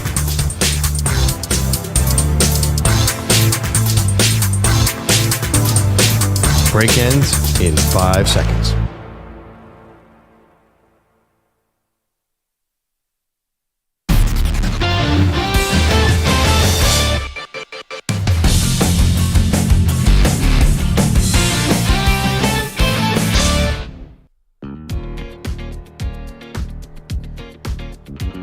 What more can we pack into the last couple days and the next couple days? We have, welcome back to Maggie and Perloff, by the way.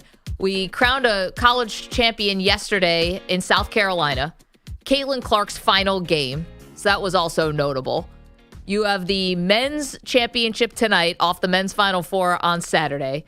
We went to Perloff, our first WrestleMania, and luckily we did have EJ with us for a lot of reasons, and Anthony Gallo, partially to kind of be like a passport into that into that world, because we didn't know what the hell was going on. We had a great time. We had an earthquake on Friday. You've got the solar eclipse going on today. Thank you again for the glasses for my kid. I mean, national championship tonight. What else can we possibly pack in these last couple days? Well, I think there's a lot of work to do here, because I understand you cannot buy the eclipse glasses online anymore. Amazon sold out weeks ago. So have you guys read how to make them at home with a cereal box? How do you do this? So you take a cereal box and you put a small pinhole through a piece of paper, and you have to view it. There's a way to do it at home. You've never heard of this, a homemade solar eclipse thing? I only know this from an episode of Mad Men a long time ago. Cereal boxes are a big thing. I remember they were all over the park. What was it? What was the last one? 2017 or something? Something like that. Yeah. So if you're creative, you can make this at home. The key is, and we cannot emphasize this enough, do not look at the dumb thing. But that being said, is that an urban legend? Has anyone actually met anybody? Let's not test it. I've tested it out. I'm an idiot. I see a tiny little black speck in my vision now. Because Manny, I'm actually get out of here. You're joking, really? I wish you think I would think of something this stupid? Oh, no. Wait, so Manny, hold on one second. In 2017. Yeah, I was in college, and I was out in Buffalo, and I was actually at home. So it was after college, and I heard about the eclipse. They said, don't look at it, and my intrusive thoughts won. Wow. And you sure that black dot is from that and not a cataract or something? I mean, Manny, how old are you? Have you gone to an eye doctor? I haven't gone to the eye doctor in, I don't know, half a decade perhaps. How old am I? 26, 27 years old in 2 months. He's not going to have a cataract. I don't know how those young people can't get cataracts. Actually, now that you say that, I have no idea. It seems like something that older people get. So that being said, I'm so sorry, but... Is it in both eyes, Manny, or just one? That's a good question. I haven't tried it out, but I think it's only in my right eye. Sometimes I see it trailing whenever I move my eyes quickly. Sometimes I see it out the corner of my eye, but that happened. Man. And it's been there ever since the day of the eclipse. That's right. All right. Well, this is the public service announcement. Don't look do up. it. Don't look up Americans. I can't believe it. I thought Canadians. it was an urban myth. No. You don't want the glasses back, do you? I'm going to keep my kid inside probably anyway. How about this? Perloff, you try it out today, and we'll come back tomorrow, and we'll gather our research. Oh, boy. How long did you look at it for?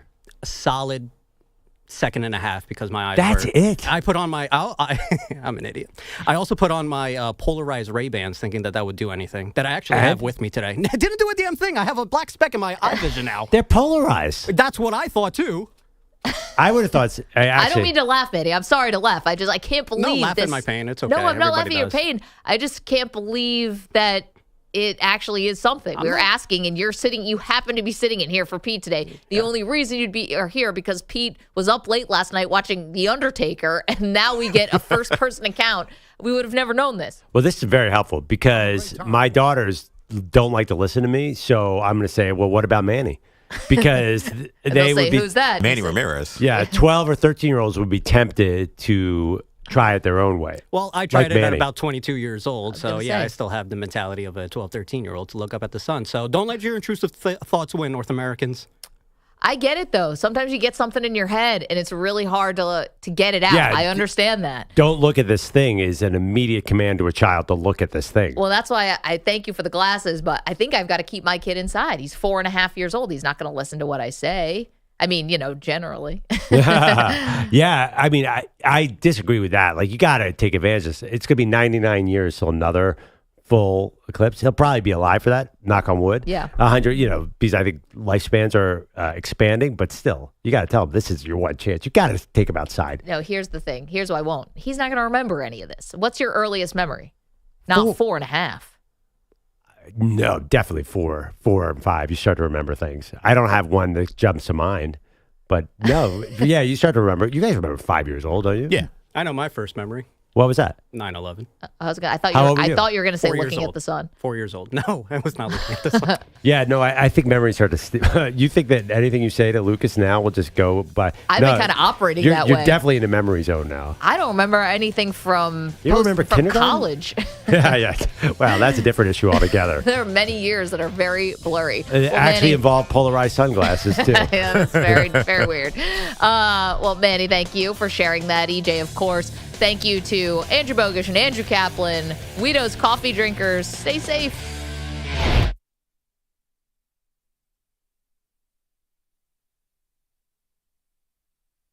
You're in a 5-minute break.